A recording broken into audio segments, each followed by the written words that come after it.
Welcome, everyone. This is your friend, the DN What If, here with another exciting fanfiction. Today, we're diving into the story of what if Deku's memories were altered?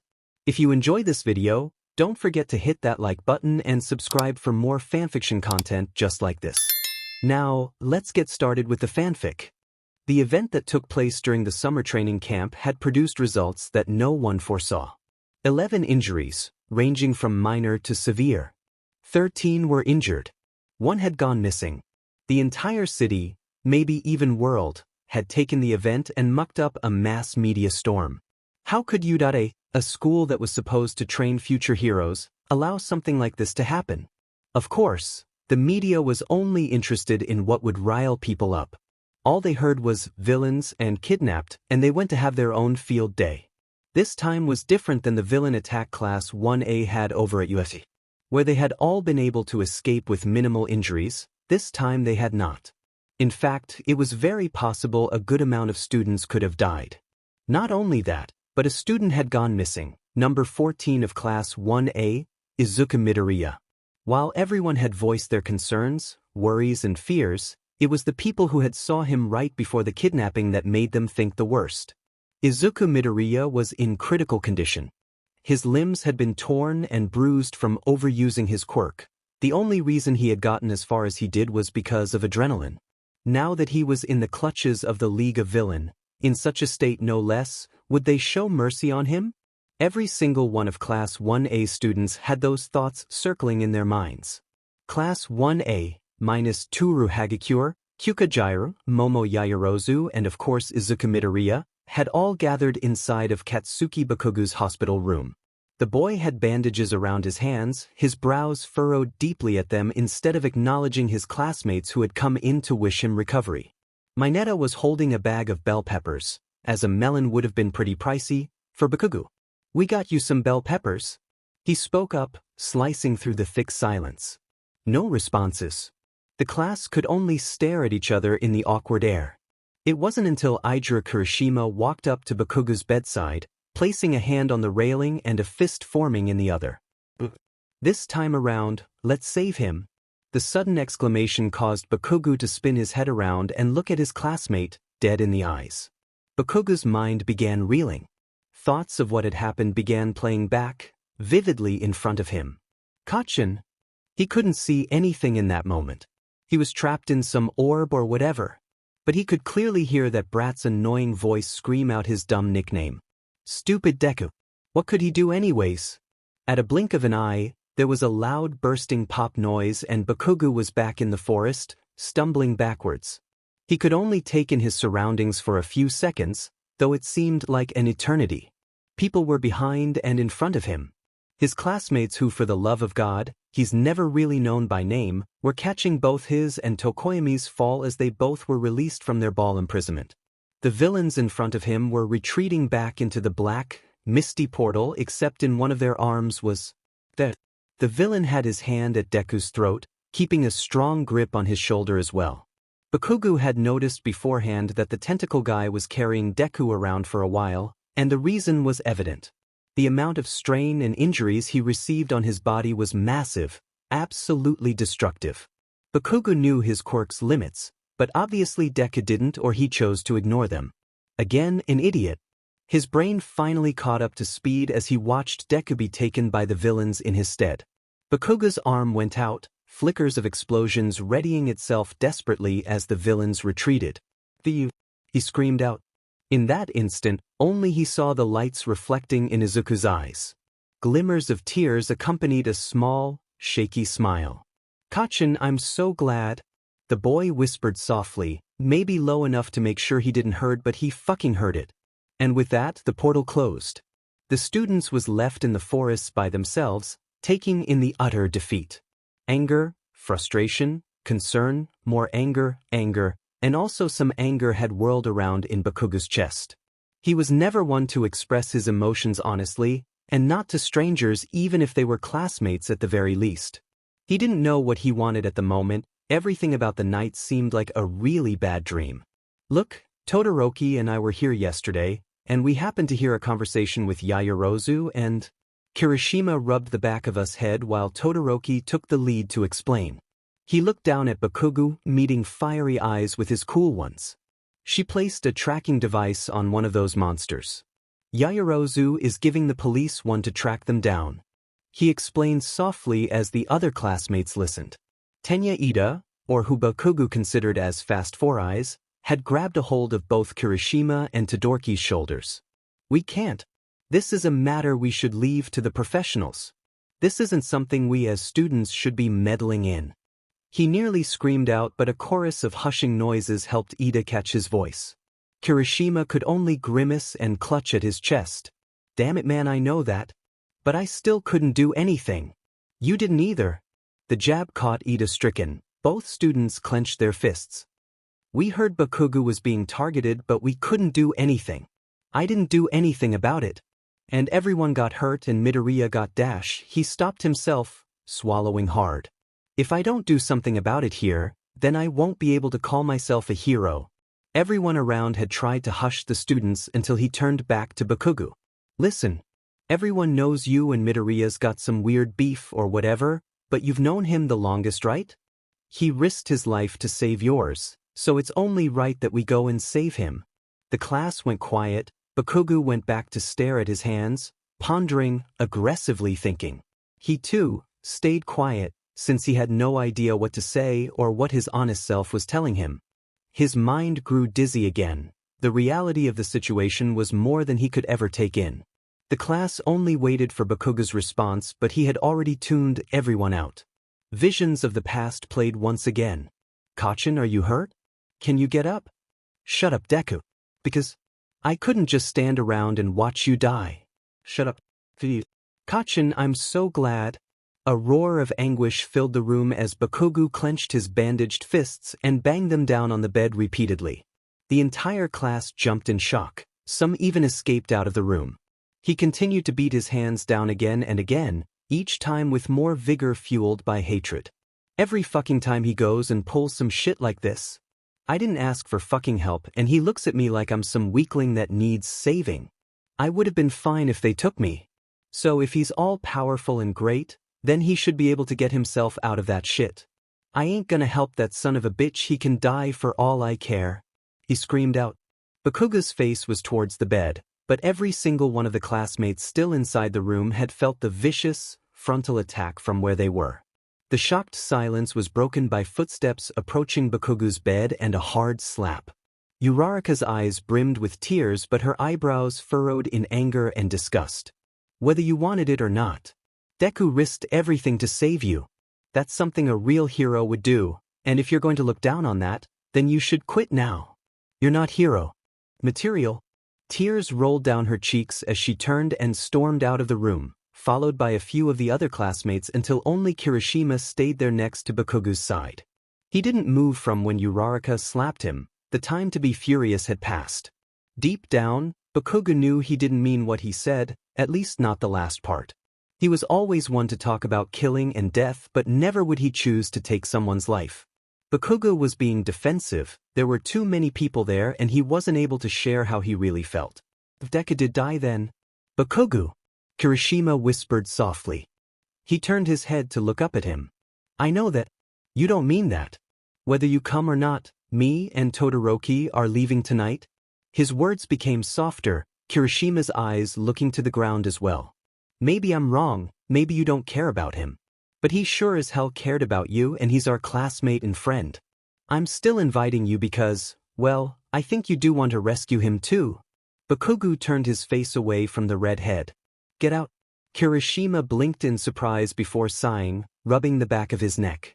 He turned on his heels to the door and with one look at Bakugo, he left. It was true though, he did want to rescue Deku. He didn't want Kirishima to see him blink away frustrated tears before letting them out with a cry. Bakugo had taken the party by surprise when he met with the students outside of the hospital. Kirishima's face had lit up, giving him a bright grin as they discussed what their plan of action was. The rescue team was Kirishima, Todoroki, Bakugo, Yaoyorozu, and even Ida.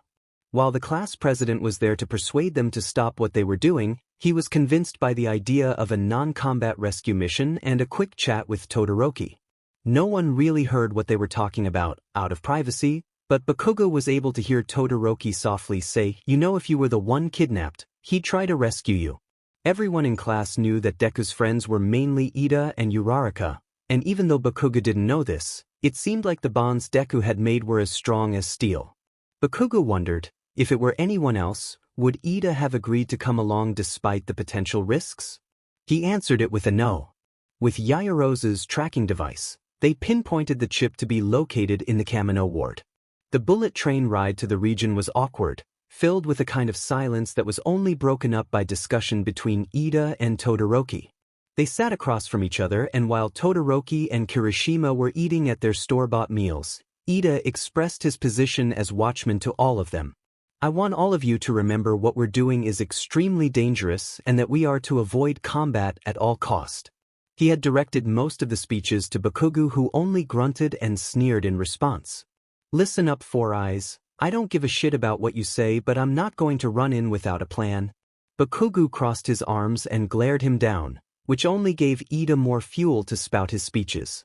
Everyone knew him to be the person with the least likeliness to cooperate, but he wasn't an idiot. Bakugo understood it was virtually impossible to achieve their mission without relying on each other, much to his dismay.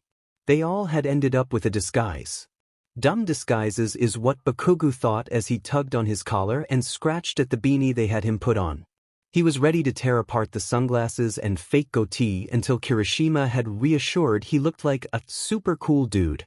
Bakugo left it alone but nearly socked Kirishima in the face when he tried to get him to do some sort of accent. Lucky for him, Kirishima always knew when to activate his quirk to protect himself from Bakugo's fists. All four of them walked towards the tracking point's location, with Ida constantly reminder of to not engage in any form of combat. In order to keep suspicion from the regular pedestrians, they all had crammed themselves into the side of the building the tracking device had pointed to. Kirishima had brought out a pretty expensive night vision camera and hoisted himself on top of Todoroki's shoulders. Bakugo followed, stepping onto Ida's shoulders despite his unwillingness.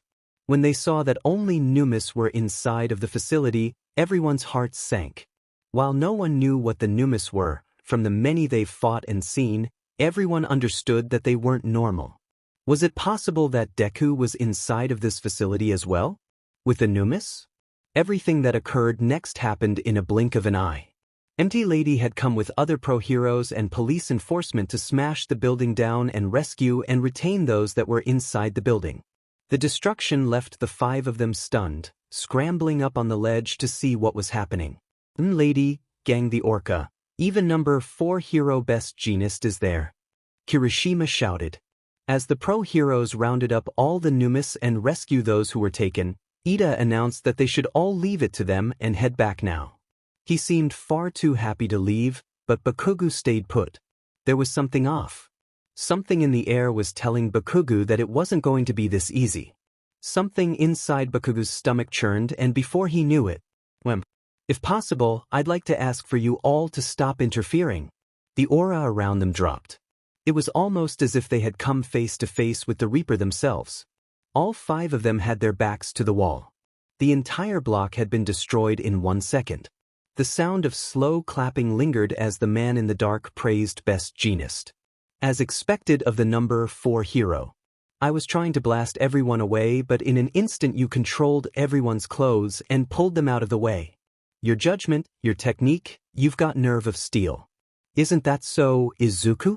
Bakugo froze. Every single of them had heard what the man had said, yet no one's body would move. Every single one of them was paralyzed by fear, Bakugo included.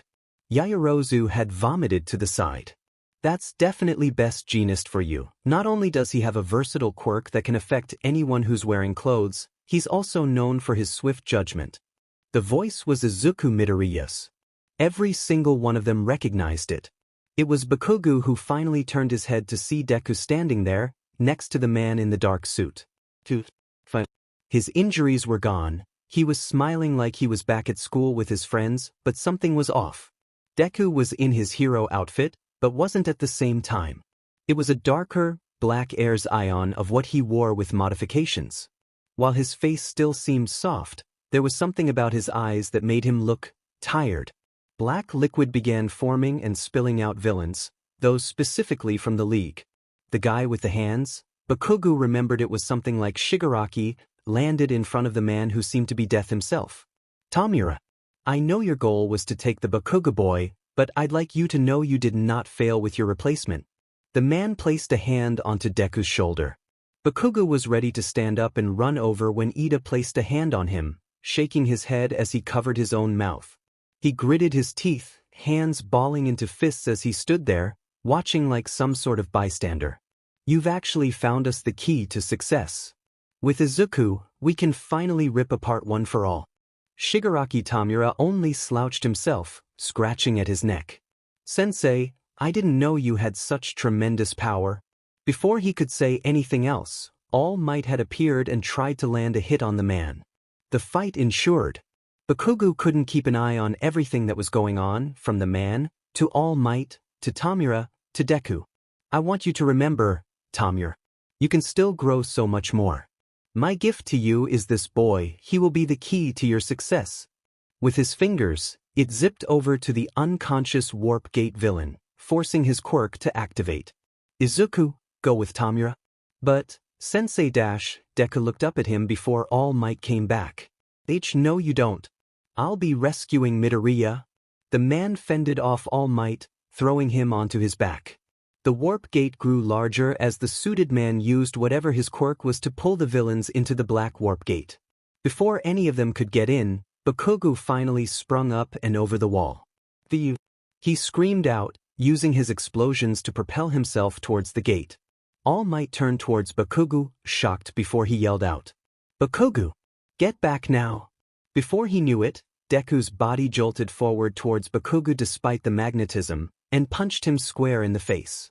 He hit the wall, cracking the cement as the other students jumped over the wall to assist him. The man turned towards them. Oh, Izuku, is this the boy you've been telling me about? Deku nodded in response, a grin appearing on his face. Yeah, this is Kacchan. He replied. The man only chuckled, turning back to All Might. Very well. Tamura, I'll send Izuku to you soon. I'm sure right now he has his own battle to face. With that, Tamura and the other villains were pulled into the black warp gate, leaving Izuku Midoriya standing there, grinning towards Katsuki Bakugo. All Might's voice rang through the battleground. What did you do to him? The number one hero ran towards the man, throwing a punch which was blocked. Not much really. I only tweaked with some memories.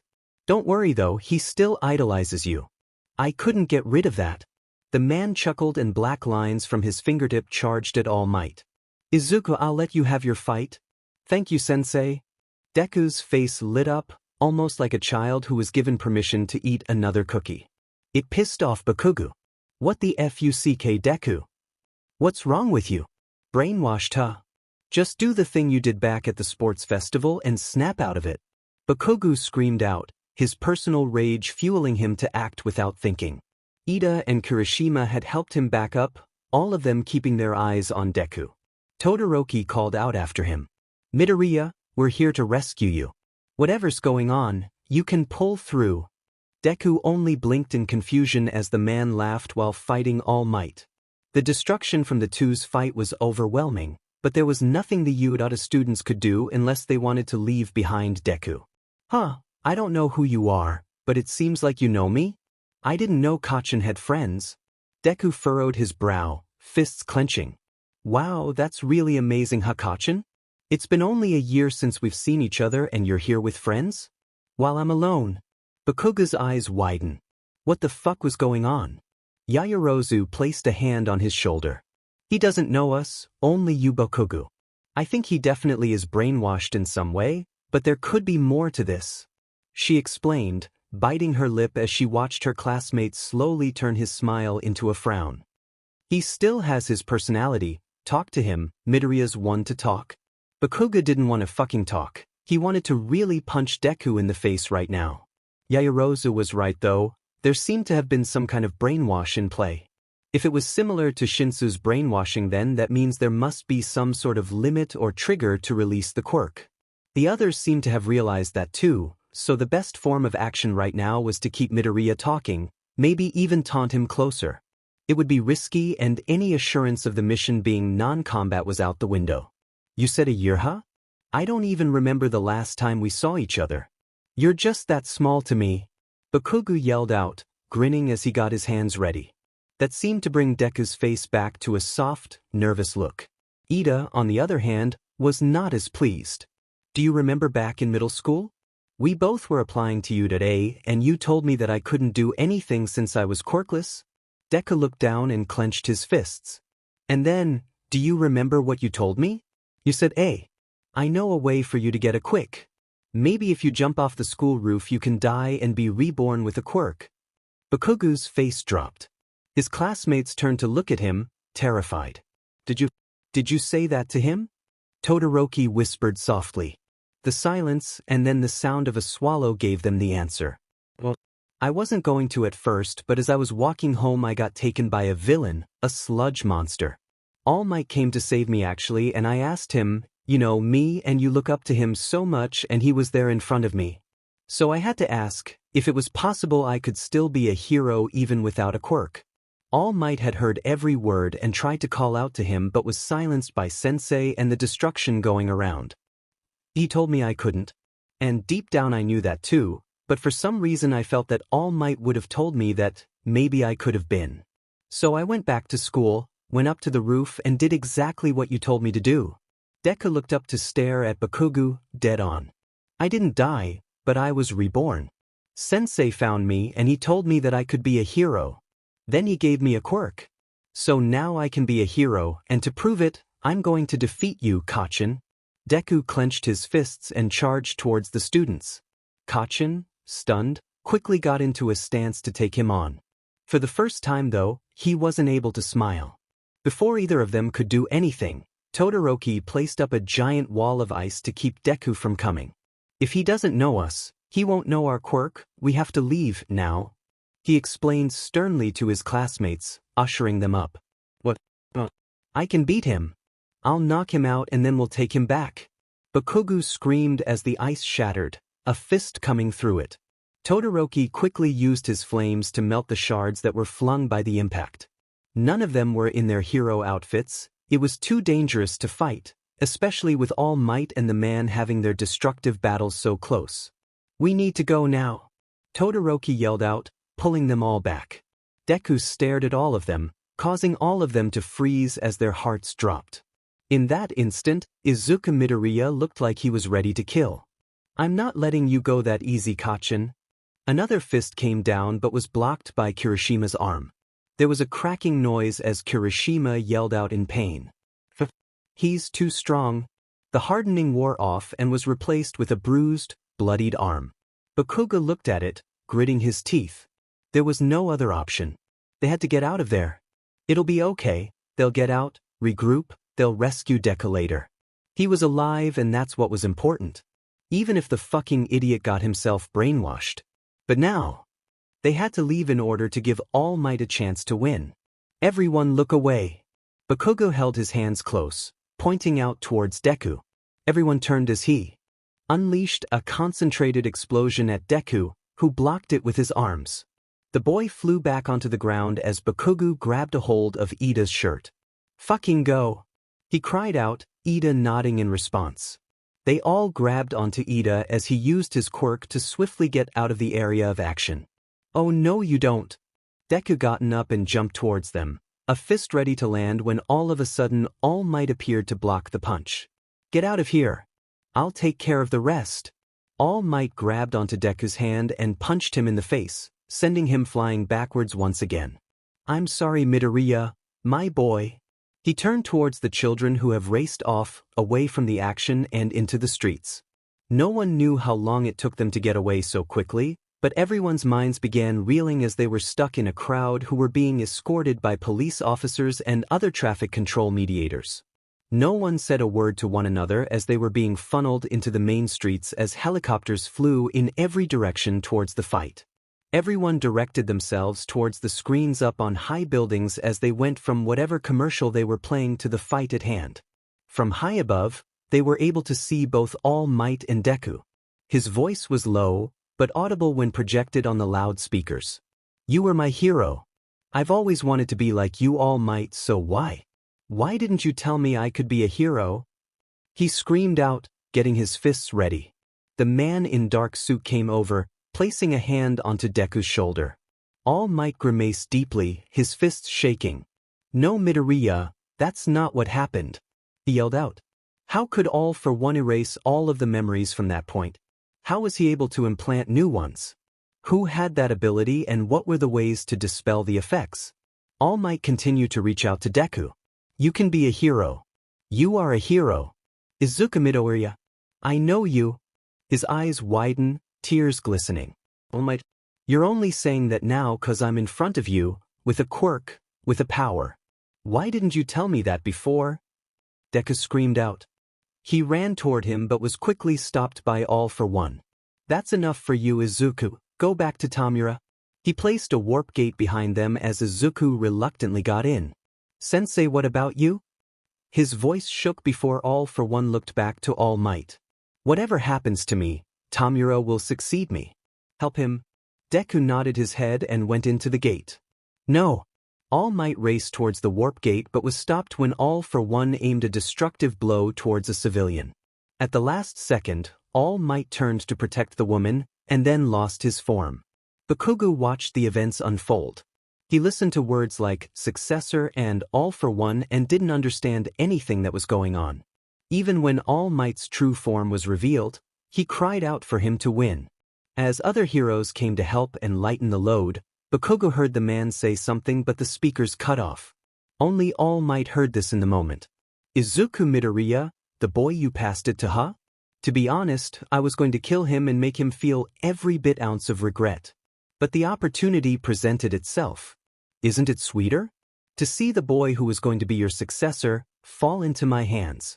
I'll be honest, when I saw him, I swear he was my younger brother for a second. He laughed. It won't matter what the results are now. You lose either way. To be a teacher is to help your pupil stand up by himself. It seems you haven't been doing that good of a job. It might have been a result from your previous teacher. The last moment of the fight gave an incredulous explosion. It ended with the United States of Smash. It ended with one fist raised into the air. It ended with cheers from every part of the nation. It was victory, victory for everyone else except the chosen few. If Izuku Midoriya had been watching next to him, Bakugo was certain he'd be crying endless amount of tears. He wasn't there, however, which meant what the five of them ultimately had sought to do ended in a complete failure. The next morning the world was in a state of chaos.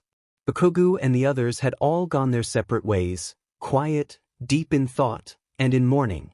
Everyone had been able to go back home to their families, except for Deku. The road to his house was familiar to Bakugo, walking past it every time he went to elementary school in the past and on the occasions where he had come over to grab Deku for their daily adventures as children. As he walked past the Midoriya's household, he couldn't help but see the police vehicles lined up outside. He knew what that meant.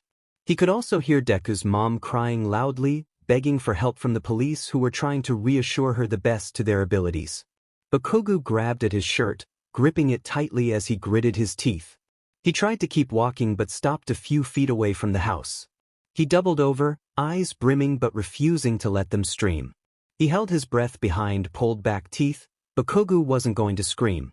He didn't need to as the sound of Inko Midoriya's wails of sorrow echoed through the neighborhood.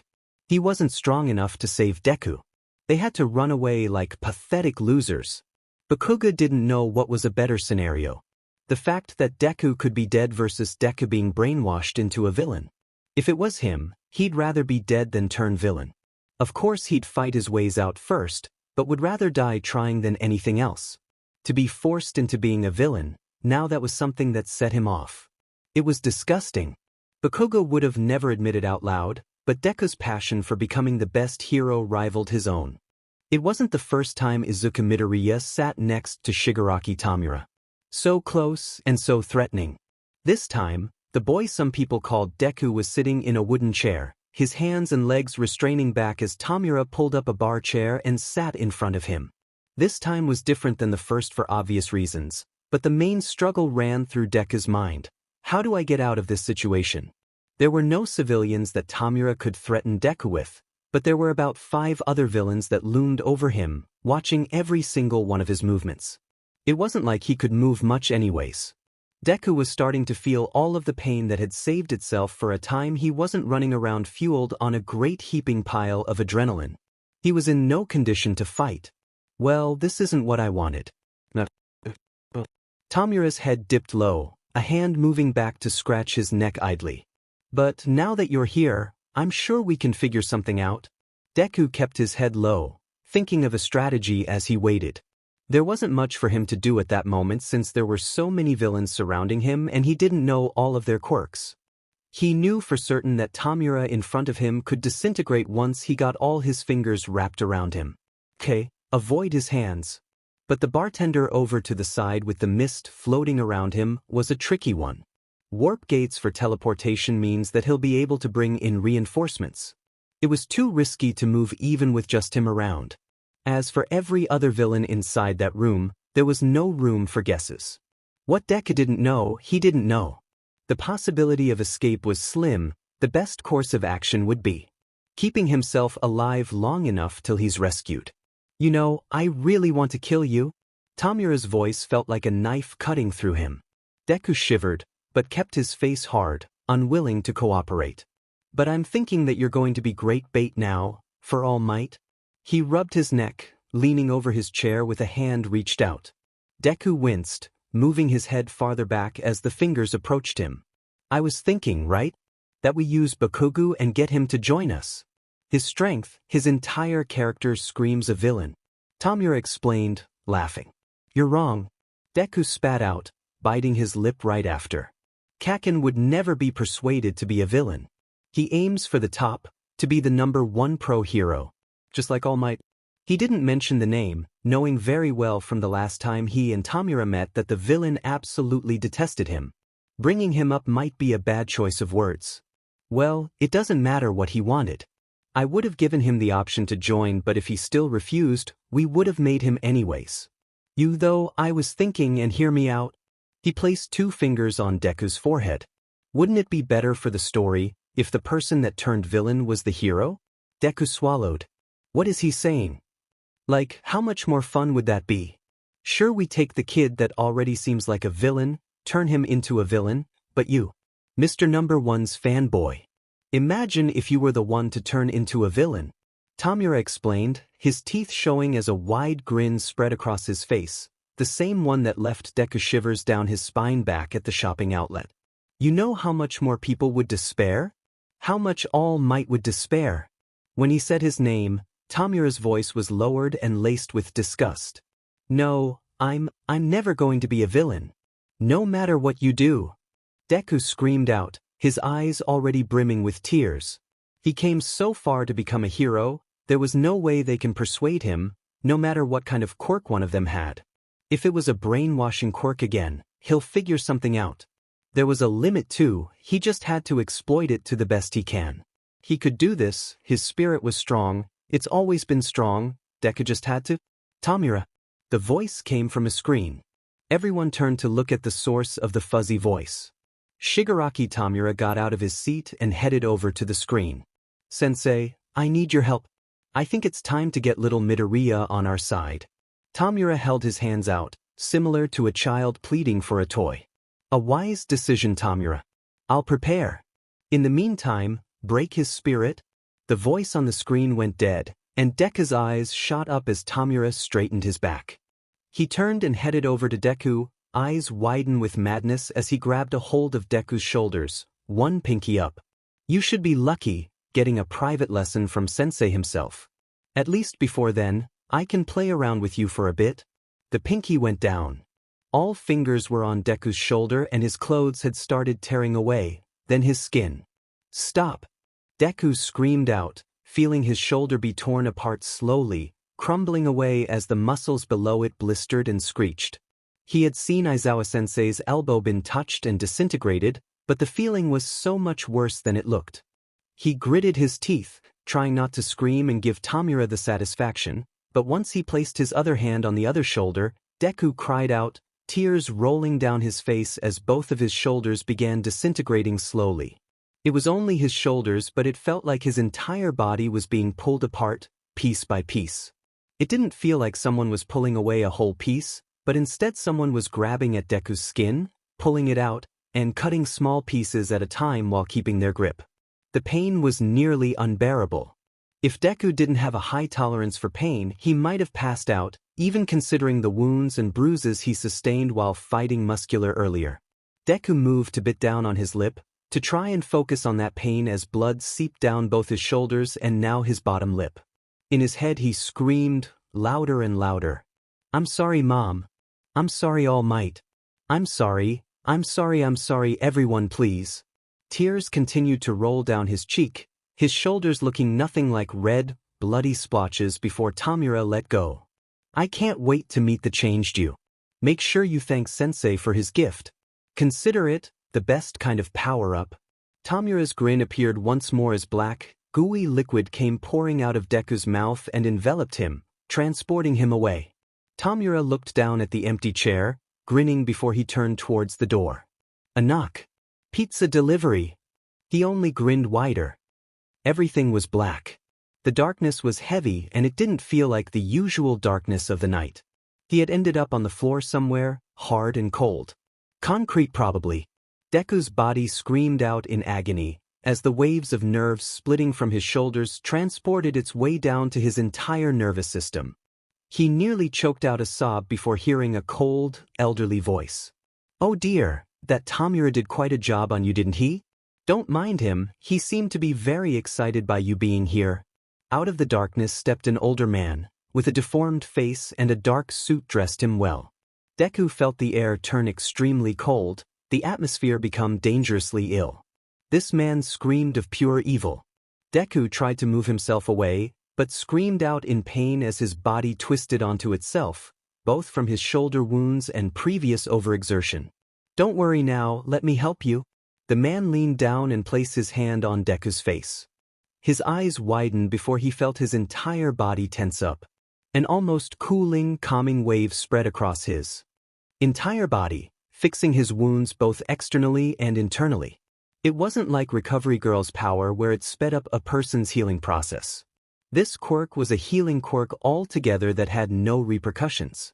It felt too good, almost enough for Deku to sigh and smile in relief, but considering he was being healed by the villain, the feeling was bittersweet. His body rebuilt itself, patching up every last wound that he accumulated over the course of the few days. Deku couldn't help but feel refreshed. "Your face?" The man spoke up, reminding Deku where he was and that the man's hand was still on his face. "That's strange. Might sound odd, but your face reminds me of my younger brother." Deku's eyes widened at the implication. He slowly turned towards him, swallowing hard as his voice refused to be let out. He did his best to stutter out, "Are you all for one?" The man only grinned. Deku froze. This was the man that All Might was destined to fight and defeat. No, it was the man that Deku had to defeat. Everything One for All accumulated to was in order to stop this evil that was now standing in front of him. "So you are my brother?" "I suppose not technically, but..." The man's hand left Deku's have and went down to his arm, helping him up and steadying the boy. If Deku didn't know anything was that going on, it was almost as if a kind gentleman had given him assistance off the floor. "You are so much like him. Tell me, Izuku, before receiving One for All, what was your quirk?" Deku refused to say anything. Whether it was from defiance or pure terror, he couldn't open his mouth. A hand went up to his forehead, a thumb onto his forehead gave All for One the answer. "Quirkless. You really are my brother, aren't you? Izuku, you have no idea how happy it makes me to know that you will be alongside Tamura now.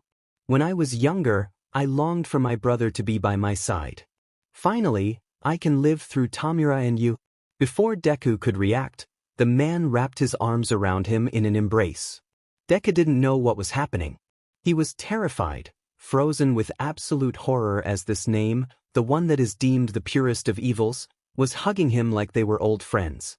"Now then, let's get to work." Two hands grabbed a hold of Deku's head as his entire mind blacked out. Izuku Midoriya sniffed.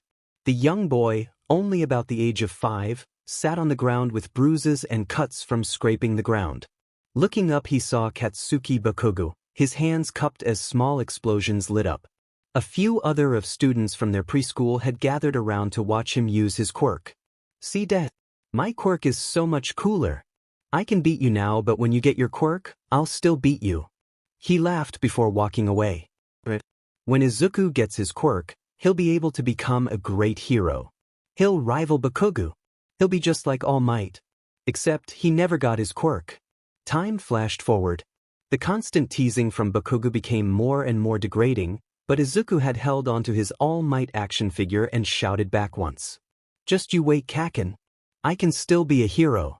Even without a quirk." The phrase was met with an explosion to the face and let Izuku on the ground. "Shut up, Deku. You're useless. Quirkless piece of shit." He laughed. Izuku hated the name Deku. More time flashed. He was going to apply for UA, despite everyone's disbelief. Even if he was quirkless, they had changed the rules to state that even people without a quirk were able to apply. Even if no one had been accepted on those merits, there was still a chance. "Hey, I got an idea. If you really want a quirk, why don't you swan dive off the roof and die? Then you can reborn with one." Izuku winced, staring at Kaken with tears brimming in his eyes as usual. The fierce boy only threatened him with more explosions. It wasn't like Izuku hadn't thought about something like that before. Every night he considered ways to obtain a quirk.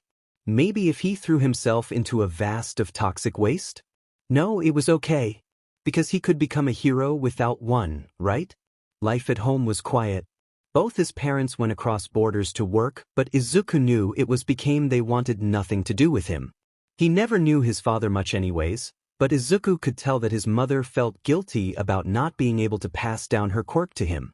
He didn't care if he was quirkless, he just wished his mother showed him more support. He had finally met his idol. On a rare chance that Izuku was taken by a villain and out of all of the heroes that could have rescued him, it was the one and only All Might. Izuku had to take the chance presented to him. He had to ask him, the person he looked up to the most, and the person who will tell him what he wanted to hear. "Even if I don't have a quirk, can I still be a hero?" The now frail-looking All Might only shook his head. Rejection. Flat-out refusal. His number one hero, All Might, had told him no, he could never be a hero. Deep down, Izuku should have known this. He knew deep down that it was impossible for him, so why did he hold on to hope for so long? Why did All Might tell him no? Why couldn't he be a hero? Izuku had walked straight to school after that. He climbed up onto the school roof and looked down at the city he longed to protect. Tears rolled down his eyes as he looked at the hero notebook he'd been creating for himself. When he becomes a hero. There was no use for it. He threw it off the roof, flinging it over the fence, crying out loudly as he watched his dream disappear into the ground below. Izuku took a moment to reconsider what he was doing. What was he doing? There wasn't anything left for him. He was useless. Quirkless. There wasn't anything Izuku wanted to be but a hero, and he couldn't. It was reality now. He took the time to think of those around him. He didn't have any friends, and Kaken was the one that suggested the plan really, so he wouldn't care if he left the Earth. His parents had left him long ago, and now his one shining hope had gave him the slap in the face reality has been trying to scream at him for the longest time. He wondered if there were heroes who specialized in suicide prevention. Izuku never recalled hearing about a hero like that, which made him laugh. He was too useless to even be saved by something like this. There was no one left in the world for him, no one to protect. He truly believed that maybe if he did jump, he could be reborn. With one hand on the fence, he began climbing up on it. No one stopped him, either because they didn't see him or no one truly cared anyways. That's what Izuku thought. Sitting on top of the wired fence, he tried to think of reasons to get himself down, to stop what he was doing. "I like eating katsudon. If I die I can't eat that," he told himself, but frowned. He could eat some if he was reborn anew, maybe he'd like something else. "I really like my shoes." He could jump with his shoes on, maybe he'd be reborn with them.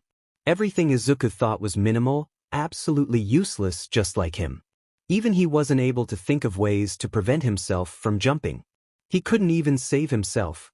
With one last look to the sky, he tried to imagine All Might, in his hero form, coming towards him and stopping him.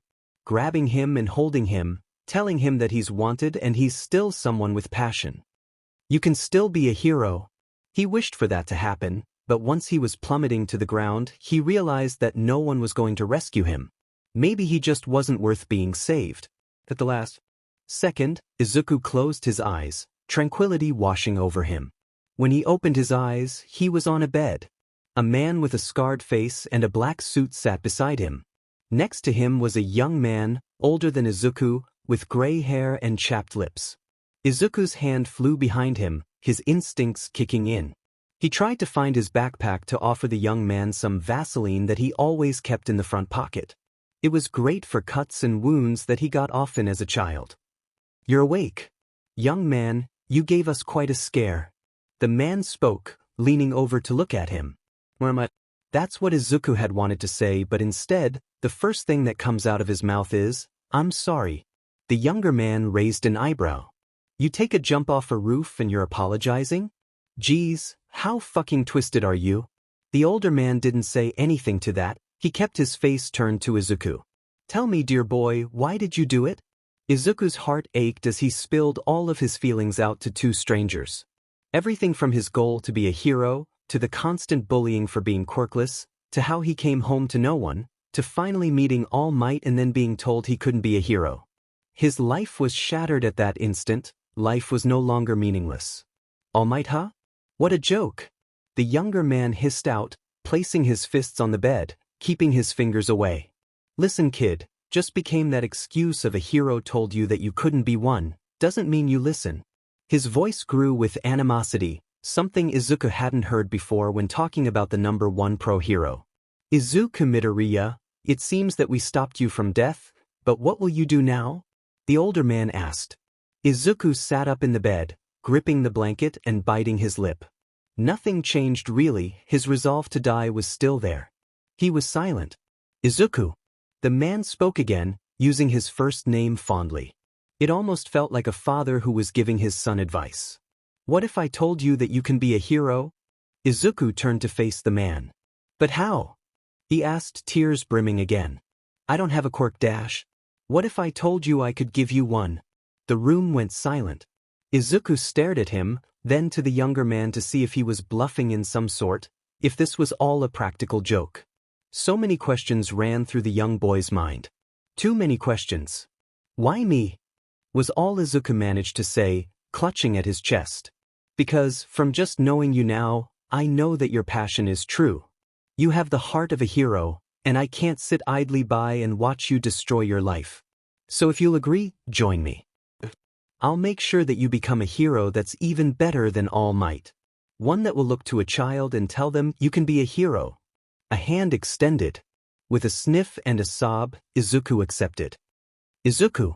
All for one spoke up, letting go of Deku's head. The black goo wrapped itself around the young boy, leaving only his face there as a new hero suit was placed on him. It was the one that Izuku had imagined for himself, but with alterations Sensei provided.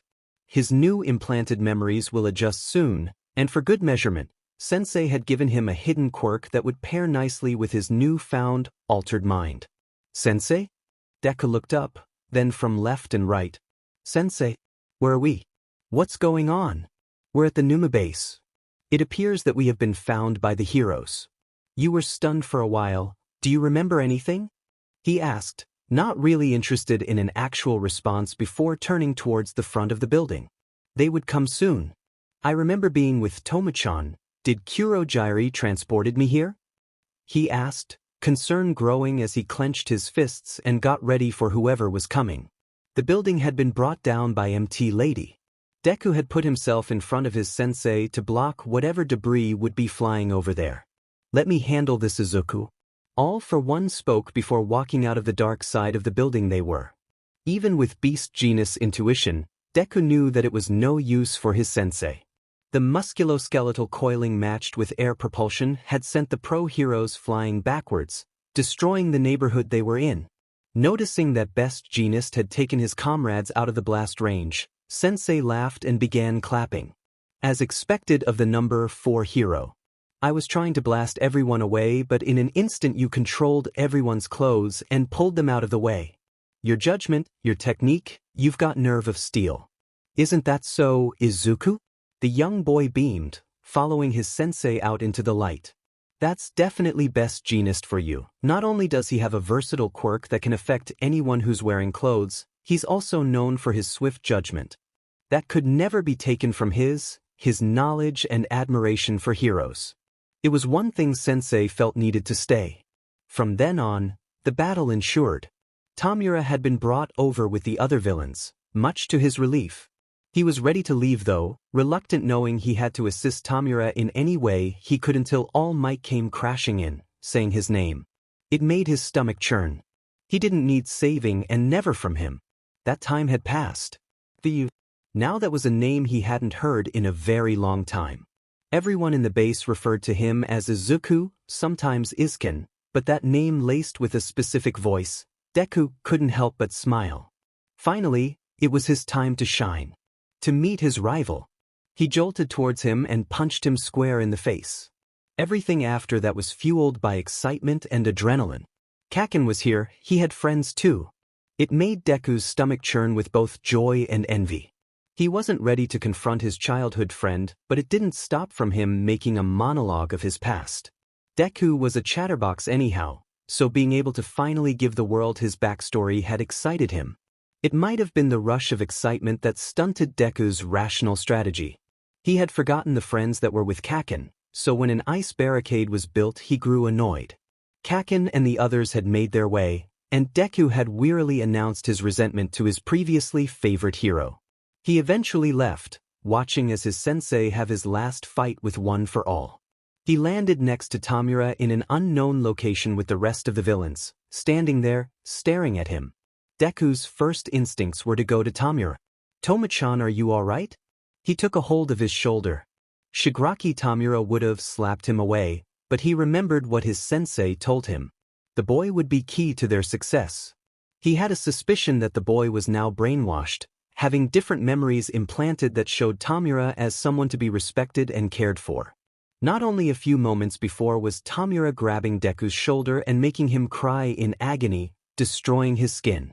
Now he was holding his shoulder, asking if he was all right. He grinned. I'm fine, Izuku. We have to support Sensei now. They all looked around, turning to see a small TV against the wall. Unknown to either of them, the memories that Sensei had implanted into Izuku Midoriya had made Shigaraki Tamura seem like an older brother. It was obvious once someone thought about it. If Tamura were to be the successor of All for One and Izuku was the successor of One for All, then he wanted to parallel his own relationship with his brother. All the memories pointed towards Tamura as his friend. Someone who had given him hope when no one else was there. Whether Tamura liked that or not, he would soon find out that he himself needed someone like Izuku in his life. A younger apprentice who now shared the same drive.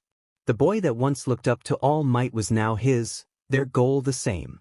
Snuff out the flames of the previous One for All. If they had met under different circumstances, would they have gotten alone? The artificial Tamura in Deku's memories was obviously designed to keep the illusion as realistic as possible, but the villain wondered how much if it would really be his responses and actions. It dawned on him that he might have actually liked Izuku, his drive and his intelligence if it wasn't for the boy's love and admiration for All Might. Now that the drive was destroyed and recreated, however, it meant that Tamura could use the boy the way he liked. Actually get along with him and he'll still follow Tamura around like a dog. The two of them had cried when they watched their sensei be taken away. Tamura was ready to throw a fit, a tantrum and destroy everything that was in that dark space. Kurojiiri was ready to transport his hands away if he were to touch one of them, but Deku had come over and placed a hand on his shoulder once more, smiling through his tears. It's your time, Tomin, he told him. In that instant, Tamura almost took that smile to be a reminiscence of All Might, but came to realize that it was a smile from Izuku Midoriya's heart that made him actually calm down. He nodded. He was going to take down All Might, and his special weapon was standing willing next to him, ready to risk his life for him. Tamura was ready to destroy All Might and deny him everything. He couldn't wait to see the number one hero's reaction to Deku taking all of the hits from all of the heroes to protect him. The despair that was coming was inevitable.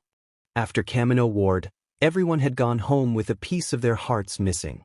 All Might, also known as Toshinori Yagi, had stepped down as the #1 hero, the world discovering his true form. The school found it to be the best course of action to have all the students move into the dorms for better protection, and both All Might and Aizawa were making trips to the students' homes.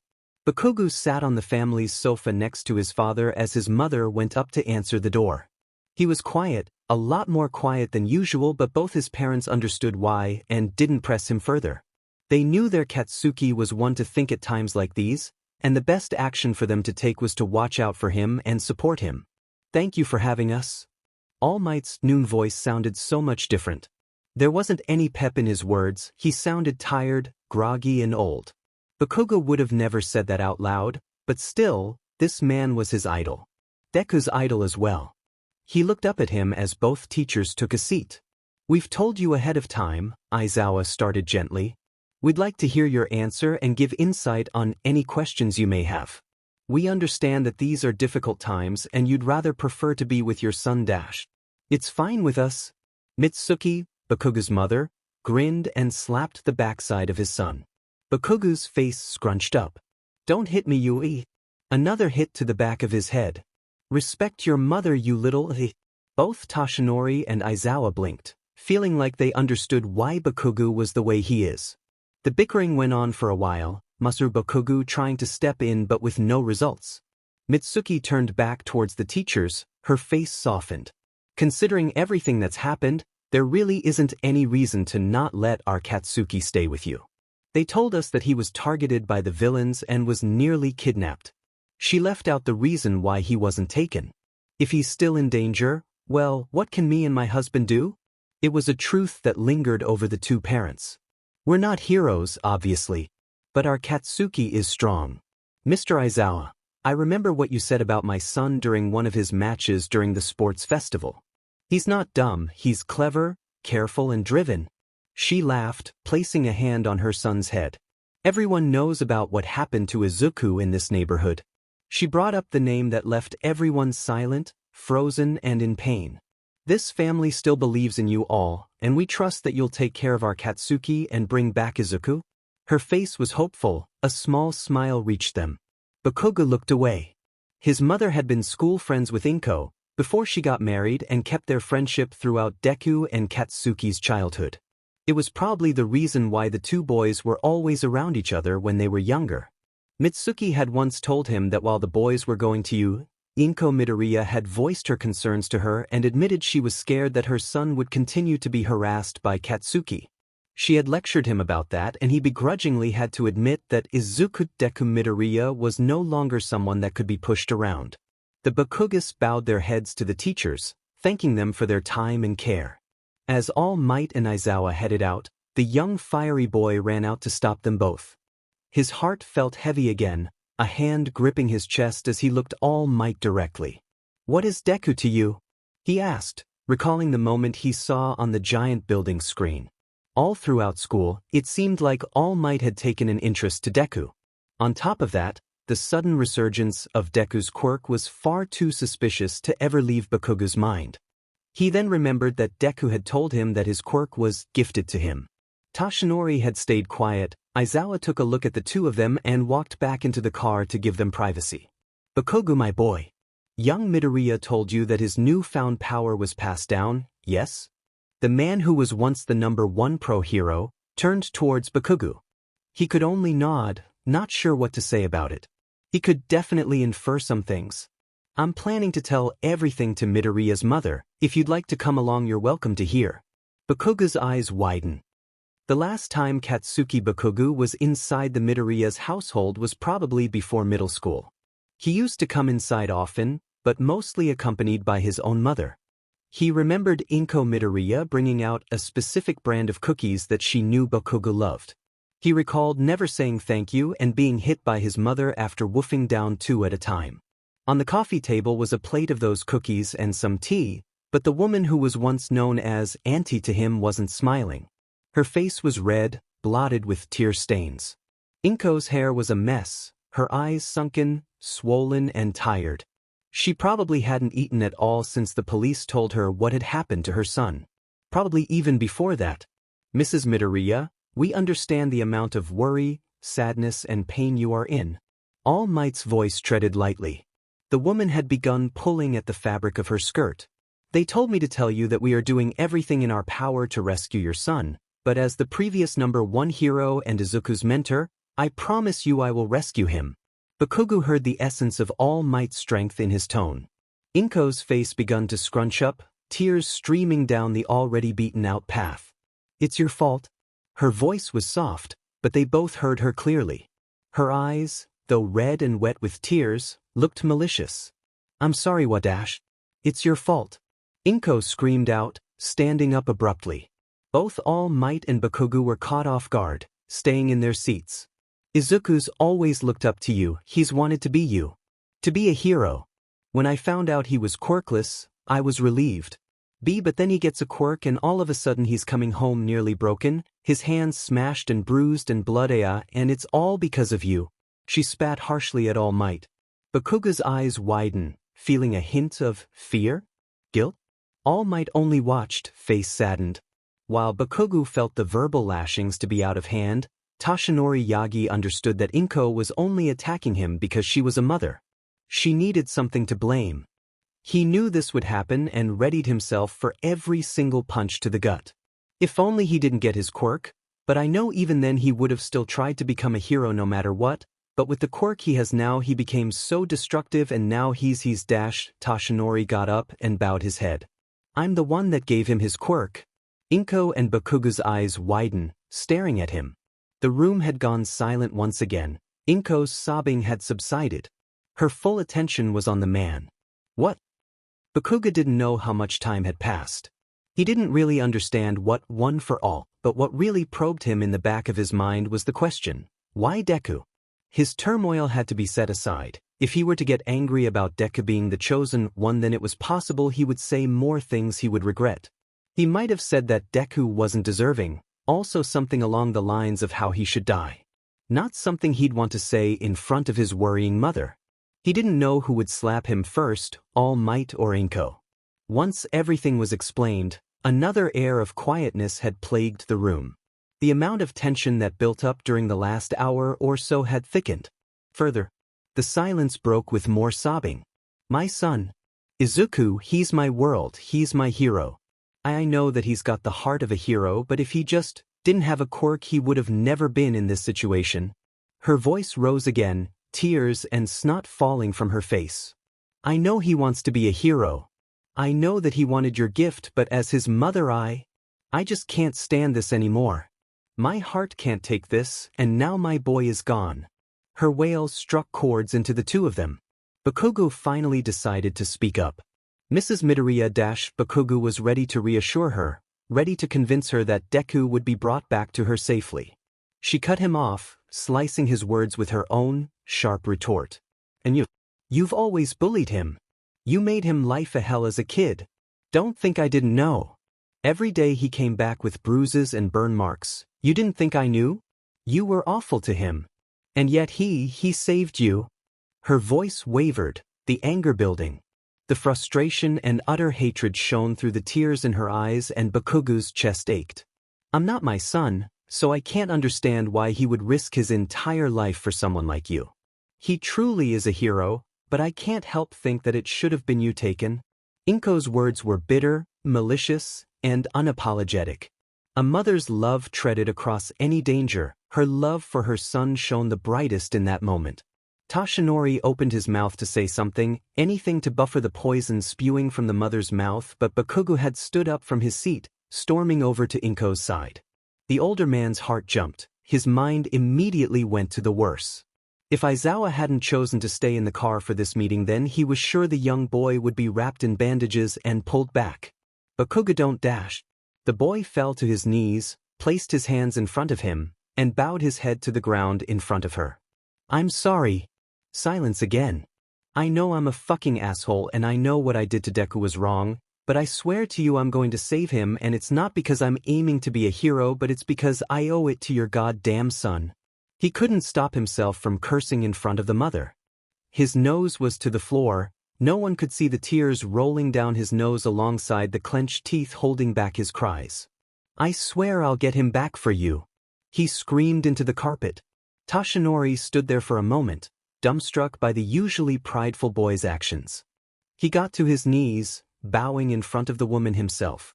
"We will rescue Izuku Midoriya with any means necessary, even if I have to give up my life." The once hero poured from his heart. Inko could only stagger, falling to her own knees in front of them. She wrapped her arms around them and continued crying, wailing loudly.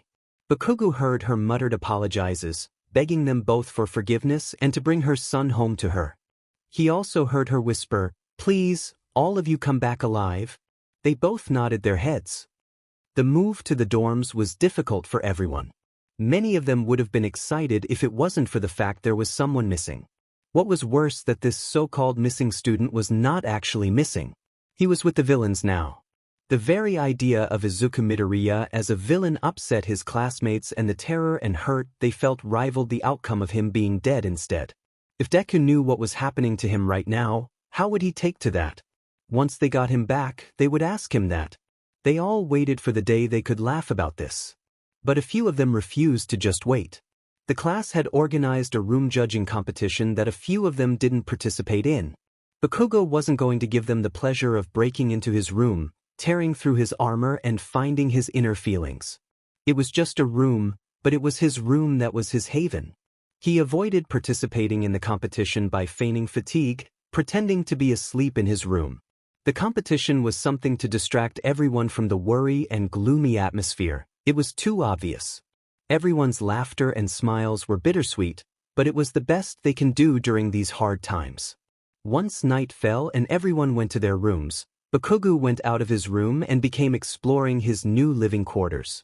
He needed to know how the kitchen worked so he could make his goddamn food, as well as where the different exits so he could walk out to train. Before he walked into the common place, he stopped, hearing voices. He stood in the hallway, listening to see who they were. Probably that Kirishima and Kaminari idiot eating late at night. They seemed like those kind of people.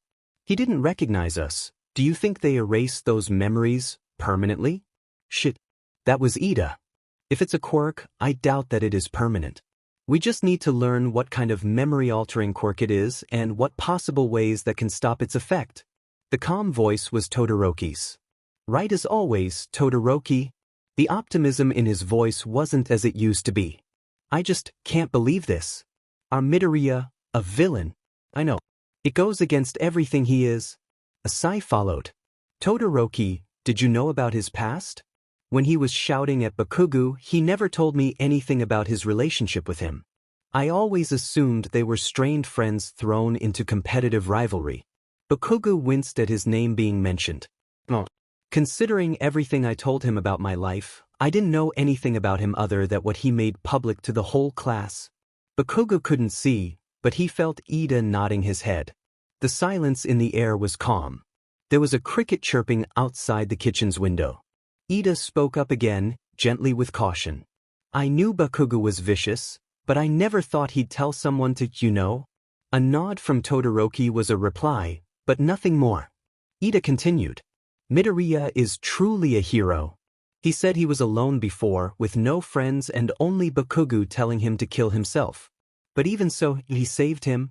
Bakugo listened, his knuckles growing white from being clenched so tightly. He heard Ida's voice shake. A sob escaped Ida's mouth, causing Todoroki to turn to him in surprise. Ida's head was low, leaning forward on the sofa. Tears fell onto the floor. "We couldn't save him. He was right in front of us and we left him." His voice quivered as Todoroki shifted closer, placing a hand onto his back. "We couldn't get him that time, but we will. He's still alive, Ida. If it was any of us, we both know Midoriya would try again and again for us." Ida leaned back on the sofa, rubbing Ida's back. "You're right. We'll save him, even if it takes the rest of my life." Ida's hand went up, wiping away his tears. Bakugo turned away from the hallway, heading back up to his room. That stupid brat. If he didn't have one for all, Bakugo would assume Deku's quirk was something like friendship building. It almost seemed like every person he comes into contact with becomes friends with him. Not just friends, but he's built all these strong, mutual relationships. From round face to four eyes to half-half, not just them but everyone else in class seemed to revolve around Deku's enigma. His personality was bright, something that drew everyone to him. When he got into his room, Bakugo was ready to smash his fist into the wall. He stopped himself, knowing that Kirishima next door would wake up and run over to his dorm to check on him. Bakugo didn't want any of that, he just wanted to be left alone and wallow in his suffering. The pain and suffering that he deserved. Having the green-haired boy around felt awkward. In a span of an hour or so, the boy he deemed to be a nuisance just itching to die was now his right-hand man. Tamura Shigaraki wasn't sure how the manipulation and mind-bend work. He assumed that new memories were placed into Izuku's head, but from how far back and what were the memories even? On top of that, how long of an effect would this be? Tamura had no one to ask as the one man that knew the answers to everything had been locked away. Honestly, he was really interested to know the extents of the altered memories. He understood that the boy had been taken in by Sensei alongside Tamura. That was all he knew. Tamura didn't own any memories of the younger boy and what kind of relationship they had. While he should have been treading carefully, making sure nothing sounded too odd that might have broken the quirk's effects, the tired man wanted to know just how brainwashed Izuku Midoriya really is. The boy was sitting on a stool, talking with Kurogyari. He seemed to trust him enough to talk as much as he was now, explaining to the bartender about what had happened and how Sensei's plan for the league was to wait and regroup. Kurogyari, despite not having a face, seemed to be enjoying his talk with the young man. It was a break from the man-child he had to babysit, that's for sure. Tamura stumbled over to the two, swiftly reaching out his hand to grab at Izuku's throat. While talking, the younger boy threw his own arm up to block Tamura's reach. He then grabbed his wrist and pulled it back. Sorry, Kurogyari. Tomichan, what's up? Izuku turned to look at him. His eyes weren't laced with fear, just puzzlement. Tamura had decided to attack the boy out of nowhere, but Izuku treated it like nothing at all. Was this something that occurred before in Izuku's implanted memories? Despite the action being extremely unpredictable? He frowned, pulling his hand back. Stop talking to Kurogyari. Actually, the villain didn't care about whether or not someone talked to the bartender. He needed an excuse for his outburst. Izuku only smiled at him warmly, kindly. Hey, I know you're frustrated right now, Tamura raised an eyebrow. But let's not get so feisty, okay? We're discussing what to do from here on out. Izuku explained, turning back to Kurogyari.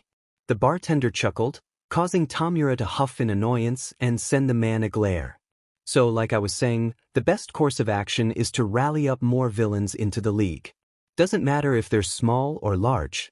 We need numbers right now. All Might has retired, right? But he's still a beacon of hope to everyone. People are going to think that we're going to lay low now that our leader is gone, but that won't be the case.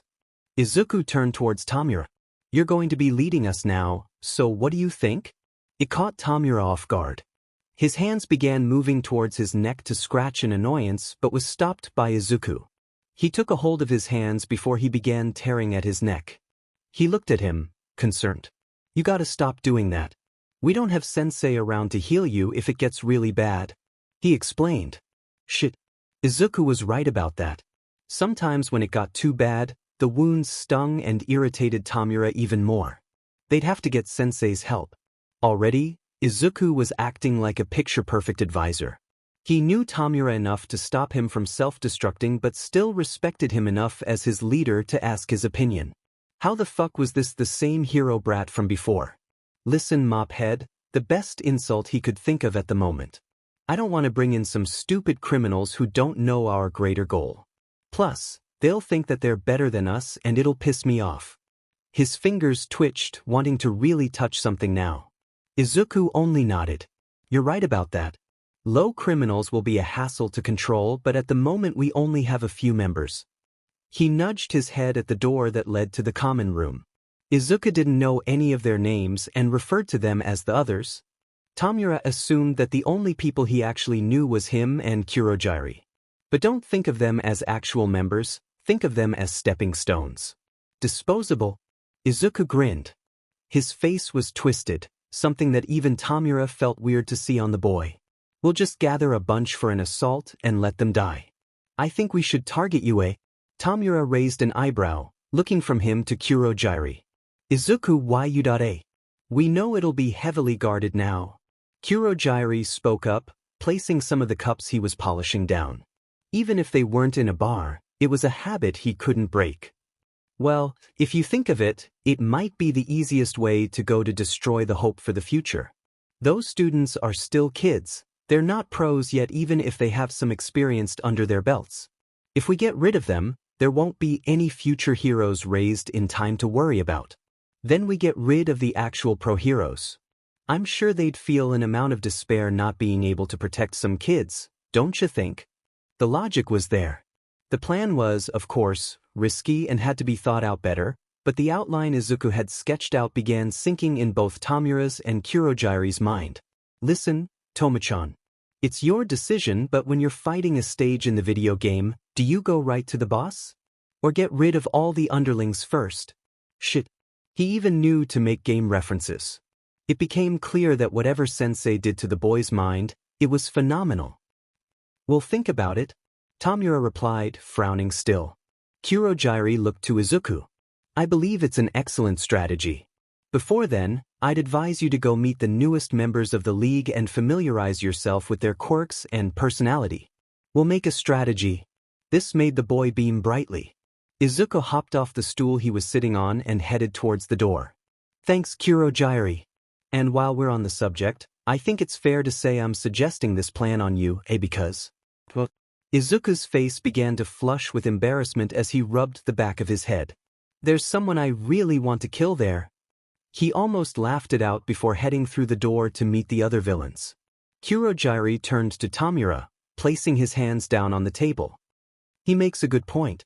Though he doesn't understand the predicament he's in. It's more than likely that the hero's course of action is going to be rescuing Izuku. Tamura began scratching his neck again. The boy is bloodthirsty now, so he'd want to fight them. However, I find this risky as we still don't know how the quirk's ability can be dispelled. If he were to face his former friends, they might be able to find a way to break through to him. Tamura scratched harder. Shigaraki, what do you want to do? Tamura began to scratch harder and stopped. Remember Izuku's touch. He would probably get mad if he started bleeding. He placed his hand down. We don't know shit about what Sensei did to him, but I don't think it's something that can be easily fixed. Sensei's smarter than that. If he wants to fight, we should let him. Tamura huffed angrily, his fingers itching to scratch his own skin. As you wish. Kurogyari turned towards the door. Tamura turned too, walking towards it. He's ours now. There's no way that any of those brats can bring him back with their dumb power of friendship or whatever. I'm actually getting excited imagining the horrors on their face when Izuku kills one of them. Tamura smirked. If they were to get Izuku to Yudere and slaughter one of those twerps, it would land a heavy toll on all of them. Even if Izuku were to snap out of his hold and be returned, their lives would never be the same. The idea was picture perfect, except for the fact Tamura didn't want Izuku to leave the league. He was the missing piece that they needed for success. The heroes can't have him back. Izuku Midoriya did not have a villain name. At first when he considered using the name Deku, it only made him angry enough to demolish an interior wall. The implications of the name would never change. It was always an insult to him that meant the one who can't do anything. He always wondered if his parents were aware when they chose the name for him. He was better off going by his last name, which was basic enough. As his hair was green and it made enough sense. But even that name left a bitterness in his mouth. It was a family name and he didn't know if it was because he resented his parents for abandoning him or wanted to spare their feelings. After all, his parents weren't awful, they just weren't there for him. He wondered what might have happened if his mother stayed at home with him. Maybe he wouldn't have felt the need to disappear that day. He had met all of the villains in the common area and wrote down their quirks and personalities in his notebook when they weren't looking. That was something Izuku never stopped doing throughout his life. When Sensei had found him and nurtured Izuku back to health, his notebook was presented to him with compliments and praises. Sensei found it on the ground close to where Izuku had fallen and went through every single page. How did he even read it? Maybe Tamura told him. Izuku was encouraged to keep writing, causing the boy to cry at the time.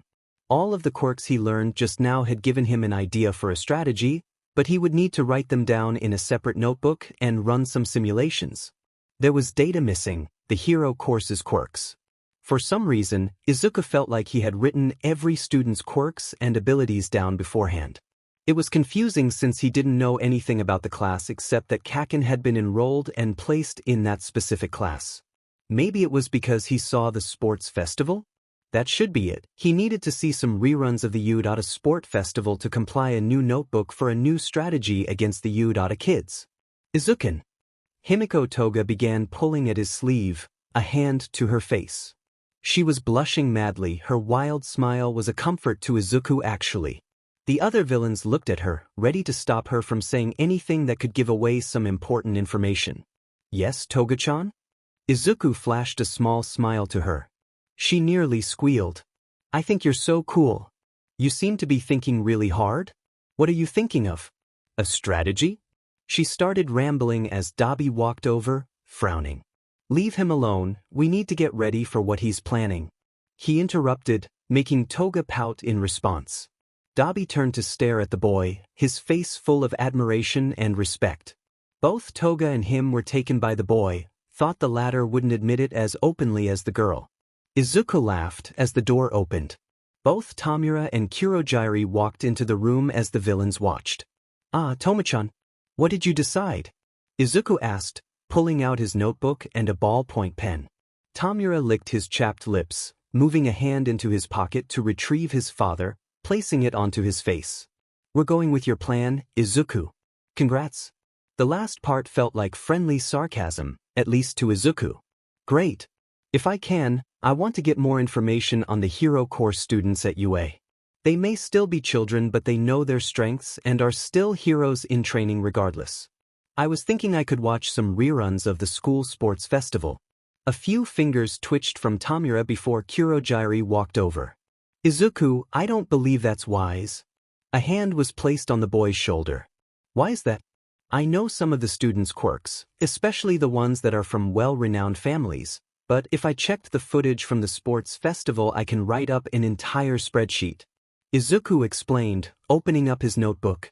That's not what I meant. The footage from the sports festival is limited and unreliable. The students have grown tremendously since then and I would advise you do current research and these students and their quirks. Kurogiri took into account that if Izuku were to check the sports festival footage he would definitely see himself. Whether that would confuse him or break the manipulation altogether, it was something to avoid. Kurogiri, you're so right. But Izuku's hands went to his face. How could I be so dumb? Does that mean I get permission to do some spying? His heart leaped. His dream of going to UA was going to be realized, though in a different way. The bartender looked to Tamura to see his opinion on it. Tamura only grumbled and reached to Izuku, wrapping 4 fingers around his throat. Izuku didn't flinch, or even seem to mind. His smile stayed. Fine. But don't get yourself caught. If someone sees you, kill them. The orders were out, Izuku's face shone, a grin spreading from ear to ear. Both Toga and Dabi were assigned to go with Izuku as he surveyed the dorm buildings. They weren't ready for actual spying and researching on quirks just yet, it was a precursor before the actual investigations. They needed to know the layout of the dormitory, every single nook and cranny as well as where all the security surveillances were.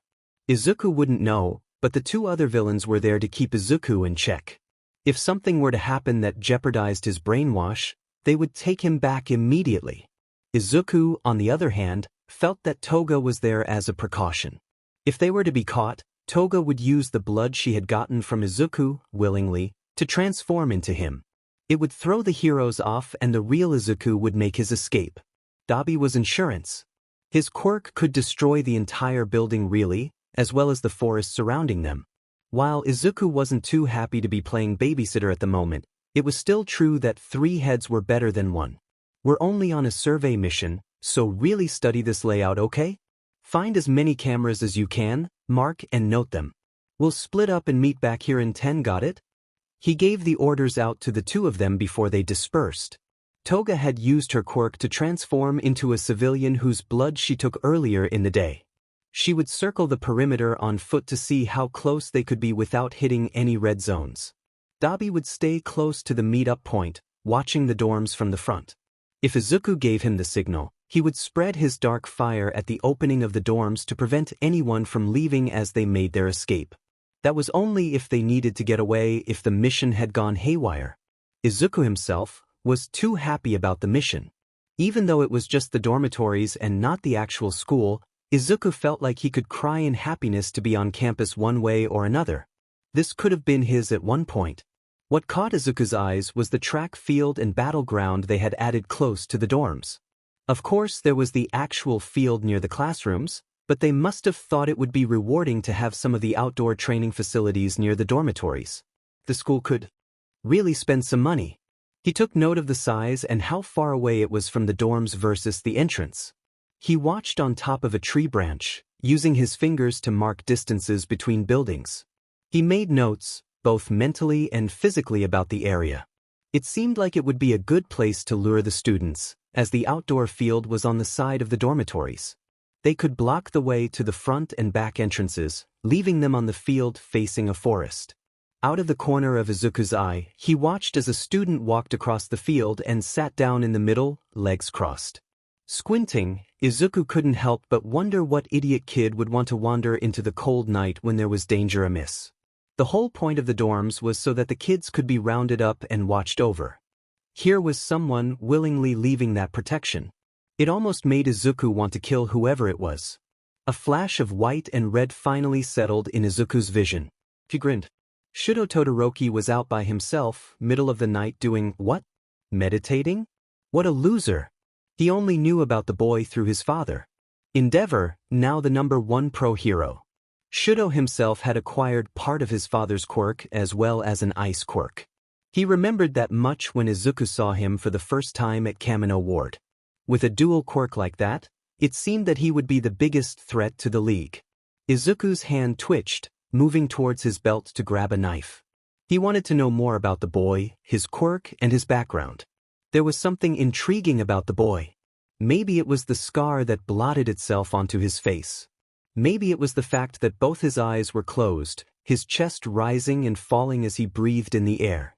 He could have taken him by surprise easily. Throw a few knives, pin him down, steal him, torture him for information, the usual things. Izuku had to stop those thoughts, knowing he had to stick to the plan he himself had created. But when would something like this be placed in front of him again? Something so nicely wrapped up and presented to him. A hand was raised, the knife was positioned. He aimed for the boy's palms. As Izuku's arm fell to throw, he stopped suddenly. His arm quivered, refusing to let go of the knife he had in his hands. Something was compelling him to stop, something that didn't feel like him. Was it a quirk? Who was there? Izuku quickly moved his other arm and then placed his armed hand down to his side. Izuku quickly looked everywhere, scanning for any heroes ready to fight him. No one was around. Maybe it was intuition that stopped Izuku from throwing the knife. It might be the logical, rational side to Izuku's brain that told him stop. Don't do it. You're only here to survey the area, dummy. He sighed. Izuku was letting his bloodlust get the better of him. He sat on the branch and watched the boy for a while longer before heading to the other side to scan the other side of the dormitory. Everything was easy to draw out. It was exactly what a dormitory should look like, so whatever interior rooms Izuku couldn't see, he could at least map out and infer the inside. He was also able to match some of the dorm rooms to a student based on balcony alone. Izuku had a list compiled of every Class 1A student's name and picture. Some of the balconies screamed out who their owner was. Honestly? Pathetic. Ignorant. There wasn't any time to dress up a room when you know that there are still villains out there after you. You don't want to announce to the world that you were living there. He'd have to frown at the leopard throw blanket hanging on the balcony of a dorm. It was probably Mina Ishido's, he was very certain about it. As Izuku headed back to the rendezvous point, he took a quick glance over to the field again, seeing if Todoroki was still there. He was, sitting in the same position he was in the first time Izuku saw him. The difference was that he was muttering something. Izuku might have seen the glimmer of a tear in his eye before leaving with Togo and Dabi back to the villain's base. For some unknown reason, it made Izuku want to cry as well. It was a huge surprise to find that the Udata security system was not as brilliant as it was made to be. Izuku was easily able to keep his distance from the school as well as the dormitory without ever being detected. There were no close calls or instances of getting caught. Either the school was completely shit at protecting its youth or Izuku was just too good. He assumed it was the former, feeling that his stealth could have been replicated by any villain. Maybe it was because he was modest that he thought that, but nevertheless, he had collected a good amount of data.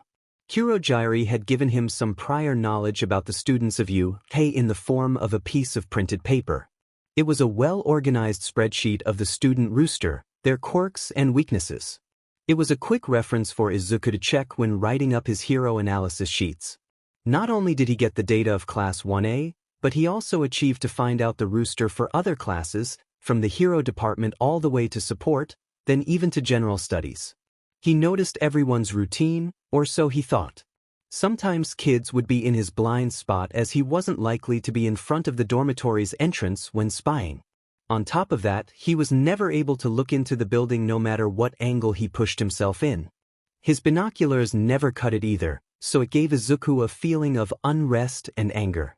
Izuku Midoriya was a perfectionist. When it came to his hero analysis, no lines were left blank.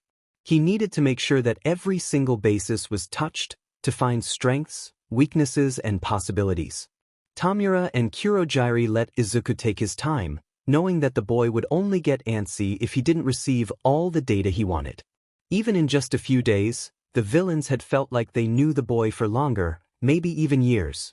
Despite only Izuku's mind being warped, it almost felt like reality was changing all on its own as a result. After taking more notes on the students, Izuku was free to do as he pleased. Tamura had given him permission to go about wherever he liked, as long as he was not seen by any suspecting heroes. In all of his memories, Izuku had only been inside of the headquarters unless on a mission with the other members. Now that Sensei had been captured and their base relocated, Izuku felt like it was time to see the things he's missed. He went to the arcade sometimes, finally taking Tamura's suggestion to try playing games. In his words, they were good for strategy making, which left Izuku laughing to his face. The idea of Tamura coming up with a clever strategy was hilarious, which left the older villain angry, nearly disintegrating Izuku's face off. Nonetheless, the games were fun and could be applicable in certain situations. If anything, Izuku played them for pure fun. To any other passerby, he looked like just another high schooler having a good time inside of an arcade. No one knew who he was and where he came from. The disguise he wore was basic, something he borrowed from Tamura. A black hoodie, jeans, and his red shoes. For whatever reason, those red shoes were a comfort to him and he rarely took them off. On other occasions, Izuku led himself to the apartment building where he once lived. He felt his heart pulling him to the structure he once called home, despite no one ever really being there. Izuku imagined where his parents were, and if they still lived there. It was a sad thought and he let it be.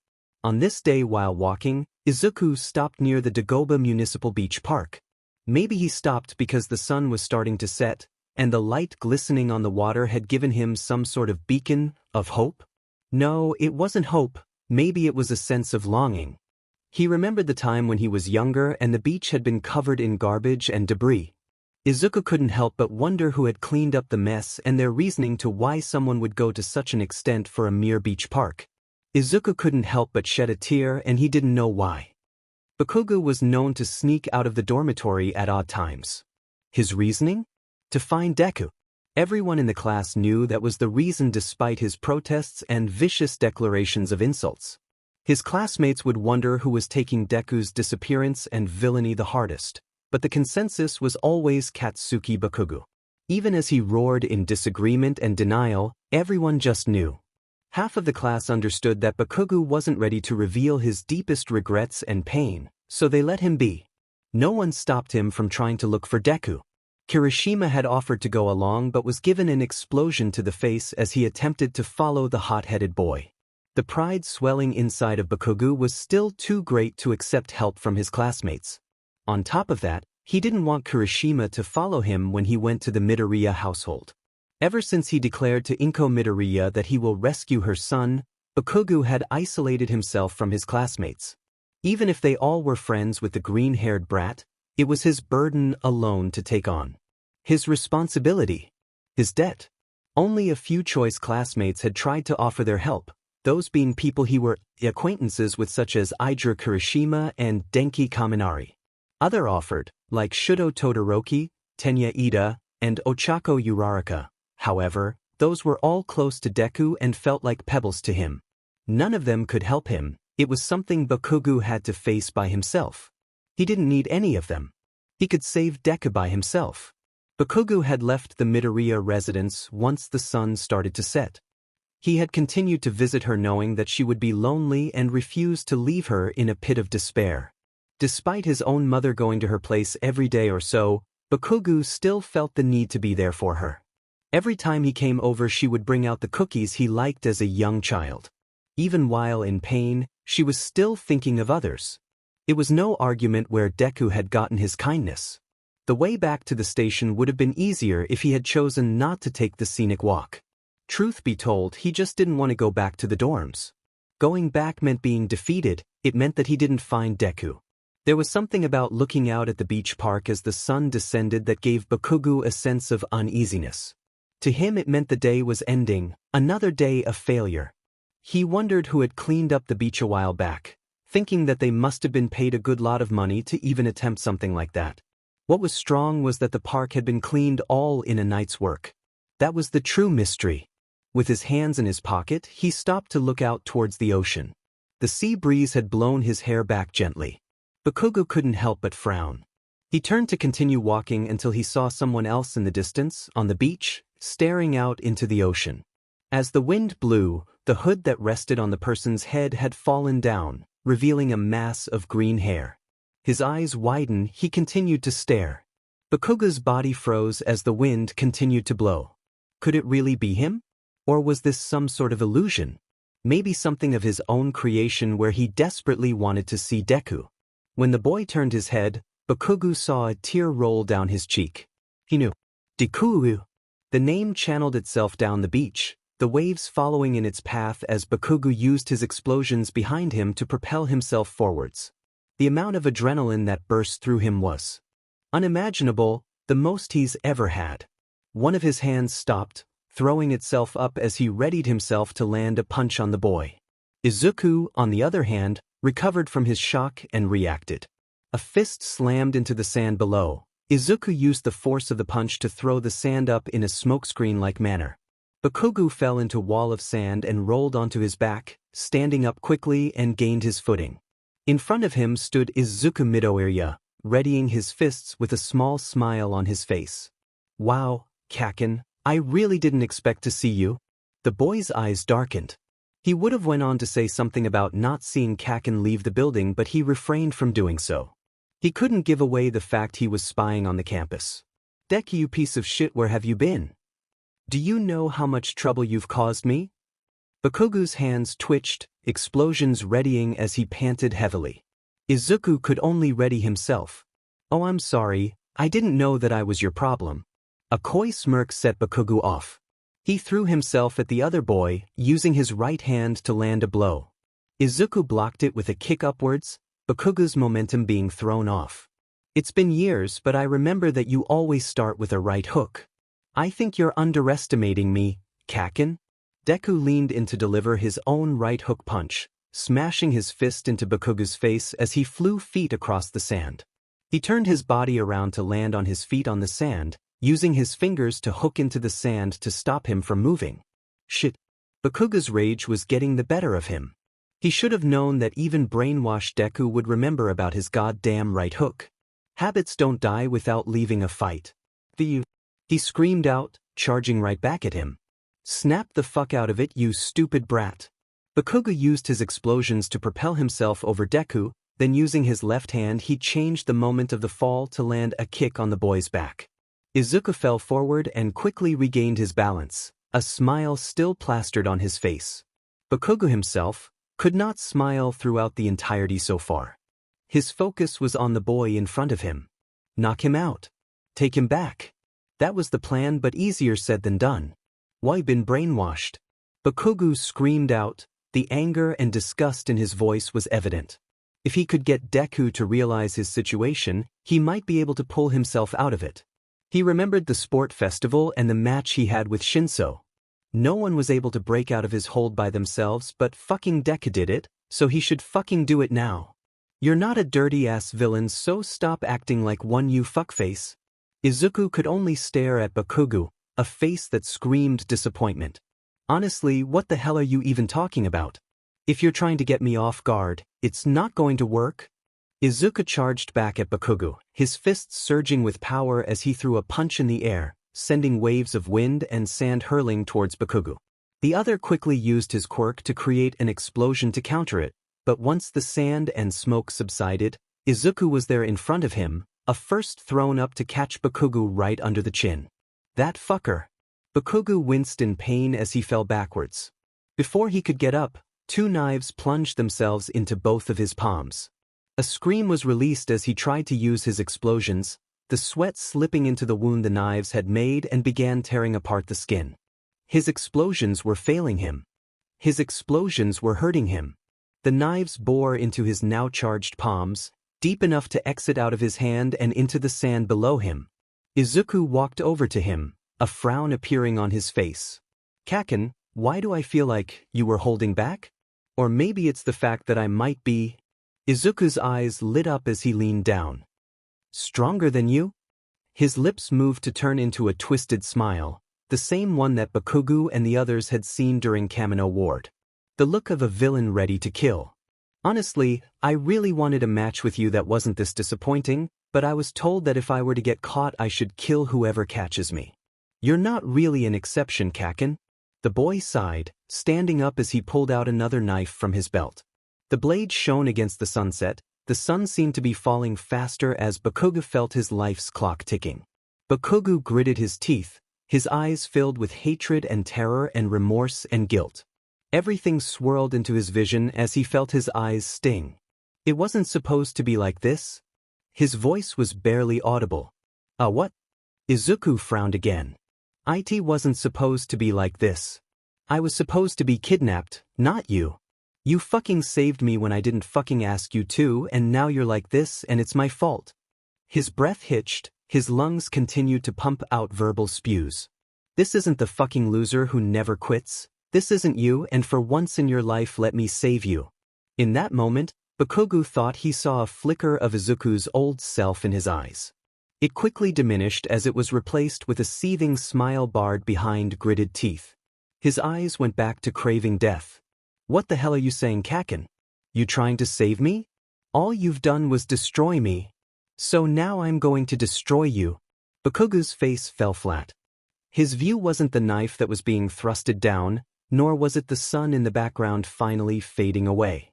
It was the fact that Izuku had started crying, his tears falling onto his face as it mixed with his own tears that had fallen. In that moment, it looked like Izuku's face was asking for help. Fush!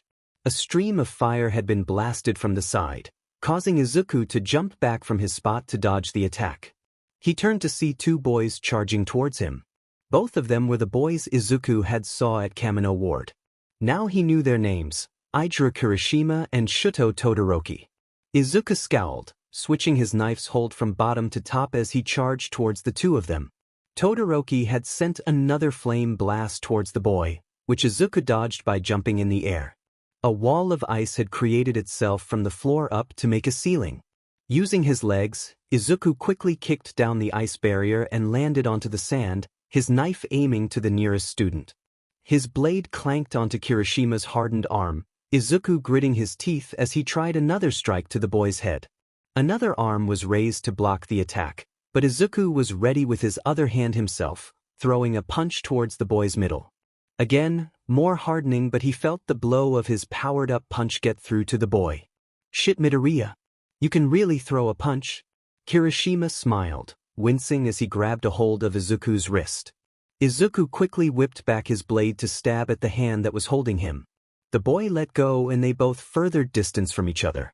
Todoroki had made his way over to Bakugu's side, helping him pull the blades out of his palms. "What the fuck are you two doing here?" He spat, holding onto his hands as he felt the blood bubbling down his palms. Todoroki pulled first aid out of his pouch and handed it to him. "Saving you, obviously." It was too direct and Bakugu was about to yell something before Todoroki pressed the gauze onto his palms. "Don't think we were just going to ignore every time you leave the dorms. You're not the only one who's driven to save him." Before Bakugu could say anything else, he heard quick footsteps race towards the location. Whipping his head up, he saw every single one of his classmates racing down the pathway to the beach. No one was missing from Class 1A, even Aizawa was accompanying them. "Bakugu, are you all right?" The voice belonged to Uraraka. She had ran to his side as the rest of the class caught up with Kirishima to surround Izuku. The villain boy gritted his teeth. He was outnumbered, he didn't have all of assessments ready or a well-thought-out strategy. He could learn as he fought, but when it was 20 versus 1, well, there was going to be a disadvantage. He tried to recall every single one of their faces and names but became frustrated as his mind began fogging up. Instead he turned his attention to Bakugu, his face twisted with malice and envy. "Kaken, look at everyone who came to help you out. Must be great to have so many friends, huh? Huh, Kaken?" His voice was laced with venom, but at the same time sounded like a wounded puppy. Bakugu had gotten himself up, standing as he held onto his hands. "You idiot! They're all your friends," he screamed out, matching the other boy's anger. "Shut up, shut up, shut up." Izuku's head began to spin, the memories in his head began to fizzle in and out of existence before he sees Sensei in front of him. Everything stopped moving, his memories stopped pulling at themselves. His resolves are solid once again. He looks towards the class and begins to smile, a fist readying itself as the entire class gets itself ready for combat. Before Izuku could do anything, a warp gate appears behind him and a hand reaches to grab Izuku. "Do you know?" Bakugu tried using his explosions but stopped, remembering the pain and wounds he has. He attempts to run towards the warp gate but he sees Deku disappear, leaving everyone stranded on the beach. The scream of despair echoes through the beach, reaching to the moon that had risen from the horizon. Bakugu's cries of defeat reaches even the stars. "Can't believe we had to come and rescue your ass." Silence. The sound of scratching begun. "Now we're going to have to take privileges away from you, Izuku." Tomura sat in front of Izuku. The boy was looking at the ground, frowning as he gripped the sofa cushion. "Are you even listening right now?" Tomura reached out with all of his fingers to Izuku's face, but found that the boy didn't block or move away. 4 of his fingers rested on his face, his pinky out. "What the fuck is wrong with you?" Tomura frowned himself, finally catching Izuku's eyes. "I'm pissed, sorry. I got carried away." The feeling of disappointment had spread across Izuku's mind, causing him to feel like he needed to punish himself for it. "I can't be reckless anymore, I'm mad at myself," he added. Tomura retracted his fingers. "Oh, shut the fuck up, you're fine. Go get some sleep, we'll talk more later." Tomura huffed angrily, standing up as he grabbed a hold of the boy's arm, with one finger out, and forced him to stand. Izuku only moved towards the door before Tomura followed. "Stop moping, you baby, do you need me to tuck you in?" The mocking sarcasm was met with a snort and then a laugh. Tomura watched as Izuku smiled to him. But he was still his. The scolding Bakugu received had fallen on deaf ears. Aizawa made his attempts, but found it futile and stopped, leaving him in the care of his classmates. There was nothing he could say to make the situation better, and reprimanding him would probably make things worse. After all, anyone in his place would have done the same thing, himself included. His face was sullen, looking down at the ground as he sat on one of the common room's couches. His hands were wrapped in bandages which gave Bakugu a sick feeling. Curling in his other classmates were around him, though all scattered to other sofas and even to the kitchen to give him space. Only Kirishima had sat on the floor in front of him, looking at Bakugu in the eyes. "I know you didn't want help, but you gotta listen to us, man. You can't do this alone." Kirishima's words seemed to have traveled through empty space.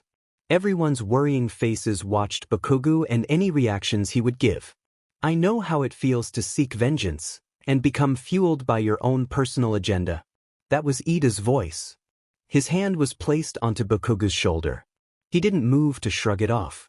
If we all band together, we can save him. The optimism in Uraraka's voice didn't help the situation. More voices tried to reassure Bakugu, but everything bounced off of him. It wasn't until Todoroki spoke.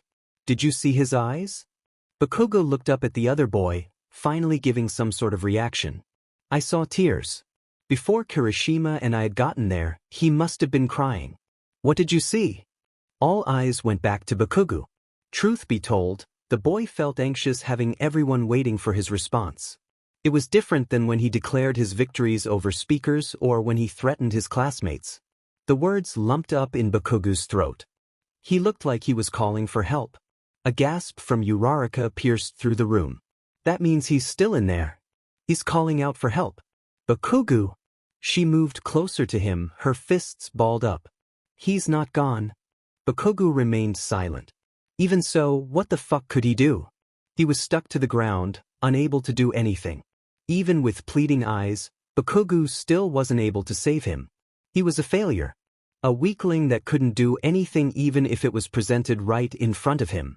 He was useless, dead in the water, a waste of space, nothing more than a Bakugu.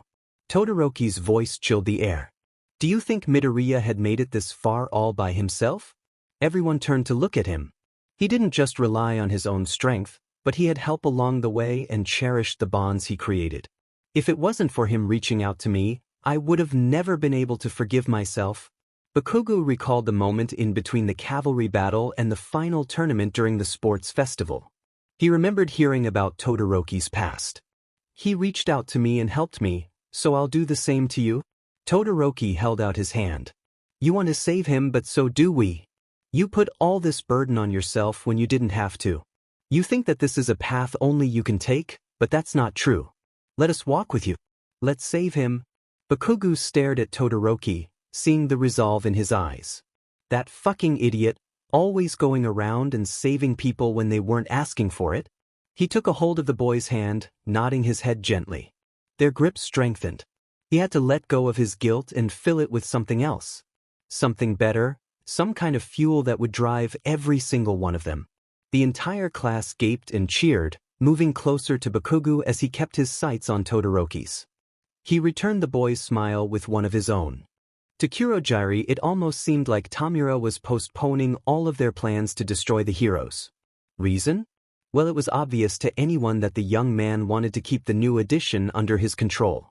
He spent a considerable amount of time with Izuku, sometimes talking and sometimes just being close to him. It was a foreign sight to behold, at least to see Tamura acting like that.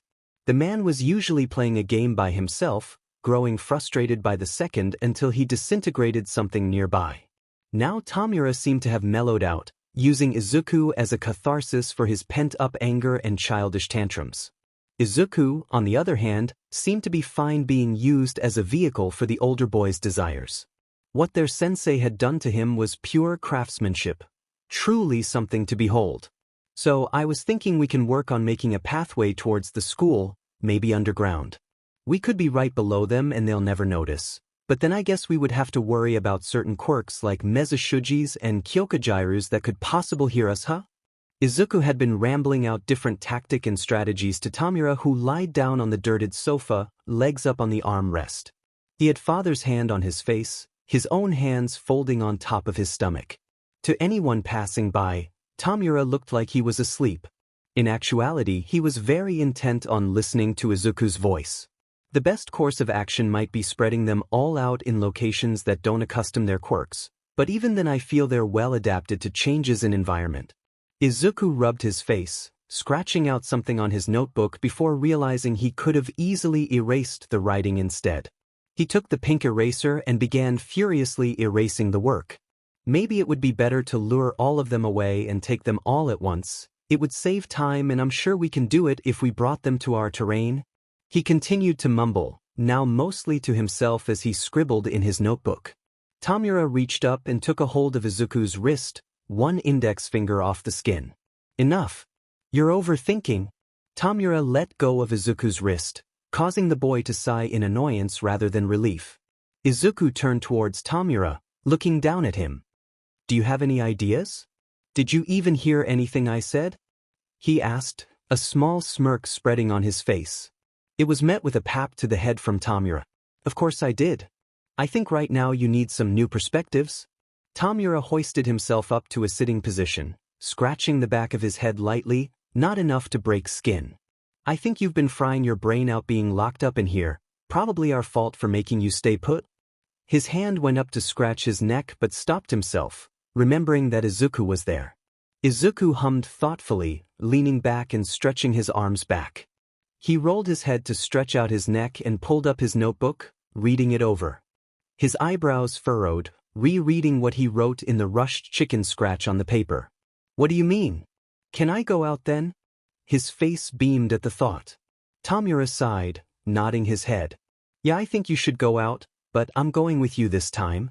A questionable look came from Izuku's face while Kurojairi made his curiosity unnoticed. Tamura stood up from the sofa and walked over to Kurojairi. Take us to Hosu Arcade Walk? He took father's hand off his face and slid it into his hoodie's pocket. Izuku got himself up and ran over to Tamura's side. Wait, really? We can go out? The excitement was apparent on Izuku's face.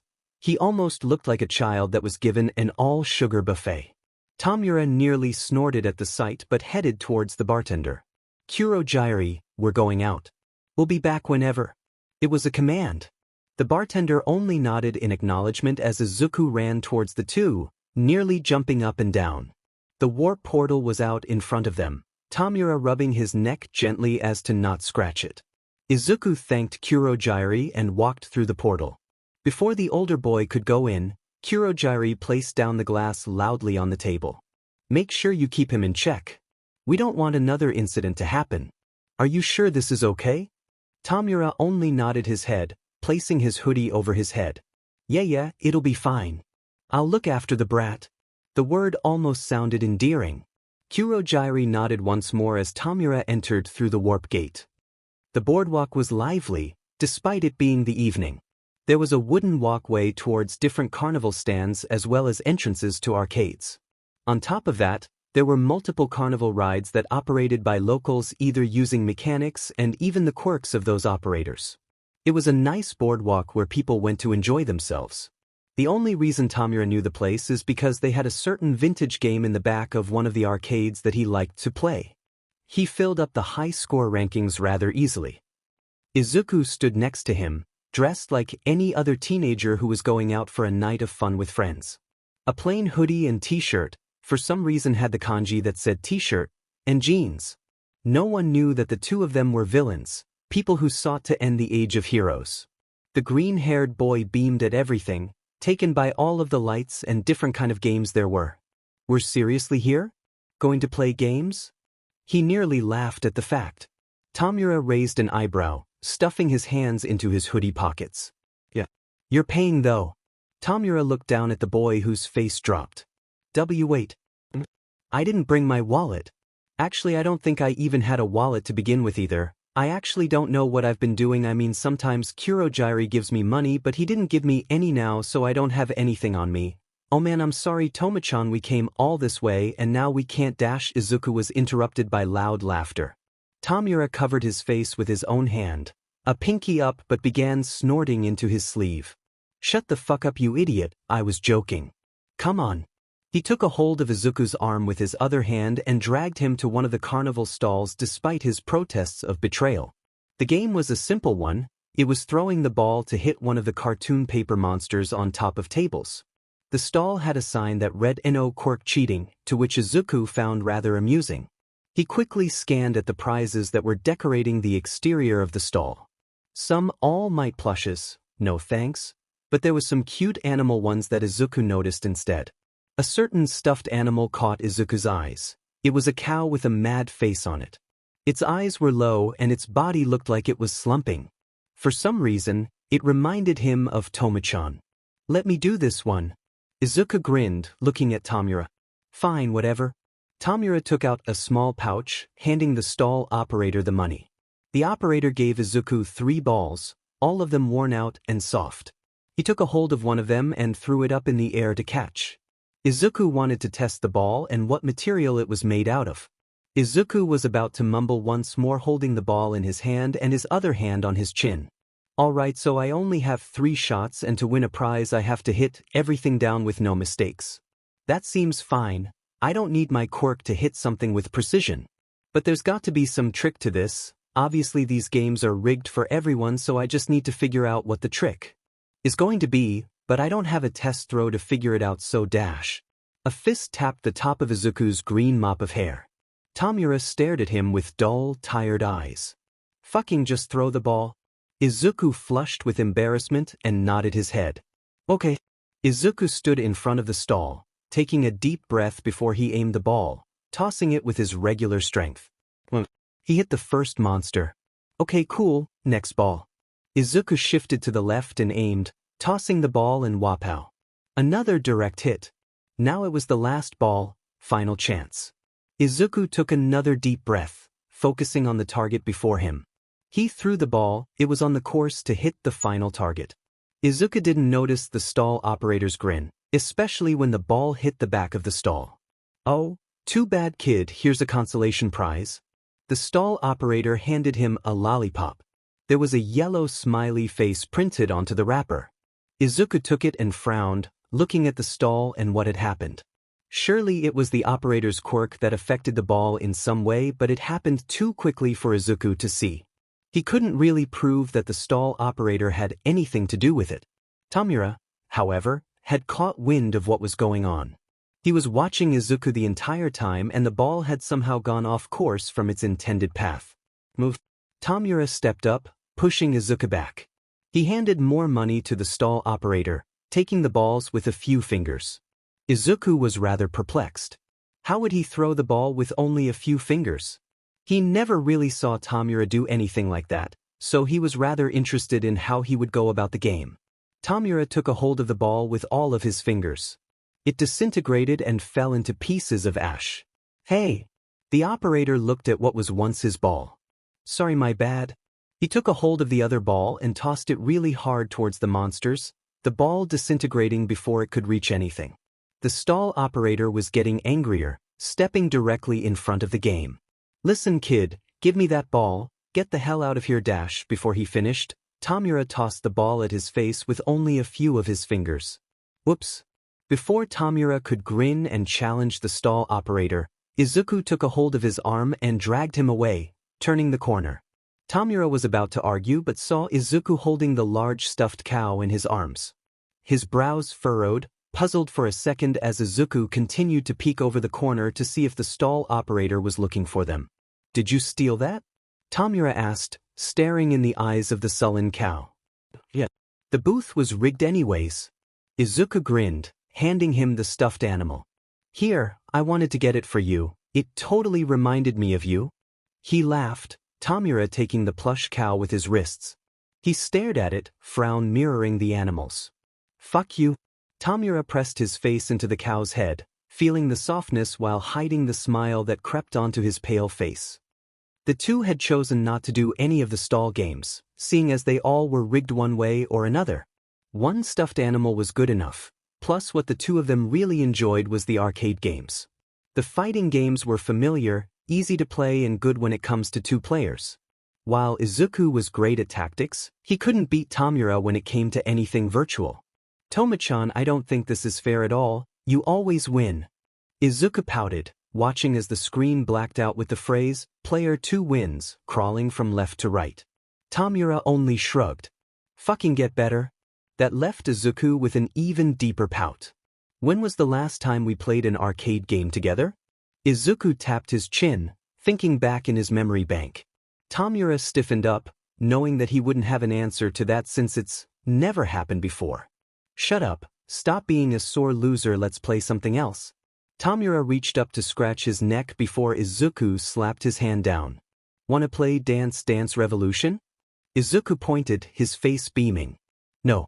Tamura began moving to the opposite direction of the dance machine before Izuku tugged at his arm and pulled him towards it. Tamura kept his stance wide, keeping himself grounded. He did not want to play DDR. Izuku continued to pull, coming to a standstill as Tamura was ready to slide onto the ground to prevent the other from dragging him. All of a sudden, Izuku had lifted Tamura by his midsection, carrying him over to the DDR machine. He placed the villain on the right side while he threw quarters into the machine. Tamura stood there frozen in place, the cow sitting in front next to the machine, as he stared at the song selection screen. He was ready to turn and walk the fuck away but saw Izuku bouncing up and down, stretching his legs on his side of the machine. If Tamura left him, who knows what stupid Udata student would show up and trigger some dumb fight in the middle of the arcade. It would be better if he stayed and watched at least, but there was no way he'd be playing the dumb movement game. A pop song was selected, electro beats pumped out of the machine as Izuku began moving his feet to the corresponding arrows.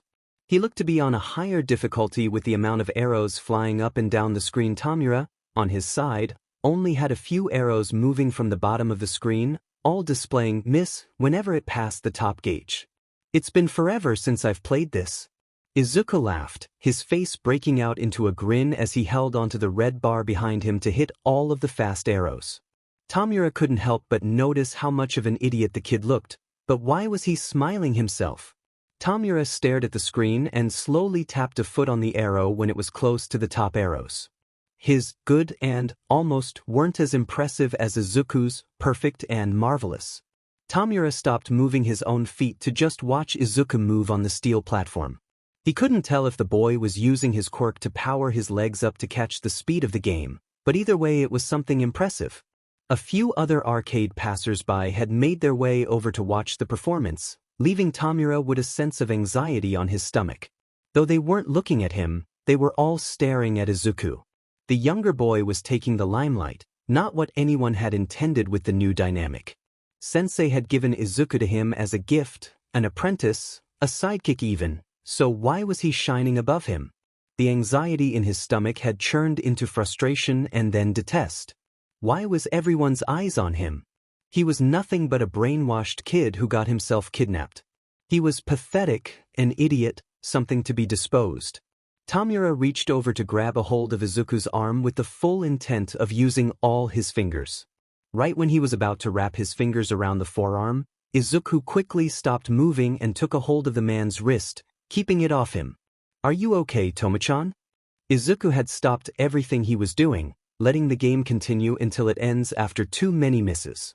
His green eyes are soft and full of concern. Tamura can't help but look away. Shit. Every time Tamura looks at Izuku and his bright, green eyes, he can't help but see something he's never seen before. He didn't know any words to describe it, but the feelings inside of him was something entirely new. "Nothing, I'm tired. Let's go." Izuku didn't seem to be bothered by losing his game, only nodding and following Tamura. The crowd had dispersed by then, but the anxiety was still simmering inside of Tamura's stomach.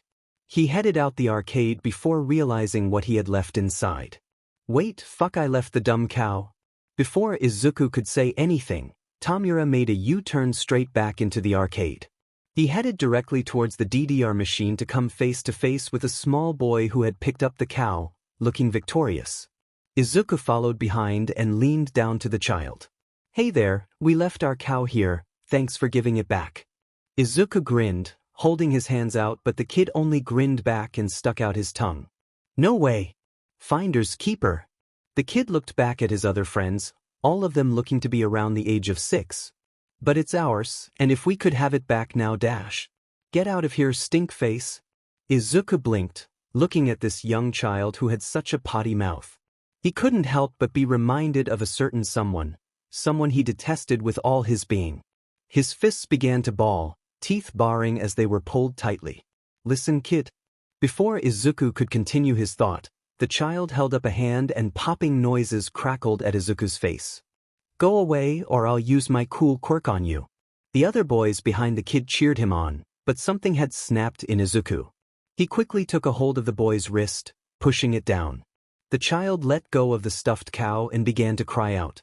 "Listen here, you brat, you shut up right now or I'll snap this hand off." Izuku's face became dark. Tamura was more than surprised to see him act like this to a complete stranger, a child no less. A grin cracked onto his face as he watched the child shrink back in fear. "You remind me of someone I hate, but I'm letting you know now that if you don't stop being a piece of shit, someone's going to kill you." It looked like a promise, as Izuku had promised himself to kill Katsuki Bakugo long ago. The kid only nodded his head hurriedly and his wrist was freed. The boys quickly ran out of the arcade, screaming their heads off. Tamura almost thought he saw a puddle where one of the boys were standing at. Izuku picked up the cow stuffed animal and handed it to Tamura before standing. "I'm feeling a bit tired myself, we should definitely get going." He gave the older boy a small smile, though his eyes looked sullen and dark. Tamura nodded and the two of them headed out of the arcade and towards the alley they both arrived at. They walked in silence for a while, standing in the dark alley as the sun began to creep below the horizon. The two of them stared at it for a while before Izuku suddenly spoke up. "Thanks for taking me out today. I know I'm not allowed to anymore since I got caught, but I had a lot of fun." Izuku smiled softly, thought it looked strained. Tamura could only nod his head as he texted Kurogiri on his flip phone, the cow resting between his hip and other arm. The sun began falling underneath the ocean's line, bringing in the darkness of the night. The warp gate opened and the two of them walked in. Izuku had always slept on the couch since their new hideout was a small, cramped room in between alleys. Something was different today, as there was an object on top of Izuku's face that was soft. Opening his eyes, he slowly lifted what was on top of his face off him, blinking. He came face to face with a stuffed sheep with wide eyes and matted wool. He blinked, squinting at it. "It reminded me of you." Turning his head, Izuku saw Tamura leaning over his cow plush on the other sofa playing an online game on his phone. Izuku could only grin, bringing the sheep toy under his arms and went back to sleep. Inko Midoriya had moved into the dorms of Ue Bakugo. Didn't know who made the executive decision but had a strong suspicion that All Might had some stance on it. He didn't mind either way, since he and his mother had constantly gone over to the Midoriya household when they had time. She was alone in the house, no husband, no son, nothing but herself and her lonely, dreary thoughts. On top of that, it seemed like the executives took into account that she was the only true link to Izuku Midoriya's memories. While the altered memories had recognized Bakugo, it was possible that he could have recognized his own mother as something uncaring. It was a stretch, of course, but if Izuku could build up so much rage and hatred towards Bakugo, who's to say that the altered memories didn't do the same to his own mother? No one told her that reasoning, of course, but she was already more than happy to move in with the children. The class was kind to her, always asking if she needed something and treated her with the utmost respect. Inko had nervously declined any help and offered her own assistance instead. She had cooked meals for the class and spent time mostly in the kitchen washing dishes. She wouldn't let anyone else do them. Most of the class grew concerned that they were taking advantage of the woman, but Bakugo understood she needed to keep herself busy. She cried often as in more than her own son's routine of crying. It became clear to see that the apple doesn't fall too far from the tree. Inko cried both in happiness and in sadness. No one blamed her for crying. After all, her son was forcibly turned into the one thing he sought to defeat. The first time she had cried, Inko was sitting on the sofa late at night. Sada had snuck out of his room in order to grab some sugar ingredients for his room when he got caught by the mother. She had lectured him about eating after hours and the possibility of stomach aches, but was intrigued by his quirk's properties when it came to sugar intake. Sada had apologized as Inko began laughing. Tears slowly fell down her cheek as she smiled through it. Sada had told everyone the next morning that Inko had cried because he reminded her of a time Izuku had snuck into the kitchen to eat leftovers. She stressed that it was a happy memory and she was crying from the laughter. Sada had given her a warm embrace anyways, offering her cake. Inko took his offer. There were many other times she had cried, almost always related to Izuku in one way or another. 3 times she had cried not related to her son. The first, Ida had been talking to some classmates and Inko had walked over with a plate of snacks for the students. Ida's hand moved up too quickly and smacked the woman right in the face, causing her to drop the plate. Needless to say, everyone was mad at the class president, including himself.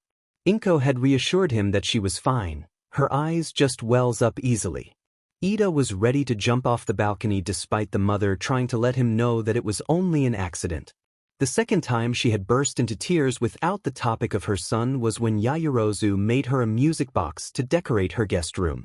Inko was amazed at the girl's quirk and the fact she had learned to make such an intricate object to gift her.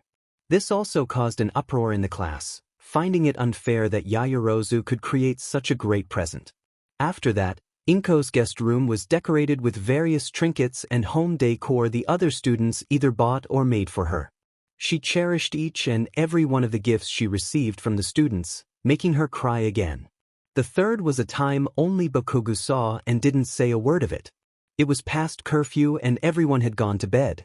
Only Bakugo and Todoroki were up during those hours, always training in secrecy either in their rooms or on the training field. The two never spoke to one another nor wanted to have any kind of joint training, so they avoided each other. Bakugo walked back from the training field, muttering to himself on how often the hot and cold bastard was always hogging it for himself. Both of their quirks required space to train, so the training arena outside of the dorms was the perfect place to hone the two students' quirks. Sure, they could have both trained on the same field, but neither of them wanted to interact with one another. The two had agreed to work together to save Deku, but that didn't mean they had to be friendly towards one another. Niceties were on neither of their plates. As he walked back into the dorm building, Bakugo had heard small whimpering in the hall. He peeked his head around the corner to see All Might, the lanky form of him holding Inko Midoriya's hands and whispering things to her. Bakugo was concerned at first, fearing she had cried over Deku again, but once he noticed her smile, he stopped himself from interfering. He kept this to himself, not wanting to share how he saw the two adults hold hands tightly like their lives depended on one another. The mother settled in and the class grew quite fond of her after the first couple of weeks. She knew every single one of Class 1A students' names and at least one or two fun facts about them. Everyone, please work hard today, always do your best.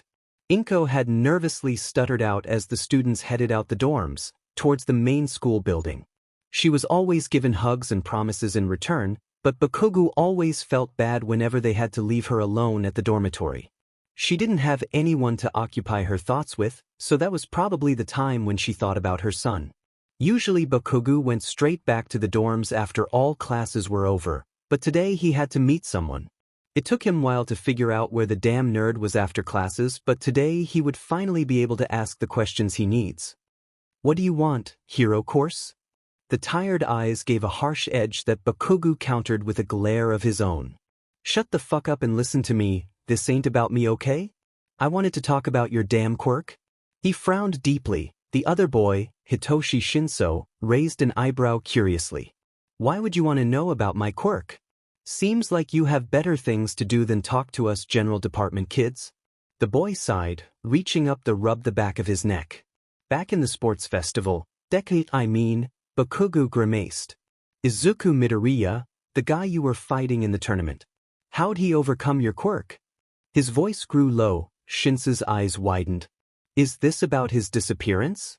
The tone in Shinso's voice had also gotten low, the mood had gone serious. Shut up and answer my questions already. Don't try to dash. Bakugo's words fell flat. His entire mind went hazy, like it was shrouded in fog. It began to lift and he exhaled loudly, gritting his teeth in annoyance. Don't you dare fucking do that again. He reached over to grab the boy's collar, but Shinso slapped his hand away. That's how it feels to be brainwashed by my quirk. Your mind is lost in this fog. You have your mind intact, but your body will start obeying my command. He began explaining, sighing softly. I don't know what this is about, but I have a feeling it's related to Midoriya's disappearance. Has he been brainwashed? Bakugo hesitated, knowing that only Class 1A and the teachers knew all the details about Midoriya's disappearance and his transformation into a villain. He swallowed hard before nodding. You better keep your trap shut about this, okay? We're just trying to figure some shit out. Bakugo's hands balled up into fists next to him. You must be desperate. Shinso replied, leaning against the wall in the hallway. You know that all quirks are different and my brainwashing is probably a different kind than whatever Midoriya is under. Bakugo clenched his teeth, his fists shaking. I fucking know that. But he broke out of your hold, so maybe he can dash. Bakugo's sentence dropped. His mind became hazy once more as he stared at the purple-haired boy with clouded eyes. "Slap yourself?" Shinso commanded. Bakugu's hand involuntarily went up. He struggled to keep his hand down, but ultimately it slapped him right across the face. His mind cleared once again, the rage building inside of Bakugu as he took a hold of the other boy's shoulders and gripped hard. "What the fuck did I say?" His hands began to smoke, Shinso staring at him dead in the eyes. That's what Midoriya had gone through. I don't know anything about how he could have gotten out of it, it's never happened before. Shinsu's sullen eyes looked from Bakugu to his hands that had its tight grip on his shoulders. Bakugu's teeth clenched tighter, threatening to break his own jaw. Then that means it's possible, right? He could get out of that brainwashing? Bakugu let go, hands falling back to his side. "I don't know. My quirk isn't the same as whatever that kid's under, but what he did has never happened to me before. He's a special case." Shinso turned around and began walking away. If anyone could get out of a bind, it's probably him. I don't want to give you false hope, but I believe he can break out of it. Shinso left the school grounds, leaving Bakugu in the hallway. Bakugu's heart began beating, mouth quivering. There was hope somewhere then. Time and time again, Deku had done something that surprised everyone, exceeding expectations. What the hell was that? Bakugu's head turned to face Todoroki, his own face falling into a grimace. "What the fuck do you want?" He glared at Icy Hot, stuffing his hands into his pockets. "Telling people outside of our classroom about Midoriya? Don't you think that the police and teacher are already asking brainwash quirk users that kind of stuff? That guy doesn't know much, but you're already blabbering out secrets." Todoroki's glare was cold. Bakugu's became fiery hot. "You think I can stand by and wait around for some police guy to figure something out? At least I'm trying to do something about it." He spat back, keeping his balled fists in his pockets to prevent himself from lashing out at his classmate. "Don't tell me you haven't been doing some kind of research, everyone in class is. Fucking Yaoyorozu brought an entire library back from her fucking mansion to research the shit." Todoroki's frown fell deeper, the atmosphere grew cold. "You're recklessly jeopardizing Midoriya's position. What if that general education student went off to tell everyone that one of Class 1A students had been brainwashed by villains? He's made it known that he resents us, so this is perfect leverage for him." The boy's voice grew louder, more fierce. Bakugu winced slightly, lowering his head. "No, you dope.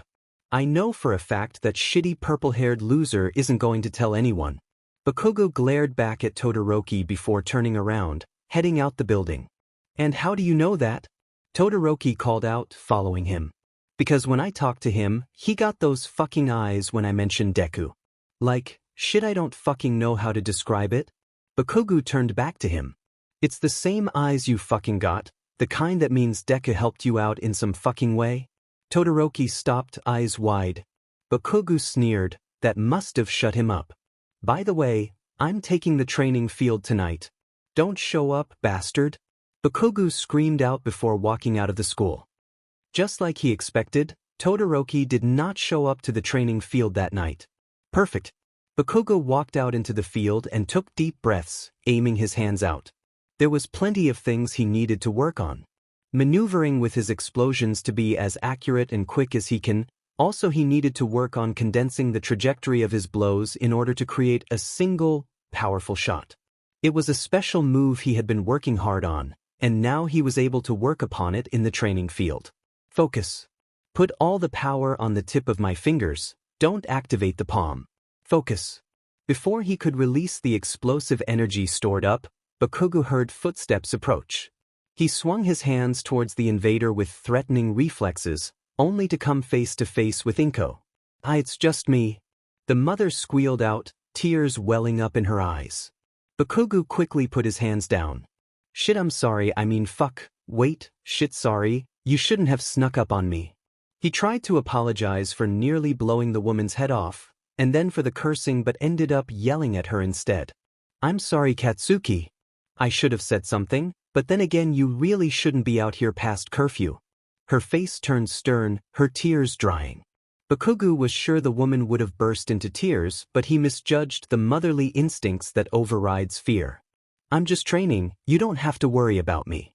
I need to get stronger. Bakugo turned to look at his hands. Deku had pierced knives through his palms, and though it was healed up, the phantom pain acted up whenever he thought about it. Inko only stared at his hands and placed her own on top of one of them. Katsuki, I know you're working hard for Izuku, but if you push yourself you're not going to be able to do anything. Please get some rest. Her eyes looked tired. It didn't look like Inko got much sleep at night either. Bakugo looked back to the training arena. He just got a chance to use the training field for the night, so should have been able to spend the limited time working on his special move. Inko's face looked too concerned, too motherly to refuse her request. He gritted his teeth looking away from her. I know you want to get stronger. You and Izuku are so alike, you know? Shit. Bakugo turned to face her, seeing her eyes well up once more. He quickly took a hold of her hands. And I will. I'm going to become stronger and save him. You got that? I made you a promise. Inko gave the boy a small smile, wiping her tears with a sleeve. I know you will, but you need to not push yourself, okay? Get some rest, please. Bakugo took another look at the mother's face and then nodded. Okay, I will. You've been up every night for the last days. Will you stop writing for 1 second and sleep? A sofa cushion was thrown at Izuku's face. ACK, I'm almost done, don't worry. The young boy picked up the cushion and tossed it back at Tamura, who was sprawled across the other sofa perpendicular to the table Izuku was writing at. Tamura allowed the cushion to hit his legs, humming thoughtfully. He swung his feet over the armrest and reached over, snatching the notebook from Izuku's desk with 4 fingers. Hey! Izuku reached to grab back his notebook, only to be threatened by the last finger coming down. I can't fucking go to sleep with you tapping your pencil constantly. I'm tired, so go to sleep. Tamura flung the notebook back at Izuku, who scrambled to catch it. He sighed in relief when he had his notes in his hands, placing it down on the table. Looking over at Tamura, Izuku stood up from his seat. Walking over to the other sofa, Izuku sighed and fell onto it, letting his face fall into the stuffed sheep plush. Fine, I'll go to sleep. Izuku didn't realize how tired he actually was until he closed his eyes and drifted off. Bakugo blinked. He was in his hero costume, standing in a hallway that looked oddly familiar. He took a few steps and realized where he was. The dark metallic hallway led to an opening of a floor, rubble and debris scattered about. He was back in ground beta, where Class 1A had their first hero training class. It took a few seconds of staring at the open wall to realize he was dreaming. Well, at least that's what he thought it was. Bakugo doesn't usually dream, and he definitely doesn't remember what happens vividly. He felt like he was actually there, standing on ground beta where he once fought Deku for the first time after being accepted into UA. Maybe it wasn't a dream, maybe this was somebody's quirk at play. Bakugo got himself ready, holding his gauntlets up as he scanned the area. Rushing footsteps alerted Bakugo and he turned towards the entrance of the floor. He froze. Izuku Midoriya stood there, out of breath in his original hero costume.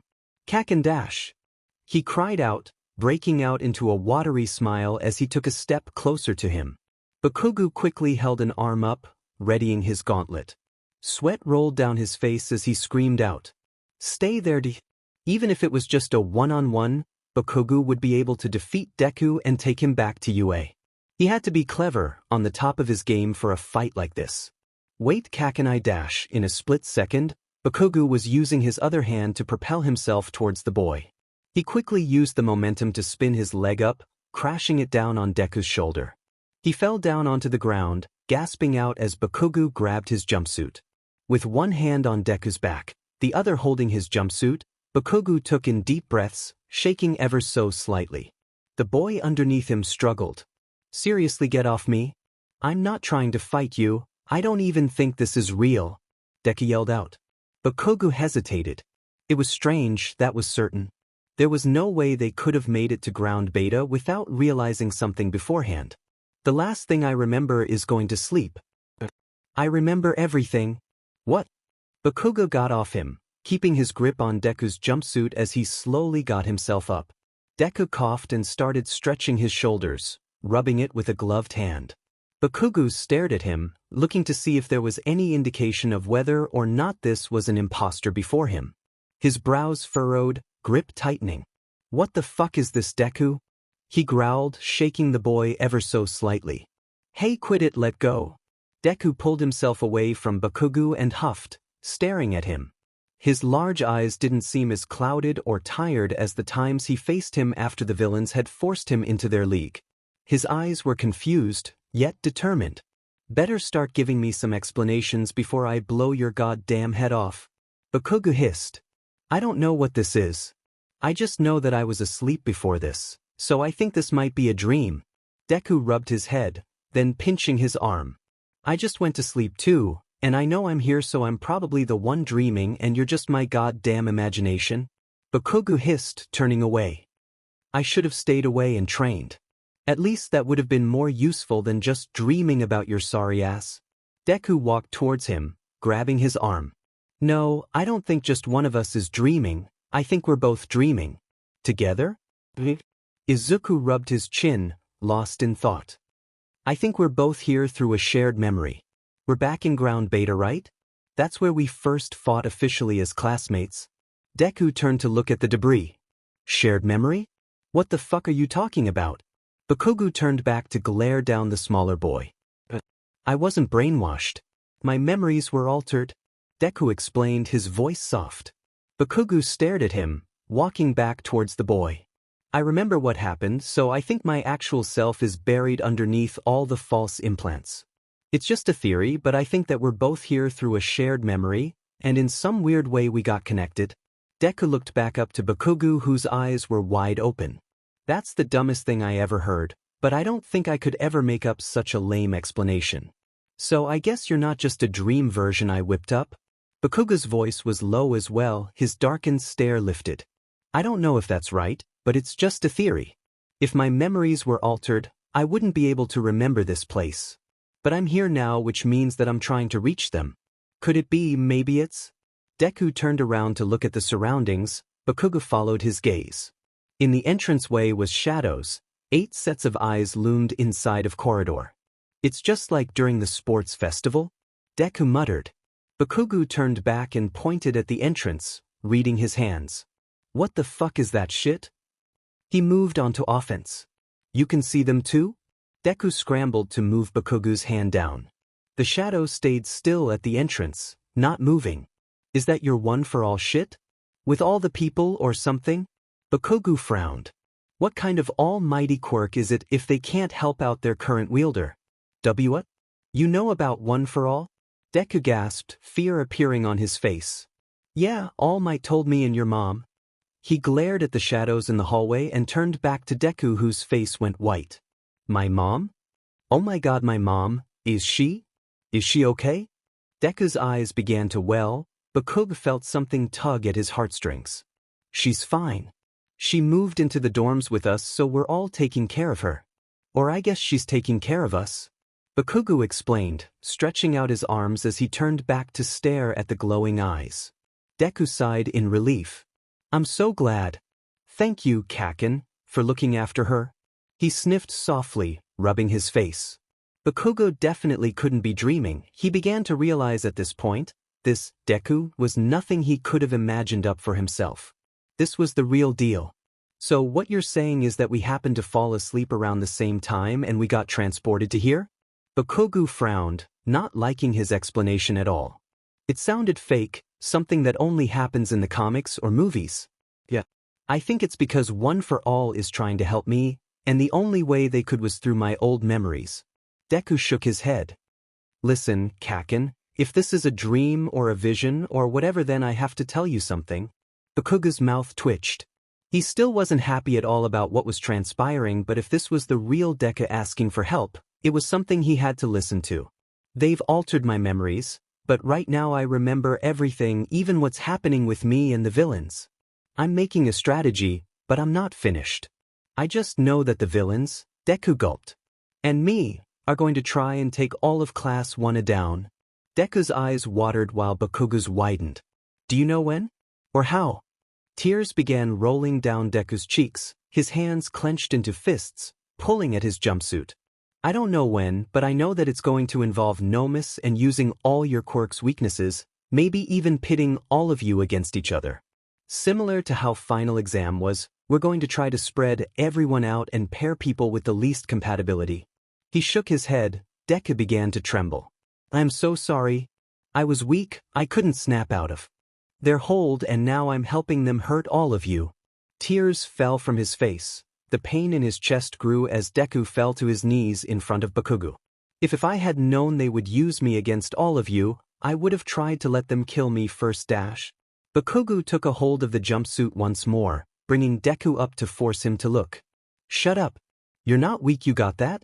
So what if you got manipulated or whatever? We're going to get you back. The fire in Bakugo's eyes were apparent. Deku stared at him as more tears slowly slid down his cheek. You listen up, nerd, and you listen good. Even if it takes me the rest of my goddamn life, I'm going to rescue you. Got that? Determination rose, though Bakugo began trembling himself. It's my fucking fault this is happening. So I swear, I'm going to save you. The sincerity in his voice was something Deku had never heard before. It was almost too foreign for him to take seriously. Bits of pieces began to click in Deku's mind, causing him to share a shaky smile. Right? You're right, Kaken? Deku used his shoulder to wipe his tears away. Fucking cry baby. Bakugo let go of the jumpsuit, turning away to not show his own glistening eyes. Kaken, I'm leaving it to you, okay? I don't know when the next time we can meet like this is, but if I never see you again until I'm rescued then, well, I'm counting on you. Deku stepped back, taking a deep breath and smiled brightly at Bakugo. The boy scoffed, returning with a smirk of his own. Just wait, you'll be back to your dumb, annoying brat self in no time. Deku muttered a thank you, smiling through his teary eyes. Bakugo shot up from his bed, sweat clinging to his skin as threw off his blanket. He looked at his balcony door, seeing the sun slowly peeking up over the horizon. Taking a second, Bakugo tried to recall everything. To his surprise, it was as vivid as could be. He remembered everything. Throwing himself out of his bed, he raced out of his room and into the hall. He had to tell All Might, his classmates even. The real Deku was still inside, buried deep down in all of the altered memories. He reached out. He was fighting back. There was hope. Izuku woke up abruptly. He felt a sharp pain in his shoulder and back, but dismissed it as the usual soreness he got from sleeping on a sofa.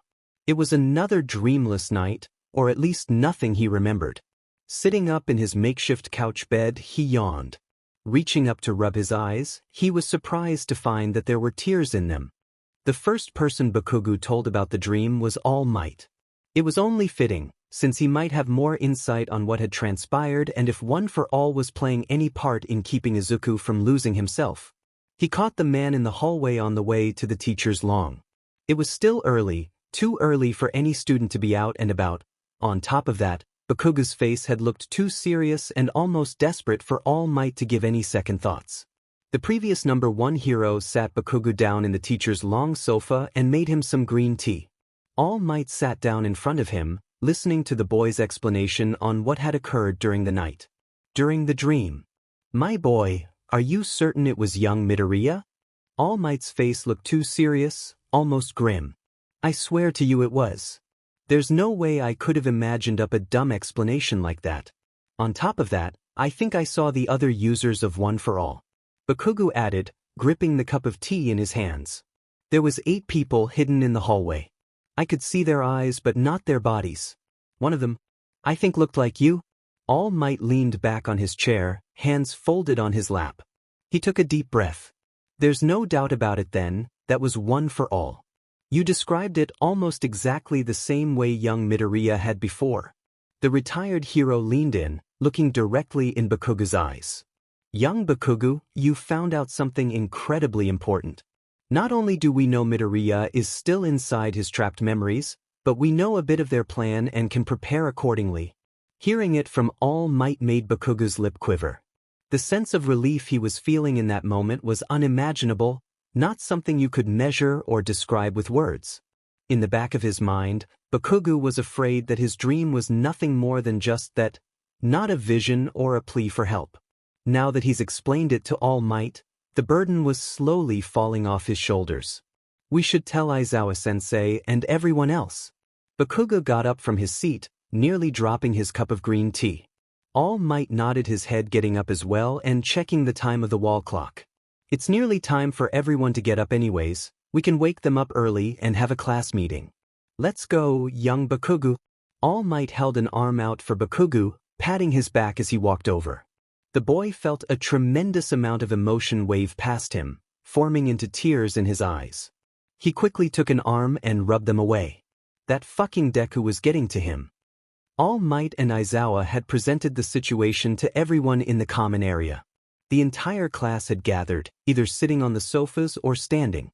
Inko Midoriya was sitting down as well, listening in as she handed the students some orange juice. Bakugu scanned over messy hair and tired faces to see their reactions as the dream was described. His face reddened with embarrassment, as there wasn't any other time a teacher of his would be describing his dream to his fellow classmates.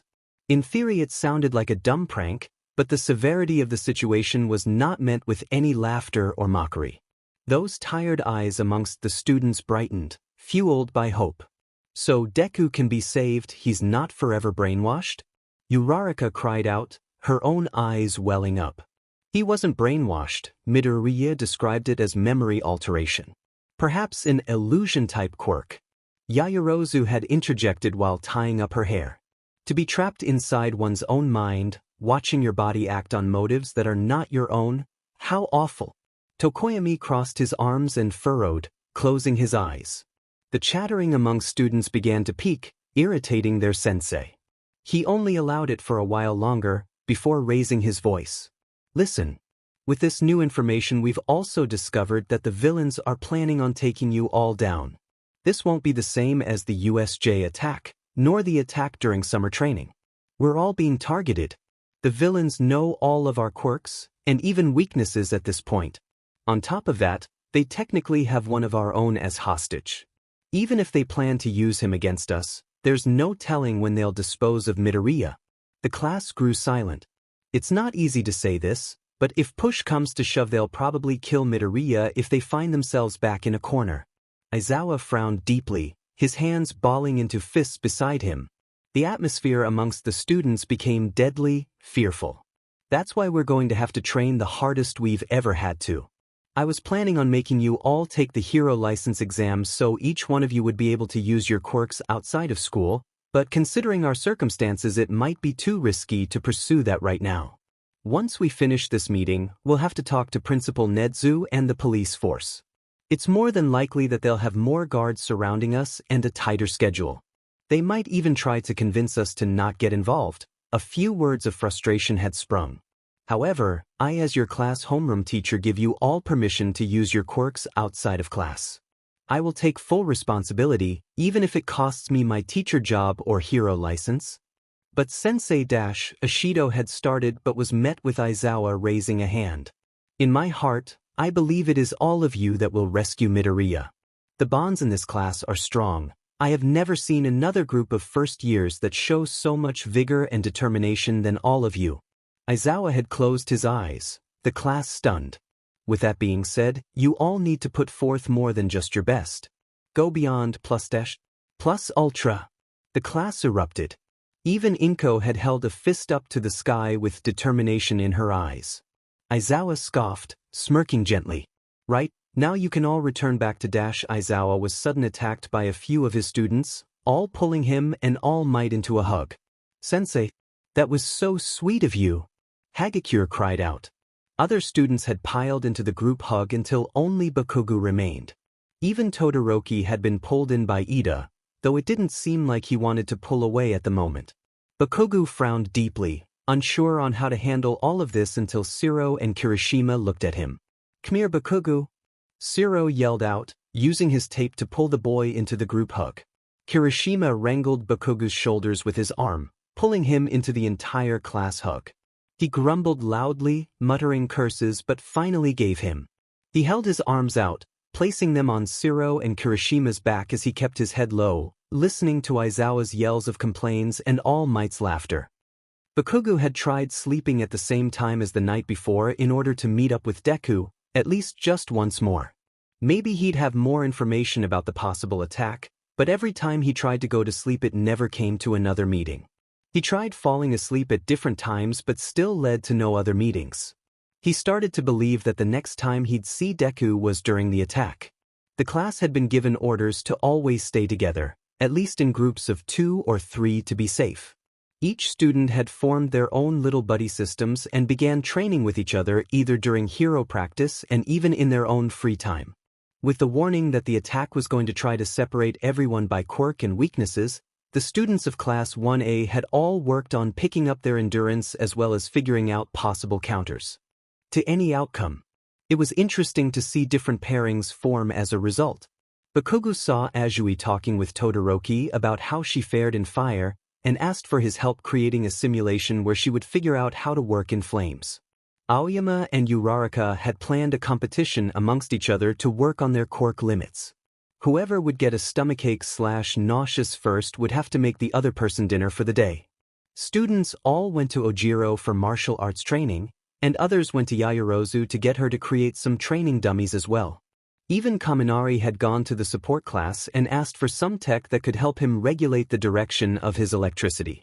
Everyone was working to push their limits, to break their current weaknesses in order to save Izuku Midoriya. Even when the nerd wasn't around, he was still uniting the class in some way or another. The entire class was kicked into gear, training like the attack could happen at any moment. They had to be ready for it. Bakugo continued to spar with Kirishima, as the latter had confronted him and begged for some one-on-one sparring in order to work on being able to last in a drawn-out fight. Of course, Bakugo had no problem using the hardening quirk to his own advantages as well. It was a good pair. Better than the sports festival fight, yeah? Kirishima grinned, aiming more punches at Bakugo's face. He dodged them quickly, moving to counter with his arms. He tried to land an explosion on Kirishima's side, but the other boy hardened his skin so it had no effect. Yeah, but you're probably going to last only an extra minute. Bakugo spun on his heel, kicking up his other leg to land a hit at the side of Kirishima's head. The red-haired boy hardened his face, moving to grip at Bakugo's ankle. Once Bakugo felt the boy's hold, he used his palms to explode himself off the ground, flipping himself over and using the moment of his leg to bring Kirishima up and slammed him to the ground. Kirishima landed with a grunt, flat on his back. He quickly sat up, holding onto his head before stumbling up. "I'm not down yet." Bakugo grinned widely, turning around to throw an explosion at him. Kirishima quickly dodged it, bringing his arms up to lock Bakugo's arm. He turned on his heel right after, throwing Bakugo to the side. The blonde quickly readjusted his weight so that he could land on his feet, using a hand to the ground to stop his momentum. He grinned up at Kirishima. "Guess you went past an extra minute. Let's finish this." Bakugo charged at Kirishima, who in return began running towards Bakugo, yelling out. Before the two could meet in the middle of the sparring field, a loud explosion that was heading their way caught their attention. "Yo, look out!" Kirishima called out, kicking himself in gear and launched himself to pull Bakugo onto the ground, away from the explosion. The two of them coughed, the dirt from the ground shifting into puffs of brown clouds around them. They quickly got up, readying themselves. Was it the time? Were the villains here? Kirishima. Bakugo. Ida ran towards them, an arm up in his signature robotic fashion. "So sorry, Yaoyorozu is working on creating new types of cannons and explosions with her quirk.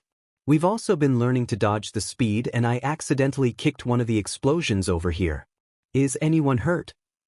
Bakugo shoved Kirishima off him, standing up and then grabbed the hardened boy by the air and hoisted him onto his feet. "We're fucking fine, better watch it, Four Eyes, anyone else other than us and we would have been blown up." Bakugo had an ugly look on his face, but Kirishima was staring at him with glimmering eyes. "Oh my god, Ida, did you hear that? He basically said I was strong." Kirishima held onto his face, Ida bowing his head deeply. "Again, apologies." Ida moved up from his bow and then bowed once more. Then again. Then he got up and left back to the group he was training with. Bakugo huffed, turning to see Kirishima still ogling at him. "What the fuck, do you want hairs for brains?" He screamed, trying to slam his hand against the boy's face to make an explosion. Kirishima ducked, dodging the attack, but kept his smiling face of admiration and pride on his face. "You think I'm getting better?" Kirishima batted his eyelashes. It was met with a huff from Bakugo and his other hand throwing down onto Kirishima's face. Of course, you idiot. Everyone here's working their asses off. You got me off guard for a second too, so I guess you're improving. Bakugo pushed Kirishima's face away from him, shoving his hands into his pockets after. Right on. At this rate, we'll get back Midoriya for sure. Kirishima threw a fist into the air, grinning brightly. Bakugo turned away, but he wasn't angry or upset about Kirishima's exclamation. It was true, the entire Class 1A was improving themselves at such an incredible speed. Not only had that, but they all done so while bonding. It was true what Aizawa-sensei had said about the class. They were strong, but they were strongest together. It was cheesy for sure. Bakugo would never admit it, but he felt a part of the class's strength. The sound of wheels were heard coming towards them. Inko Midoriya had a small trolley of water bottles behind her, but she wasn't pushing it. Instead, she was pulling the trolley with her quirk. Even she was working hard to exercise her own powers and exceed past her limits. It didn't seem like she was having too much trouble, but the trolley moved at a slower pace than normal. Hi boys, here take some water bottles. She pulled the water bottles from the trolley towards her, taking a hold of them and handed them to Bakugo and Kirishima. Thank you, Mrs. Midoriya. Kirishima bowed his head and took the water bottle, opening it and began chugging. Bakugo took the water bottle and nodded at her, feeling a bit relaxed seeing the mother work so hard. He noted that she hadn't cried in a while, not even when they discussed the dream Bakugo had, nor did she ask about it afterwards. Instead, it looked like she was given a new set of motivation and drive, visible physically and through her work ethics.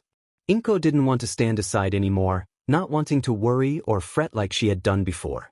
Instead, she sought to be of use to the people that were going to help save her son. Bakugo always knew her as a fiercely protective and loving mother.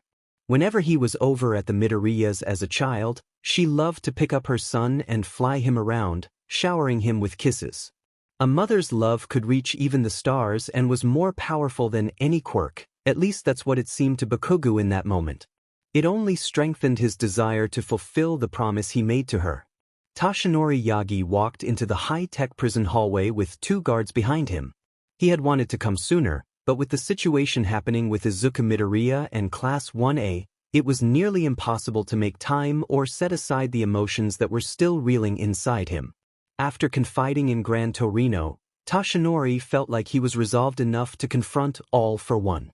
He had to find out, even if it would be difficult, he needed to know how to save young Midoriya. He sat in a chair, wearing one of his All Might hero outfits despite the size being too big for his true form.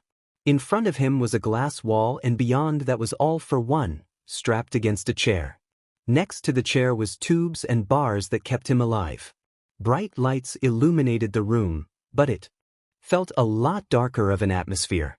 This place, All Might, One for All began, knowing that the retired hero was sitting in front of him. It's quite stiff.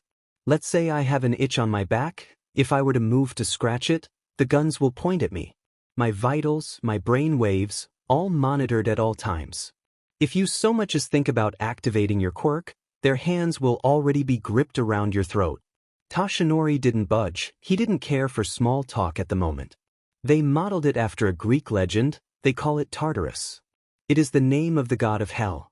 Quite fitting that the fate of those who betray the gods have befallen me. Toshinori's gaze pierced through the wall, despite the man before him being unable to see. What kind of quirk did you use on young Midoriya? He wanted to get straight to the point, he wasn't there for idle chit-chat.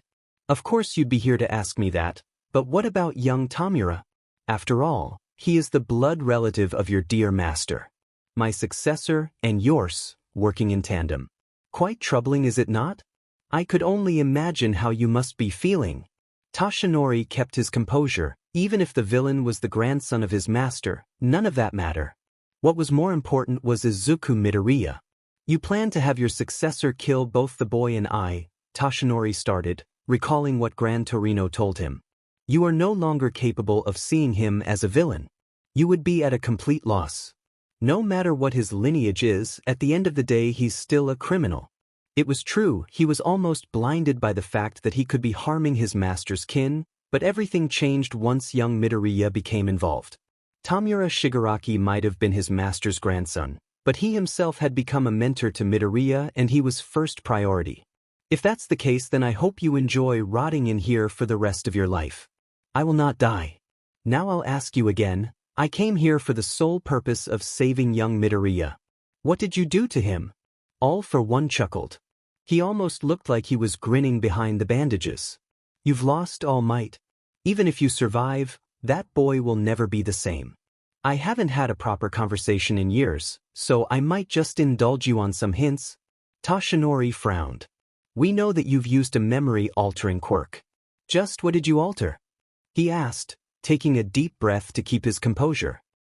So you found out that much? Interesting. I didn't change much actually. You see, children can be quite cruel.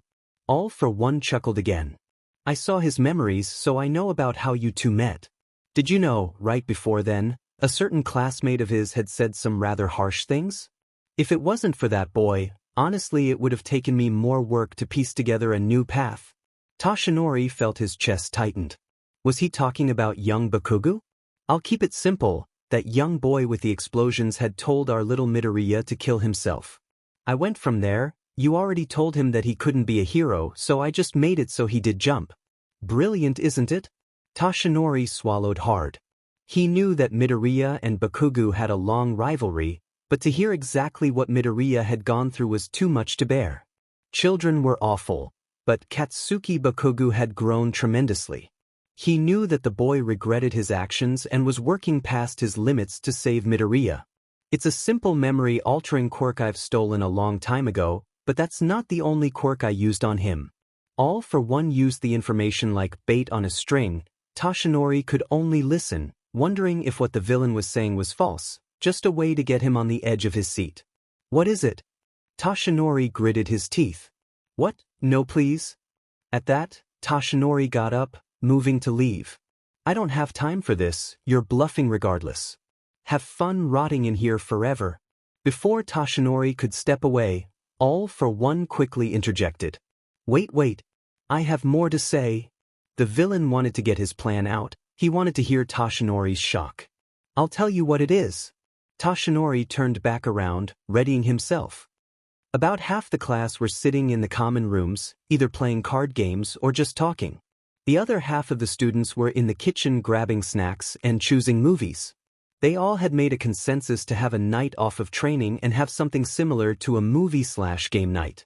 Most of the girls had all convinced Satu to bake something for the night, and he presented everyone with a scrumptious sponge cake. Everyone had gotten a piece for the night, and while Bakugo wasn't one to eat sweets, it wasn't half bad. Bakugo watched as Todoroki, teamed up with Ida, face off against Denki who was teamed up with Kuda, in a game of charades. Ida's wild hand gestures had confused Icy Hot, who couldn't decipher which hand movements were a part of the hints and which ones were just Ida being himself. Kuda, on the other hand, was pretty good at charades. It was the electric dummy that wasn't able to decipher the well-thought-out clues given to him. Gyro had brought out an acoustic guitar and was showing Tokoyami and Siro the chords to an easy song. She strummed a few of the chords for them, bobbing her head to the tune. Other classmates were talking and eating cakes. Someone had finally decided on what movie for them to watch. Hagakure and Ishido both voted on watching a classic Disney movie and moved to put it in. Before they could put the movie in, all the lights had gone out. Everyone's first response was to look at Kaminari, but once he faced his classmates with a serious face, they all got up. The emergency lights started flashing red against the walls. Intruders on campus. This is not a drill. Intruders on campus? Ida was the first to raise his arm. Class 1A. We have intruders on the campus and they're most likely the villains. Prepare yourselves, stay in groups. Ida looked over to his classmates. First, we need to make sure Mrs. Midoriya is safe. Satu and Shuji had both paired up to go check on Inko in her room. The rest of the class headed towards the front to see the commotion that was brought into the U.A campus. Bakugo raced through the gates, stopping when they saw a lone person walking through the pathway, security guard bodies on the floor. From the looks of it, they were only pinned down and not dead. Despite it being the night time, Bakugo was able to see that the security personnel were all being held down by knives. The class came to a halt, watching as Izuku Midoriya walked towards them, a knife in one hand and a notebook in the other. Looks like not everyone's accounted for, but that's fine. Bakugo glared. It seemed like he was right in thinking the next time he'd see Deku was during the attack, and there he was. Before Deku could take another step, Zero and Mineta had moved into action. Purple orbs were thrown near Deku's feet, causing the villain to move in order to dodge them. Zero had used his tape to catch him as he jumped into the air, wrapping around him tightly and began pulling. "You're in our territory now. Come on, let's get you back here with us," Zero yelled out, pulling at his tape. A warp gate formed behind Deku, absorbing him as the tape began being pulled from inside the warp gate. Zero nearly jerked forwards before Kirishima sliced the tape off him with his hardened skin. Another warp gate appeared behind the class. Students that were closer to the gate quickly faced it, while the other classmates kept their eyes peeling all around them. The entire class moved closer to each other, getting ready as two more warp gates on each side of the first gate appeared. Deku emerged out of the middle, his notebook tucked under his arm. "We might be in your territory now, but I think you'll find that we have the upper hand." Behind him emerged out Tamura Shigaraki, then the villain responsible for the warp gates. Out of the other portals came out various nomes, reaching to at least 6 in all. Other villains emerged from the warp gate alongside the monsters. The class prepared themselves as the villains approached. They had trained their hardest for this moment. Bakugo stared down Deku, who in return grinned at him. "Kaken, I've been waiting for this for a long time." He started walking towards the class, though his sights were only on Bakugo. Tamura took a hold of his shoulder with a finger up. He whispered something to him, leaving Deku with a frown. Bakugo noticed the clenched fists and the way he receded back behind the villains with the hands. The nomes charged towards the students as warp portals were being placed around the areas. The villains were planning on splitting everyone up, at least that's what it looked like to Class 1A. They kept to their assigned pairings and groups, getting ready to face the nomes. Bakugo kept his sights on Deku, while the other did the same. This was it. He was going to save Izuku Midoriya. No one knew how long it had been since the fight started. Could have been minutes, maybe hours, or just mere seconds since the alarms had begun blasting. The class was at an advantage, as the villains had done their research beforehand and knew every single one of the students' quirks and weaknesses. As for the newcomer villains, nothing was known about their power. It would be difficult, but it wasn't like the class hadn't been in some dire predicament before. There was a joint goal at hand. They actually didn't have to defeat any of the villains really. The real objective was to rescue Deku, and once they did that, everyone could retreat. Some of the students stuck to their pairs and allowed the warp gates to transport them somewhere. Most pairs and groups had tried to avoid the altogether, refusing the warp gate villain to scatter them before, like what had happened during the USJ incident. The class had gone through the most rigorous training and had experience prior, so this attack? Just another day at UA. Of course it was still frightening to everyone, especially since no teachers were there at the moment to assist, but with fear came the desire to combat it. It was essential to every hero to know that fear was a part of what made them stronger. Even Bakugo, who stood there at the ready, his eyes fixated on the green-haired boy that stared back. He was scared. Never would Bakugo have admitted something like that, but it wasn't the fear of dying that he had. Bakugo feared losing Izuku Midoriya. The result of this fight would end up in one or two ways. Either Deku would be rescued and returned, or Bakugo would die trying. There was no way that the villains would try to retreat and regroup again. This was their final push to destroy you, today's students. They couldn't afford to try again and again, not with their limited resources and their tantrum toddler of upper management. It was do or die, now or never. Bakugo kept his eyes locked on Deku, who only furrowed his brows and grit his teeth back in response. Tamura Shigaraki kept one hand on the boy's shoulder with a pinky up, holding him back. Bakugo noticed that the hands freak was muttering things behind the hand that fastened itself to the creep's face. Deku only nodded in response, taking a few steps back. What? Was he not going to fight? Bakugo grit his teeth and took a few heavy steps forward. What? Not going to fight me? I thought this is what you wanted. Come on, Deku, just try and kill me. He screamed out, the others watching Bakugo as he carefully kept his distance despite the threat. He could see Deku's mouth pulling and his fists clenching, but the other villain kept him at bay.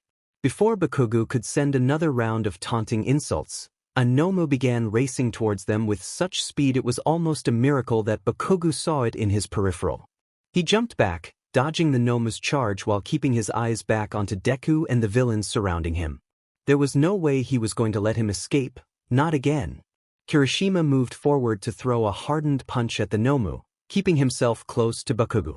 The Nomu's speed was far too great, avoiding the attack and began barreling towards Kirishima. Breaking his gaze, Bakugo moved and projected himself with his explosions to grab a hold of Kirishima's arm, pulling him back from the attack. "Thanks, bro. Let's get rid of this monster first, it's way too fast." The redhead hardened both his arms, getting himself ready for any other charged attacks. Bakugo quickly scanned behind him, seeing that the remaining students that were around were Shiro, Ojiro, Ida, and Todoroki. Behind them there were other classmates who had begun fighting with various other Nomus and villains. He couldn't check for too long, but he had faith in every single one of his classmates that they'd be alright. Everyone had each other's back, they would be fine. "Please allow us to take care of this Nomu." Ida stepped up alongside Todoroki, who had both prepared themselves in battle stances. Bakugo scoffed. Both Four Eyes and Icy Hot had been working extensively hard together to build each other's quirks up. Bakugo saw a bit of what they were capable of together. He could tell that beating the Nomu would be easy enough for them with Ida matching the monster's speed. Bakugo turned back towards the villains at hand, preparing his hands. "Fine by me. Don't fuck up, got it?" He turned his attention towards the Nomu, who was getting ready for another charge. Before it was set to move, a path of ice quickly formed towards the Nomu, encasing the legs of it. Almost in a flash, Ida had sped down the ice, using the icy sleet to quicken his speed before jumping and landing a powerful kick at the Nomu's face. With a hand, Ida took a hold of the Nomu's shoulder and propelled himself upwards, lifting his other leg and crashing it back down on the monster's head. Ida glanced back at Bakugo, determination shining through his glasses. "I leave Midoriya to you." "Bakugo!" he shouted out. The fiery boy could only smirk, turning back and kept his eyes back on Deku, who stood next to Shigaraki. The green-haired boy didn't make any motions, nor any movements that indicated he was going to attack. Was he not going to fight?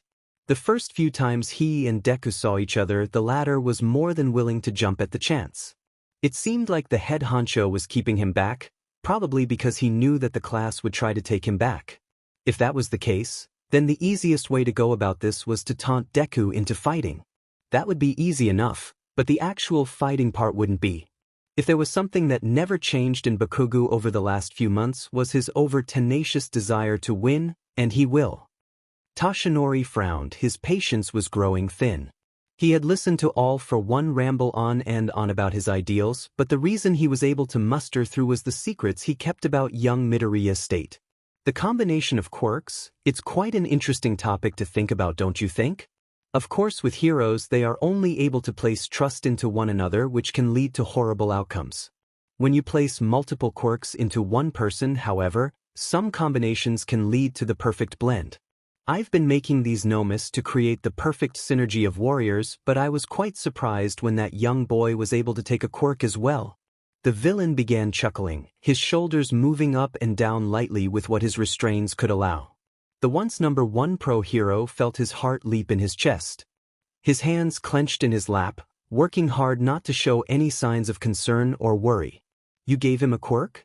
Toshinori tried to keep his voice as calm as he could, but the man couldn't help but grit his teeth in annoyance. He thought about what that would mean for One for All. If there was a destructive quirk, then it would be stockpiled and transferred down to the next user. The idea of that made Toshinori's stomach drop. There had been instances of self-destructive quirks throughout history. Most of the time those users would have to be hospitalized for the safety of themselves and others. Was it possible that One for All had given Midoriya some sort of self-destruct quirk? How would it be activated? The vision of seeing young Midoriya blowing up is enough to get Toshinori back out of his seat, deciding whether or not he should leave to find the others or stay and listen to what the actual quirk was. Judging from the way One for All was stalling, the retired hero had a hunch something was going on during their meeting. "You're not leaving again so soon?" You haven't heard what the quirk was. Truly, I believe that because he was born quirkless he was able to receive the quirk quite easily. Or maybe it's because he was used to having a quirk passed down onto him. Either way, I'm pleasantly surprised his mind did not break like others have in the past. Toshinori couldn't see, but it was almost like All for One was grinning at him. Just get to the point.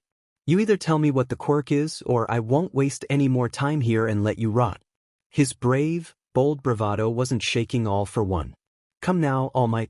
You're going to stay here until you hear what it is, so let me indulge in my magnificent planning. It was a quirk that I had stolen while I was back in my prime days. At the time I was stealing as many quirks as I could. Rather foolish of me looking back, but of course there would be a time and place for everything. Toshinori sat back down, gritting his teeth as he felt his blood boil. He was being played around, information being used to keep the man at bay. His hands curled back into fists, listening idly as All of One continued on and on. Oh, don't give me that gloomy look, it doesn't suit you at all. Where is the hero smile of yours? The villain continued to chuckle as Toshinori kept silent. Thoughts began bouncing back into the man's head. Worry sprouted from different scenarios that played in Toshinori's mind. He had promised Inko that her son would be saved, but was there really no hope? Was it determined the moment Izuku Midoriya was taken from them that he would die? No, he had to push those thoughts away. He had to believe in his successor, believe that One for All will guide him and protect him like they've done before. On top of that, the entire Class 1A had pulled their powers together to save him. Toshinori had to put faith in the youth. He couldn't give in to despair now when there were still people to save.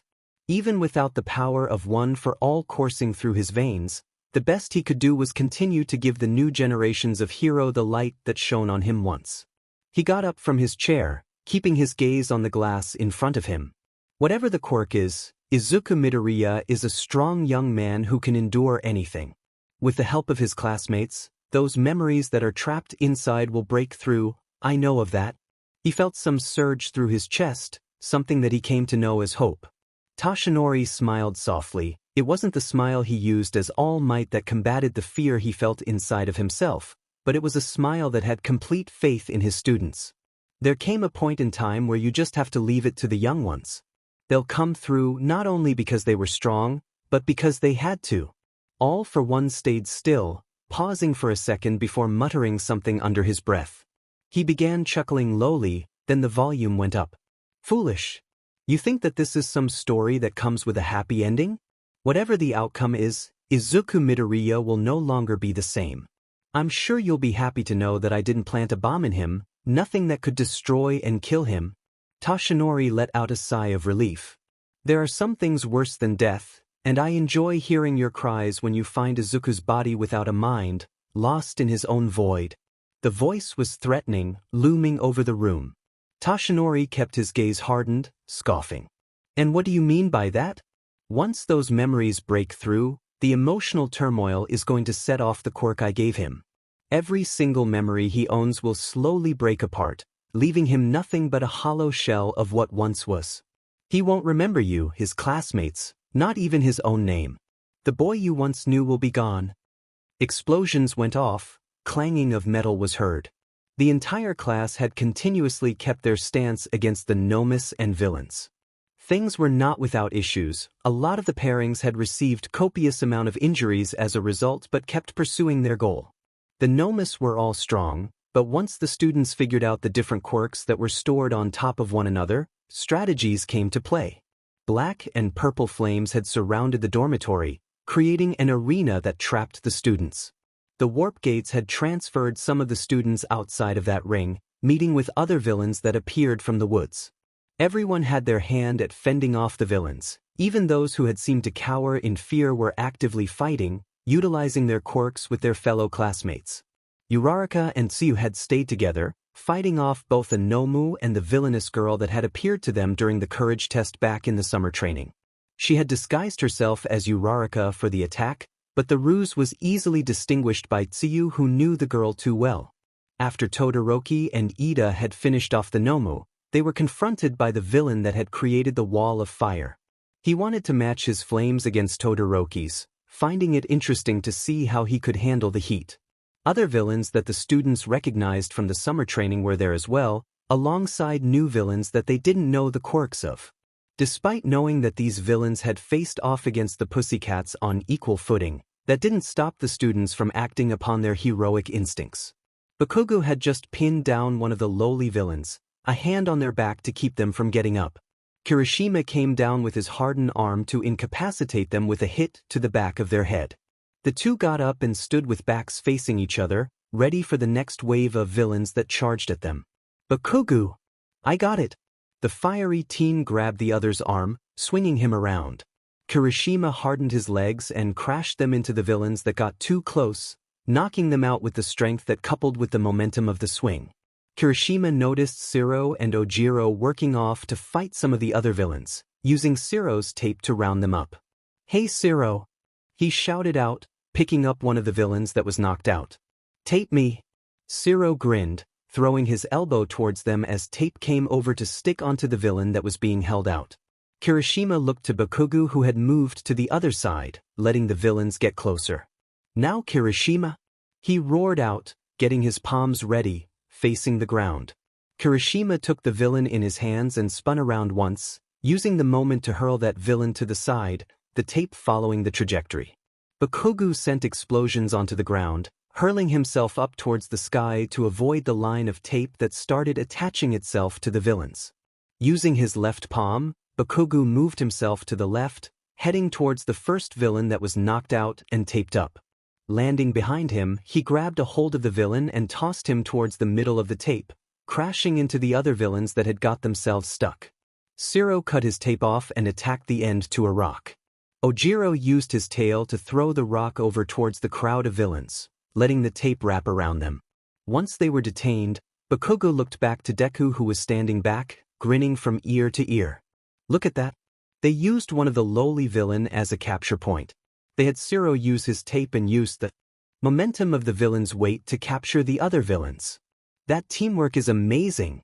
Bakugo could hear Deku from where he was, analyzing the fight as it went on. He could see that the boy was trembling either from excitement or anticipation. Definitely not from fear. Bakugo stepped forward, bracing his shoulders back as he shouted through the field. "Come at me, D. What's wrong with you? Didn't you want to fight? Wasn't the last fight we had a disappointment?" He remembered the words the other had said about the fight they had at the beach. Bakugo was fueled by too many emotions at the time, but now he was ready. Deku frowned, his hand going towards his belt before Tamura took a hold of his arm. "No, you can't. Remember what I said?" Tamura kept Deku back, the other boy shaking with eagerness. "I know, Tamukin. But I dash." Before Deku could continue, Bakugo let out another roar. "What? Think you can just sit back and not do jack squat? Are you useless?" That seemed to have gotten Deku off his feet. One blink and Deku wasn't beside Tamura. He came straight at Bakugo, his fists clenched and a grin on his face. Bakugo could only grin back, getting himself prepared to take the other boy head-on. He waited for the right moment until... "Shiro!" Bakugo shouted, but the tape quirk user was already on it. He had thrown his tape on the back of Bakugo and pulled him back. Bakugo jumped back and let the tape pull him, Deku shocked. The green-haired boy growled and chased after him, following back. The protests of Tamura wasn't heard by the boy, the vengeance on his mind clouding over. "Kurogiri, bring him B-." Strong legs came from the side, kicking down Tamura. Ida quickly adjusted himself to land on the other side. An ice wall emerged from below, creating a barrier that prevented the main two villains from seeing beyond. Todoroki created more sheets of ice on the ground, allowing Ida to skid back next to him. Bakugo watched as Deku came closer, the rage in his eyes evident.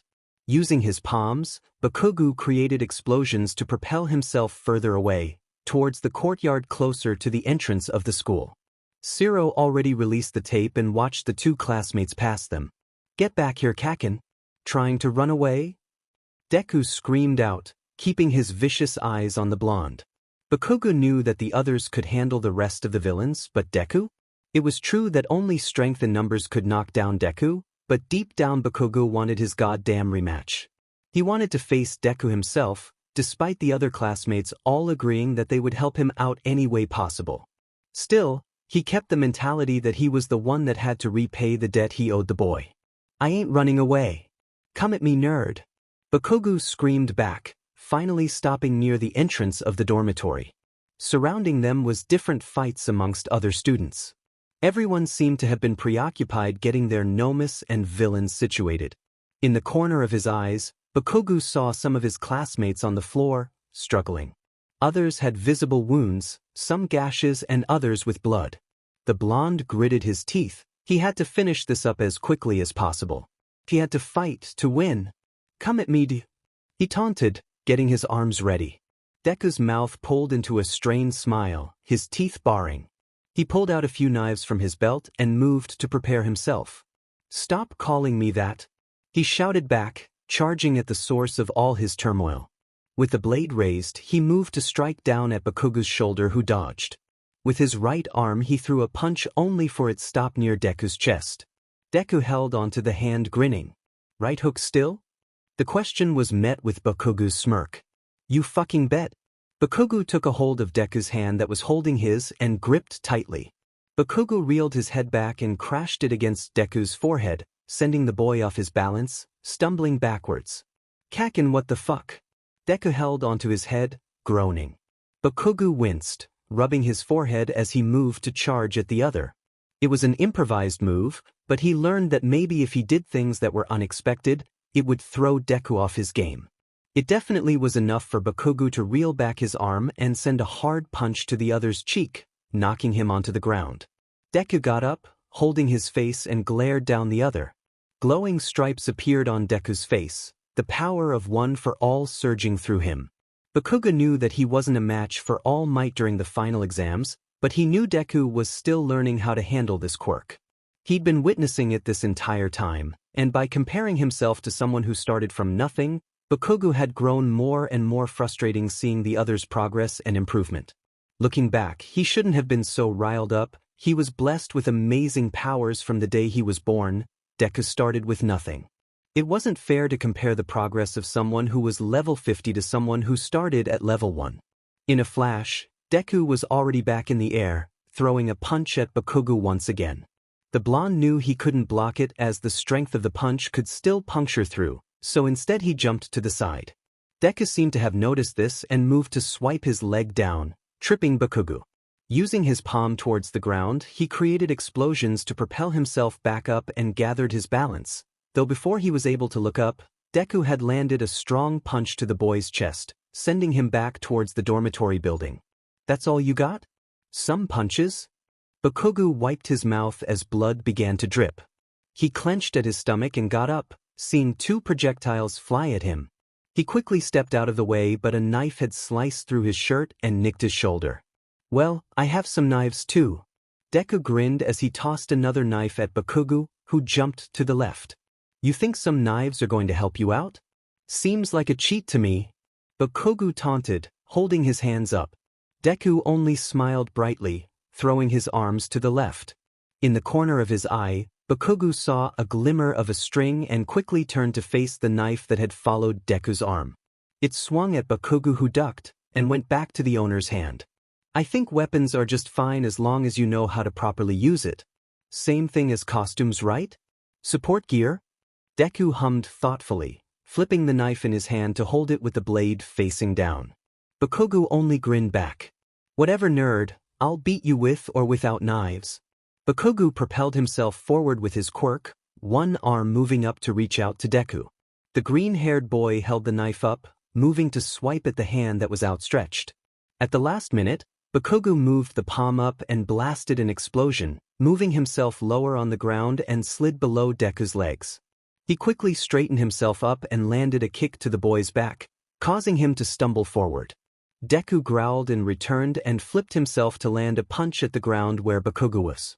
The blonde had quickly rolled to the side and got back to his feet, though the powered-up punch had created a crater in the ground that left Bakugo off balance. While he was moving to keep himself upright, Deku grabbed a hold of Bakugo's arm and swung him over his shoulder, tossing him onto the ground with extreme force. Bakugo spat out some blood and quickly tried to get himself off the ground but was thrown onto the other side by Deku once more. The expression on the boy's face was twisted. His eyes widened, accompanied by a wide grin as he moved on top of Bakugo to throw down a fist. The punches collided with Bakugo's face, another thrown after. The blonde could feel the bone in his nose crack as another punch soared across his face. He used his legs to kick Deku back, quickly stumbling behind him. "Come back here." Deku pulled himself forward, his arm reeling back for another strong punch. Bakugo made a move to step back but found his head clouding up from the punches he received. He wouldn't be able to dodge it, he had to block dash. The punch never came. Instead, Bakugo found himself being pulled back. Nothing was holding him, but for some reason his body was being dragged across the ground towards the entrance of the building. Looking back, he came face to face with Inko Midoriya, who was struggling with an arm out. She had pulled Bakugo out of the way with her quirk, saving him from Deku's powerful punch. "Kei Katsuki!" she cried out, eyes brimming with tears. His face must have been a mess, obviously enough to worry the mother. He got up and wiped his face, the blood staining his arm. Shuji and Satu appeared behind her, moving to guard her. Finally standing up, Bakugo turned back to see Deku standing there, eyes wide. He stared at his mother long and hard, his mouth agape. "But why is she here?" Deku's couldn't move his gaze away. Inko trembled at the sight of her son who was so close, almost at reach. "Izuku!" she cried out, ready to move towards him before Shuji held his arms out to block her. Deku's hands shook, balling into fists as he began walking closer. "Why are you here? Now of all places. Where were you when I needed you?" He screamed out, bracing his arm to throw a punch at his own mother. Satu and Shuji moved to counter, but Bakugo was the one who got in front. He held his palms out and summoned a concentrated blast of explosions, creating his stun grenade attack. It shot directly in front of Deku, who blocked it with his other arm, falling back. "What the fuck is wrong with you?" Bakugo screamed out, panting hard. "Trying to hurt your fucking mom?" He didn't know what got his legs moving, but he knew that he couldn't stand there and watch Deku try to land a hit on his own mother. For the first time, Bakugo's legs moved on its own to rescue someone. Bakugo frowned and moved to prepare his next move. He kept his hands close together, the sweat on his palms heating us as he focused the trajectory. Deku looked up and a beam of explosions fired off from Bakugo's hands. The concentrated blast sent Deku flying backwards, falling onto the ground. Bakugo huffed, clenching his fists as he watched Deku struggle to get up. "No. I'm not going to lose to you, Kakin." He seethed, looking up with fire in his eyes. "Izuku!" Bakugo yelled out, catching the attention of the boy in question and the other classmates around.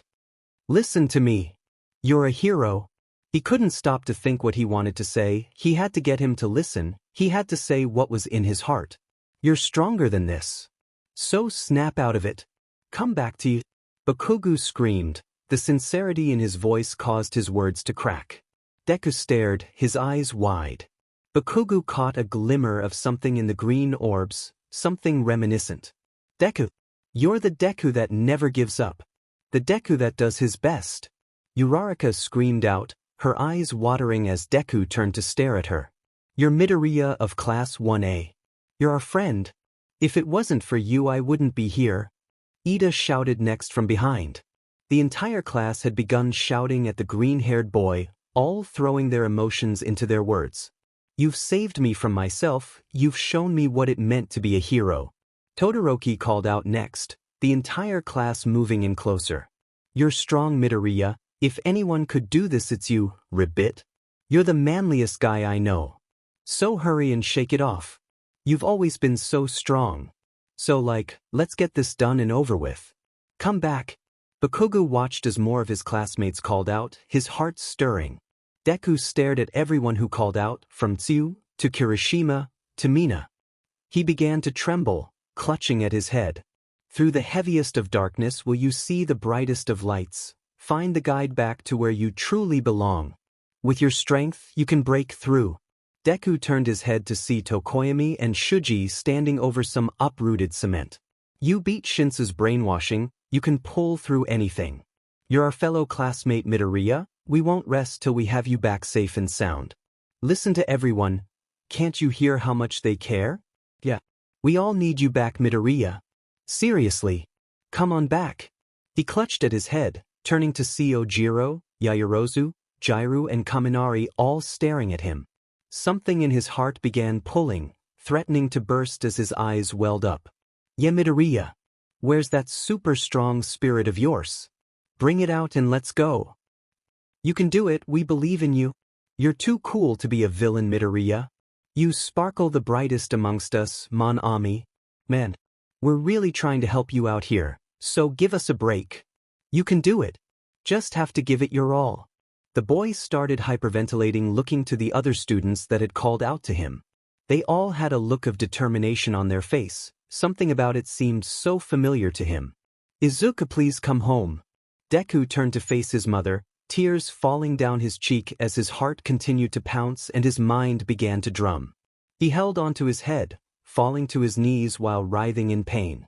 The entire class began to approach, concern filling their face as they watched Deku crouch on the ground, fighting himself. Izuku! Bakugo raced towards him, a hand reaching out to him. As the green-haired boy looked up, his eyes widened and a click was heard.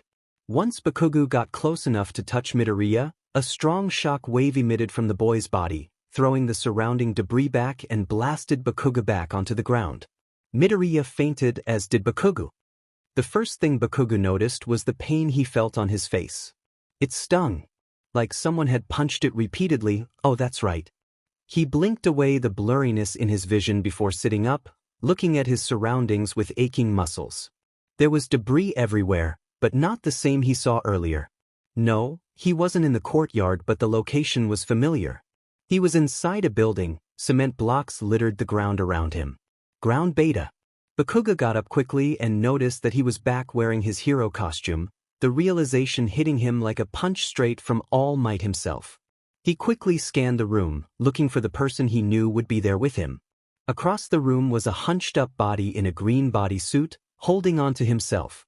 Bakugo quickly scrambled over to the boy's side, grabbing a hold of his shoulders. Deku, did we do it? He gasped out, shaking the other before noticing the other was crying, tears streaming down his face. Everything hurts?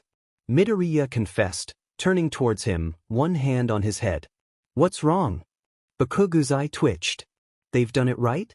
So maybe this was just an aftermath of breaking the quirk's hold. Midoriya moved to stand up, nearly stumbling into the taller boy's arm. He looked up at the ceiling that had been blasted through. Bakugo followed the other's gaze, nearly gasping at what he saw. Instead of the sky above, pieces of visions were floating about, almost like screens to another dimension playing out a scenario. It was almost like watching a movie until Bakugo realized what they were. They were memories. A few floated around, but what Bakugo noticed is that they looked like they were crumbling. Pieces of light scattered down on the two as the memories began to fade into thin air. I think I'm losing my memories. No, I'm not losing them, they're erasing. Midoriya gasped, lip quivering as more tears cascaded down his cheeks. Bakugo continued to stare. What did that mean? Everything that the boy had worked up to this point would be gone, wasted. Every memory he had with his classmates, with his mother, with All Might, gone? Would he remember who he was? Would he remember how to speak? What did this all mean? The blonde gritted his teeth, fists clenching as he watched the memories slowly crumbled away. He heard muttering from Midoriya, and normally his first response would to shut him up, but what he heard almost yanked his heart out of his chest. Izuku Midoriya, Shuto Todoroki, Tenya Ida, Uraraka Ochako? He was muttering the names of his classmate to keep himself aware. He wanted to remember them. Midoriya continued to mutter to himself while Bakugo kept silent, his brain scanning through possible solutions to the predicament. Could he catch the pieces of memory and stitch them together? What can he do? What was there to do? The memories continued to crumble, half of them had disappeared already. So, I can't remember. Kak and I can't remember. Midoriya grabbed a hold of the other's arm, gripping them tightly as he began to sob. I don't want to forget. I don't want to lose everyone. Something in Bakugo's mind clicked. He quickly grabbed a hold of the boy's shoulder and stared at him directly in the eye. Shut up. You're not losing anyone. Memories or not, we're still going to be with you, okay? You're still going to be you no matter what. I don't care if you can't remember us. Who cares? They'll just become your friends again. Bakugo watched as Deku's eyes widen, his mouth quivering. The blonde couldn't stop himself from trembling himself, biting his lip. But Kaken Dash. No buts. Stop making excuses. You're not dying, are you? So what's there to be worrying about, you damn nerd? Bakugo knew the answer to that. What if I'm not myself? What if I don't want to be a hero anymore? Midoriya looked down, holding onto his arms. What a joke. Of course you're going to want to be a hero. Who doesn't? Bakugo laughed, grinning before seeing Midoriya's defeated face. Oi, don't give me that look. You'll be fine, okay? Midoriya looked up, meeting Bakugo's eyes, giving him a watery smile. I'm scared, he whispered softly, shivering. Bakugo took a moment before moving to embrace the other boy.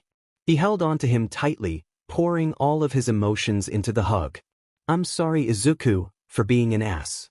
For ruining your life. His voice was softer, somber, and almost desperate. If this really is the last time we see each other like this, I want you to know I'm sorry for everything I've done to you. Midoriya chuckled into the other's shoulder before returning the embrace. Thanks. But you never ruined my life. I've always looked up to you. You're amazing, Kaken. He admitted, smiling softly as he looked up at the memories disintegrating away. You're the one that's fucking amazing. Listen, Izuku Dash. You can call me Deku, it's okay, for some reason it seems right. Bakugo swallowed hard. Deku, you'll be alright. The two let go of one another, taking a step back as Midoriya rubbed at his eyes. He looked up to the ceiling to watch more of the memories fade into non-existence. The rumble around the two began to sparkle themselves, pieces of them crumbling away into the white abyss. In that moment, Bakugo watched as the lights of memories faded around Midoriya, illuminating the boy from behind. He didn't want to shed any tears, but his body betrayed him when a single droplet rolled down his left cheek. Kaken? Bakugo wiped away at his face. What? Midoriya looked around, the entire memory of ground beta disintegrating into pure white. Thanks for saving me. Bakugo chuckled. No idiot, thank you. In front of him, Midoriya smiled softly before the light enveloped Bakugo's vision. The ground around him was shaking, or at least that's what it felt to Bakugo in that moment. The waves of movement shook his body to full consciousness. More light flooded in Bakugo's vision, making him grimace. So much fucking light? He murmured, blinking rapidly. A sigh of relief came from someone above. Different shadows clouded Bakugo's vision. You're awake. Thank goodness. Uraraka's high voice was too recognizable, it was also annoying in that moment. Bakugo sat up, rubbing his head and looked around. Few of his classmates were surrounding him, though not everyone. In the distance, Bakugo could hear the wailing of sirens. Turning his head, he saw Inko Midoriya sitting on the ground with her son's head resting in her lap. A few of the other students were around the green-haired boy as well. Is he? Bakugo calmly asked, looking at the other with wide eyes. He's breathing, that we know. Ida spoke up, placing a hand on Bakugo's shoulder. The blonde nodded in response, gritting his teeth. Izuku was going to be fine, he was alive. That's what the important part was. The villains are being apprehended as we speak. We've managed to incapacitate all the monstrosities and captured a good amount of the lowly henchmen. As for Tamura Shigaraki and the Warp Gate quirk user, they've unfortunately escaped. Ida added, lowering his head in guilt. Todoroki turned from watching Midoriya to Bakugo. If they plan to come back for him, we will be ready. Bakugo felt a lump appear in his throat. Would the villains come back for Midoriya despite? A groan came from the unconscious boy, alerting everyone and gathered the entire class closer. Bakugo's breath hitched, he couldn't help himself but look over to the boy who started coming to. He had hope, maybe the memories didn't really fade away, just locked again. They all waited for him to wake up. Finally, Midoriya blinked and looked around him. His lips quivered, eyes wide with fear and confusion. The boy scrambled up and began crawling backwards, unsure at how to take in the new surroundings. Deku? What's wrong? Uraraka asked, holding a hand out to the boy who jumped at the sudden movement. Inko's eyes began watering, reaching out for her son as well. Izuku baby. The mother's cry only startled the boy who cowered even lower. What's happening? Kirishima asked, panicked. Before Bakugo could say anything, a figure came before them, clearing his throat. I think I can explain. For now everyone please gather over here, allow young Midoriya some space. The man's dark eye moved to look at Bakugo, who met the gaze with a knowing look. All Might closed his eyes and shook his head, letting Bakugo know that the inevitable had occurred. Bakugo turned back and took another look at Midoriya, who looked like a deer in headlights. How could he say he was successful in saving Midoriya? How could he had returned the favor when the boy he knew no longer knew him? The pain inside his chest began to swirl, crushing through his organs and his heart. He felt utter defeat. It had been a week after the villain attack at the dormitories, but it wasn't until today that class resumed as normal. Normal was really an understatement. The class no longer felt normal. With the continued absence of Izuku Midoriya, the entire class seemed to have been dropped in a pit of gloom and despair. Even with the knowledge that their classmate was alive, after being informed on what had happened to Izuku Midoriya afterwards, no one felt like they had succeeded in what they hoped for. Aizawa cleared his throat at the front desk, gathering everyone's attention despite no one really talking. I'm sure you're all worried about Midoriya, so we've gotten some updates from his family. This seemed to bring everyone's mood up, or at least spark the entire class's interest. We've received reports that he has started talking, so the ability to speak was not forgotten. However, it's what All Might said, his memories have been seemingly wiped. He doesn't know anything, not even his own name. The class was already silent, but hearing the news only seemed to bring the room into an even deadlier silence. Ida had his arm up in the few seconds of dreariness. Excuse me, sensei. Would it be possible if we could visit Midoriya? Maybe us being with him could spark some memories in him. The class seemed to like the idea, using any excuse to bring their hopes up. Aizawa only shook his head. We've been told that it would be better to give them space as they try to get Midoriya adjusted back to the world. He's having to learn everything from scratch, so until then, we shouldn't interfere. Ida only gritted his teeth, bowing his head to Aizawa before sitting back down in his seat. Bakugo leaned his face against his palm, looking at the wall instead of forward. He felt the emptiness behind his seat, taunting him. His heart never felt settled since the day his mind felt numb to the world. After the fight, all the students were sent back to their respective homes to stay while the dormitories were being repaired. On top of that, the media had swarmed the area, so returning to the dorms after class was too hectic for anyone to bother with. Walking back to his house gave Bakugo a feeling of unrest. It wasn't like he didn't walk home alone before, it was just the neighborhood that reminded him of his failures. He should be glad that Izuku was alive and recovering, but everything that happened seemed to have been for nothing. This ending was too bittersweet for Bakugo to swallow. He didn't want to believe it. Being lost in thought meant that Bakugo was prone to not pay attention to where he was going. He kept his gaze directed to the floor a bit ahead of his shoes, so when a couple of guys walked into him, he nearly tripped over himself. Hey, watch it! He shouted, hands moving up to spark explosions in his palms. The guys cowered away and continued off in the other direction. Bakugo grumbled, running a hand through his hair as he marched off towards his block. He thought about visiting the Midoriyas, at least just for a second. Not even to see Izuku, but maybe to talk to Inko about the situation and her son's progress. After all, Bakugo had done his best to save Izuku, and considering their long relationship, it seemed only right for him to know some things. Bakugo thought back to what Aizawa said in class, then he thought back to what Izuku was like when he woke up after losing his memories. It definitely might have been too soon to pay a visit, but everyone in class was feeling the unrest. The longer questions went unanswered, the more anxious everyone got. That was understandable considering everything that's happened. How long would it take for Izuku to be comfortable with guests? All Might had made visits, and Bakugo knew that he'd want to help with Izuku's recovery, especially since One for All was still a part of him. If anyone could get Izuku to remember his life, it might be the one person that inspired him to become a hero. Of course, with All Might's true form, it might have been more difficult. Bakugo continued to ponder the decision on whether or not to visit the Midoriya household until another pedestrian knocked into him. The blonde lost his footing and fell onto the sidewalk, almost face-palming.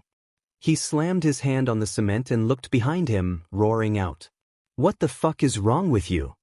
Watch where you're fucking going." The businessman didn't even take a look back at Bakugo, speeding away. Other passers-by stared at Bakugo but continued on their way. His face grew red with embarrassment, making him grow frustrated. He was about to pull himself off the ground when a hand was extended towards him. "Are you all right? Can you get up?" Bakugo looked up, his eyes widening to see Izuku Midoriya standing in front of him, a hand outstretched. Memories ran through his mind, different visions flashed before Bakugo's eyes, all leading up to the moment in the woods as a child. He had fallen from a log into the river and Izuku had waded through the water to offer his hand in help.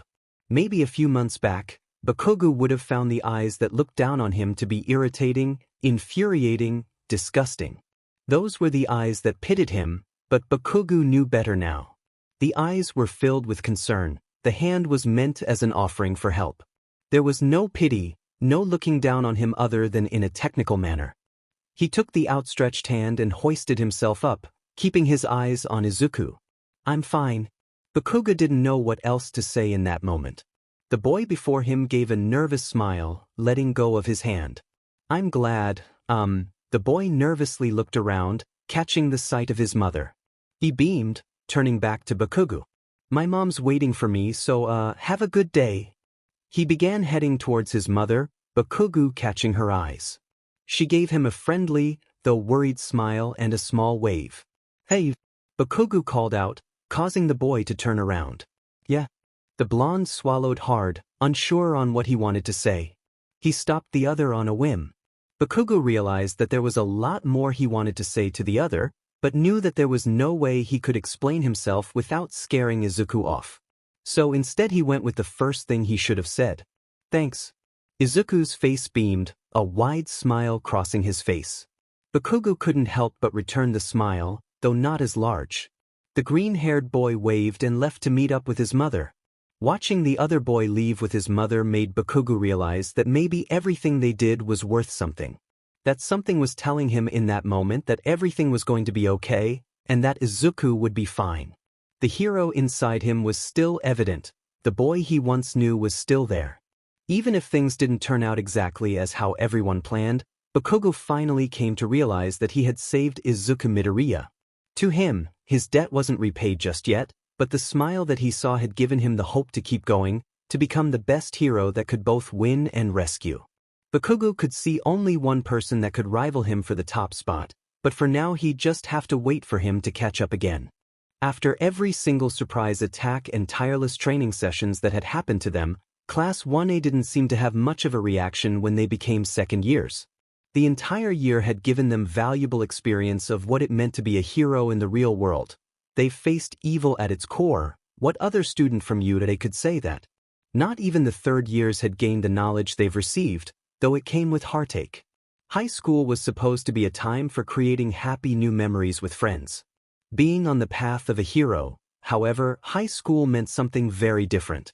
To Class 1A, their school meant strengthen their minds and bodies in order to one day put their lives on the line. Heroes risk their lives every single day just to keep the peace in the world. One slip up and you're done. Gone. If any of the students didn't realize that fact yet, they've came to fully understand it after their first year at UA.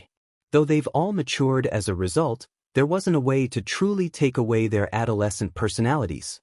During the summer they had organized a trip to the beach, spending recreational time with each other outside of the dorms. The students were allowed to go back to their families for the summer, and being away from home for so long seemed to have taken a toll on a couple of the kids. Still, everyone managed to gather at the beach for one day of ocean waves and sand castles. Everyone had the intentions of inviting Izuku Midoriya, but after being told time and time again by Aizawa that the family wasn't ready, they stopped asking.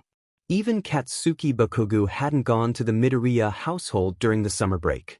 It wasn't like he didn't want to, he absolutely did want to, but All Might had even told the young boy himself that Izuku needed more time for recovery. The class was updated with information every so often, but it was always vague and short. Everyone had a burning desire to see Izuku Midoriya again, even if it was just for a split second. Just to see that he was still there, and maybe that he was still him. Bakugo sat in his seat, his face leaning on the palm of his hand as he stared at the wall to his left. Man, what do you think they're gonna have us do this year? More training? Kirishima's voice brought Bakugo back to the conversation at hand. Who knows? If it's training, then no problem. I think I'm more worried about the new lessons in English than anything else. Kaminari shivered at the thought. He might have been the absolute worst at the subject in the class. Bro, do I feel you? Least we got Bakugo here to tutor us. Kirishima patted the Bakugo's desk which he was leaning on. The blonde only frowned, glaring at the two idiots. Maybe if you two dipshits paid more attention you wouldn't fucking need me to tutor you. He growled, mouth twitching into a deeper scowl. Kaminari whistled, folding his arms and grinned at the fiery boy. Already grouchy? It's the first day of school. Lighten up. He stuck a finger out, ready to poke at the beast. Don't even think about it. Bakugo threatened, which only made Kaminari laugh harder. More students had made their way into the classroom, talking amongst one another with the time they had before the bell would ring. Bakugo could hear girls squealing behind him, identifying the high-pitched shrieks with Ishido and Hagakure. On the other side of the classroom was Uraraka talking to both Tsuyu and Todoroki. Her voice was deafeningly loud as well. At any other time Bakugo would have found the noise to be annoying and irritable, but the fact that there was a specific someone's muttering missing made him truly frustrated. There should have been someone sitting behind Bakugo, rambling and spouting off words a mile per minute. Maybe that was the reason why he was in such an off-putting mood, though the others inferred it to be his usual routine. The anxiety of the first day of class had gotten to Bakugo when he least suspected it. What he really thought was, could this be it? We just act like nothing happened and go back to the way things were? Impossible. No one could deny that Midoriya's kidnapping and retrieval had deeply affected Bakugo. It shaped his personality and morale into something else. Whether that was good or bad was up to the others to interpret. He was quieter, more to himself than anything else. His desire to win was still burning red hot, but there was something else in his eyes that people didn't seem to understand. Bakugo cursed, causing his friends to jump in surprise. Whoa there, you doing okay? Kirishima began patting at the blonde's head, causing Bakugo to slap his hand away in annoyance. Nothing, just trying to fill my swearing quota. Bakugo grumbled, his answer pleasing both of the boys. While the other two laughed, Bakugo turned back to stare at the wall, sighing to himself. He was feeling pathetic when he shouldn't be. Bakugo was always stubborn, but it felt like an insult that the others were able to act cheerful in the situation they were in. How could anyone smile when Midoriya wasn't there with them? Shit. Bakugo was thinking too hard about it. He had to let go and just focus on other things. Maybe if he stopped by after school, just a quick peek into the other's household, then he'd be able to survive for the rest of the school year.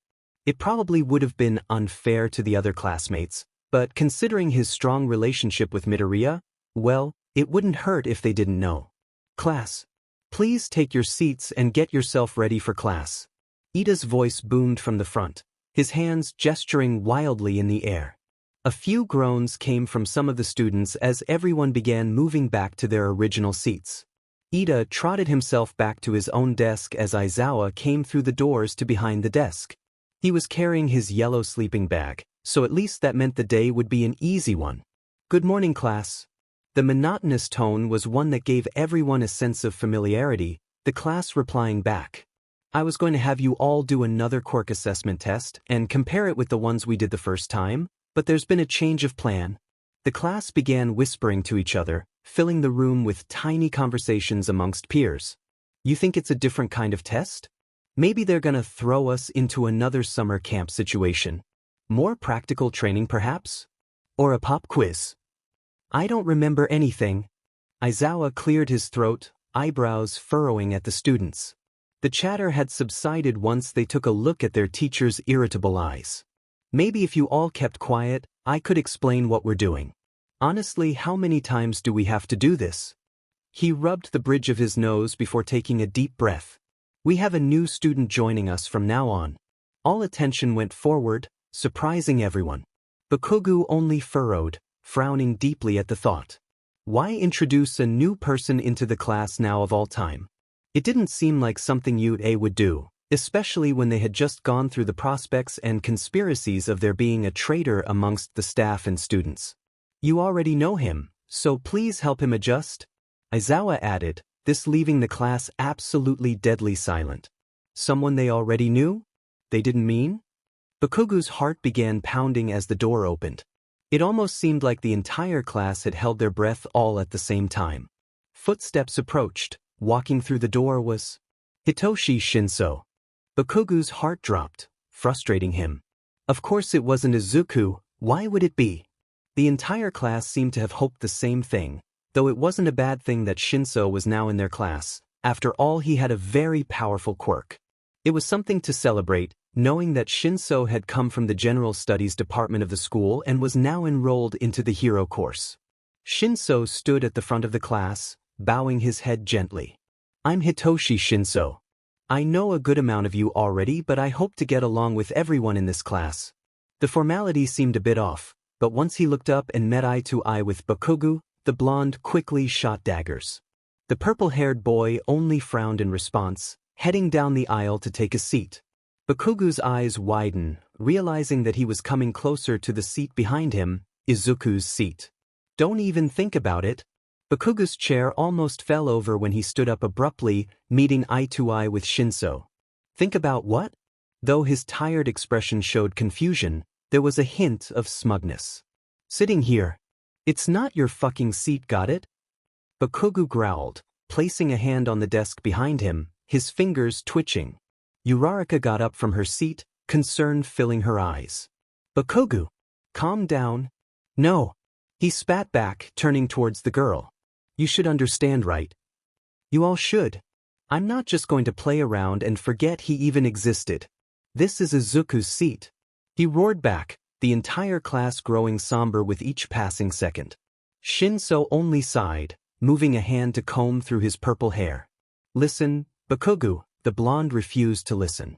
And oh, you fucking listen. Everyone listen. I'm not going to forget about him, or where he sat in class. This is his goddamn seat and it always will be until he gets back. Got it? If you think for a second we're gonna let dash. I'm sorry I'm late. All eyes turned towards the door. A panting Izuku Midoriya stood at the doorway gripping his yellow backpack straps. The entire class had gone silent once again. Izawa only rummaged through some papers on the desk. Being late on the first day? You're already looking pretty bad. I could easily expel you for this. He grumbled, but something about his tone seemed to have not been too serious, considering he was smirking. Midoriya bowed his head and quickly went to the front. I'm sorry. I got caught up on the train helping an elderly couple to their next station. He explained, face growing red with embarrassment. I guess if you were helping someone I can let it go, but don't be late again. Midoriya nodded his head furiously and turned towards the classroom, eyes darting everywhere before looking to his feet. Hi. I'm Izuku Midoriya, but I guess you all know that, huh? He gave a sheepish smile to the class, before bowing again. I was already told about my situation, so please don't feel like you have to not talk about it. I have to admit it's sort of confusing and almost impossible to believe, but I want to apologize for not being able to remember everyone. He stood up, though shaking slightly. I still want to be a hero, that's why I'm here. I hope we can all become friends. Again. Midoriya's face broke out into a wide smile, nearly causing the entire class to break from their silence. Some went into cheers, others began to weep. Bakugo stood there, eyes widen and mouth open. I'm Yuga Aoyama, the sparkliest one here. I'm Momo Yaoyorozu, it's a pleasure to re-meet you. I hope we can all work to be the best heroes we can be. Shuto Todoroki. Everyone had surrounded Midoriya once the class was put on break. Even Shinso had sat around to introduce himself to the other. Bakugo didn't have to move from his spot at all, since Midoriya's seat was right behind his own.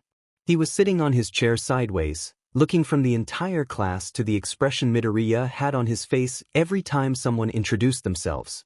Of course the boy was overwhelmed, considering there was 20 students all crowding around one area to talk to him, but what could you expect? Rikudo Satu. Great to meet you, dude. Kyukajairu, let me know if you need anything, K?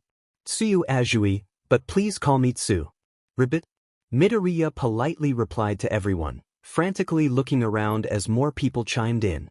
He rubbed the back of his head and grew red from all the sudden attention. Once everyone had introduced themselves, excluding Bakugo who was too shocked to really say a word, everyone began asking questions.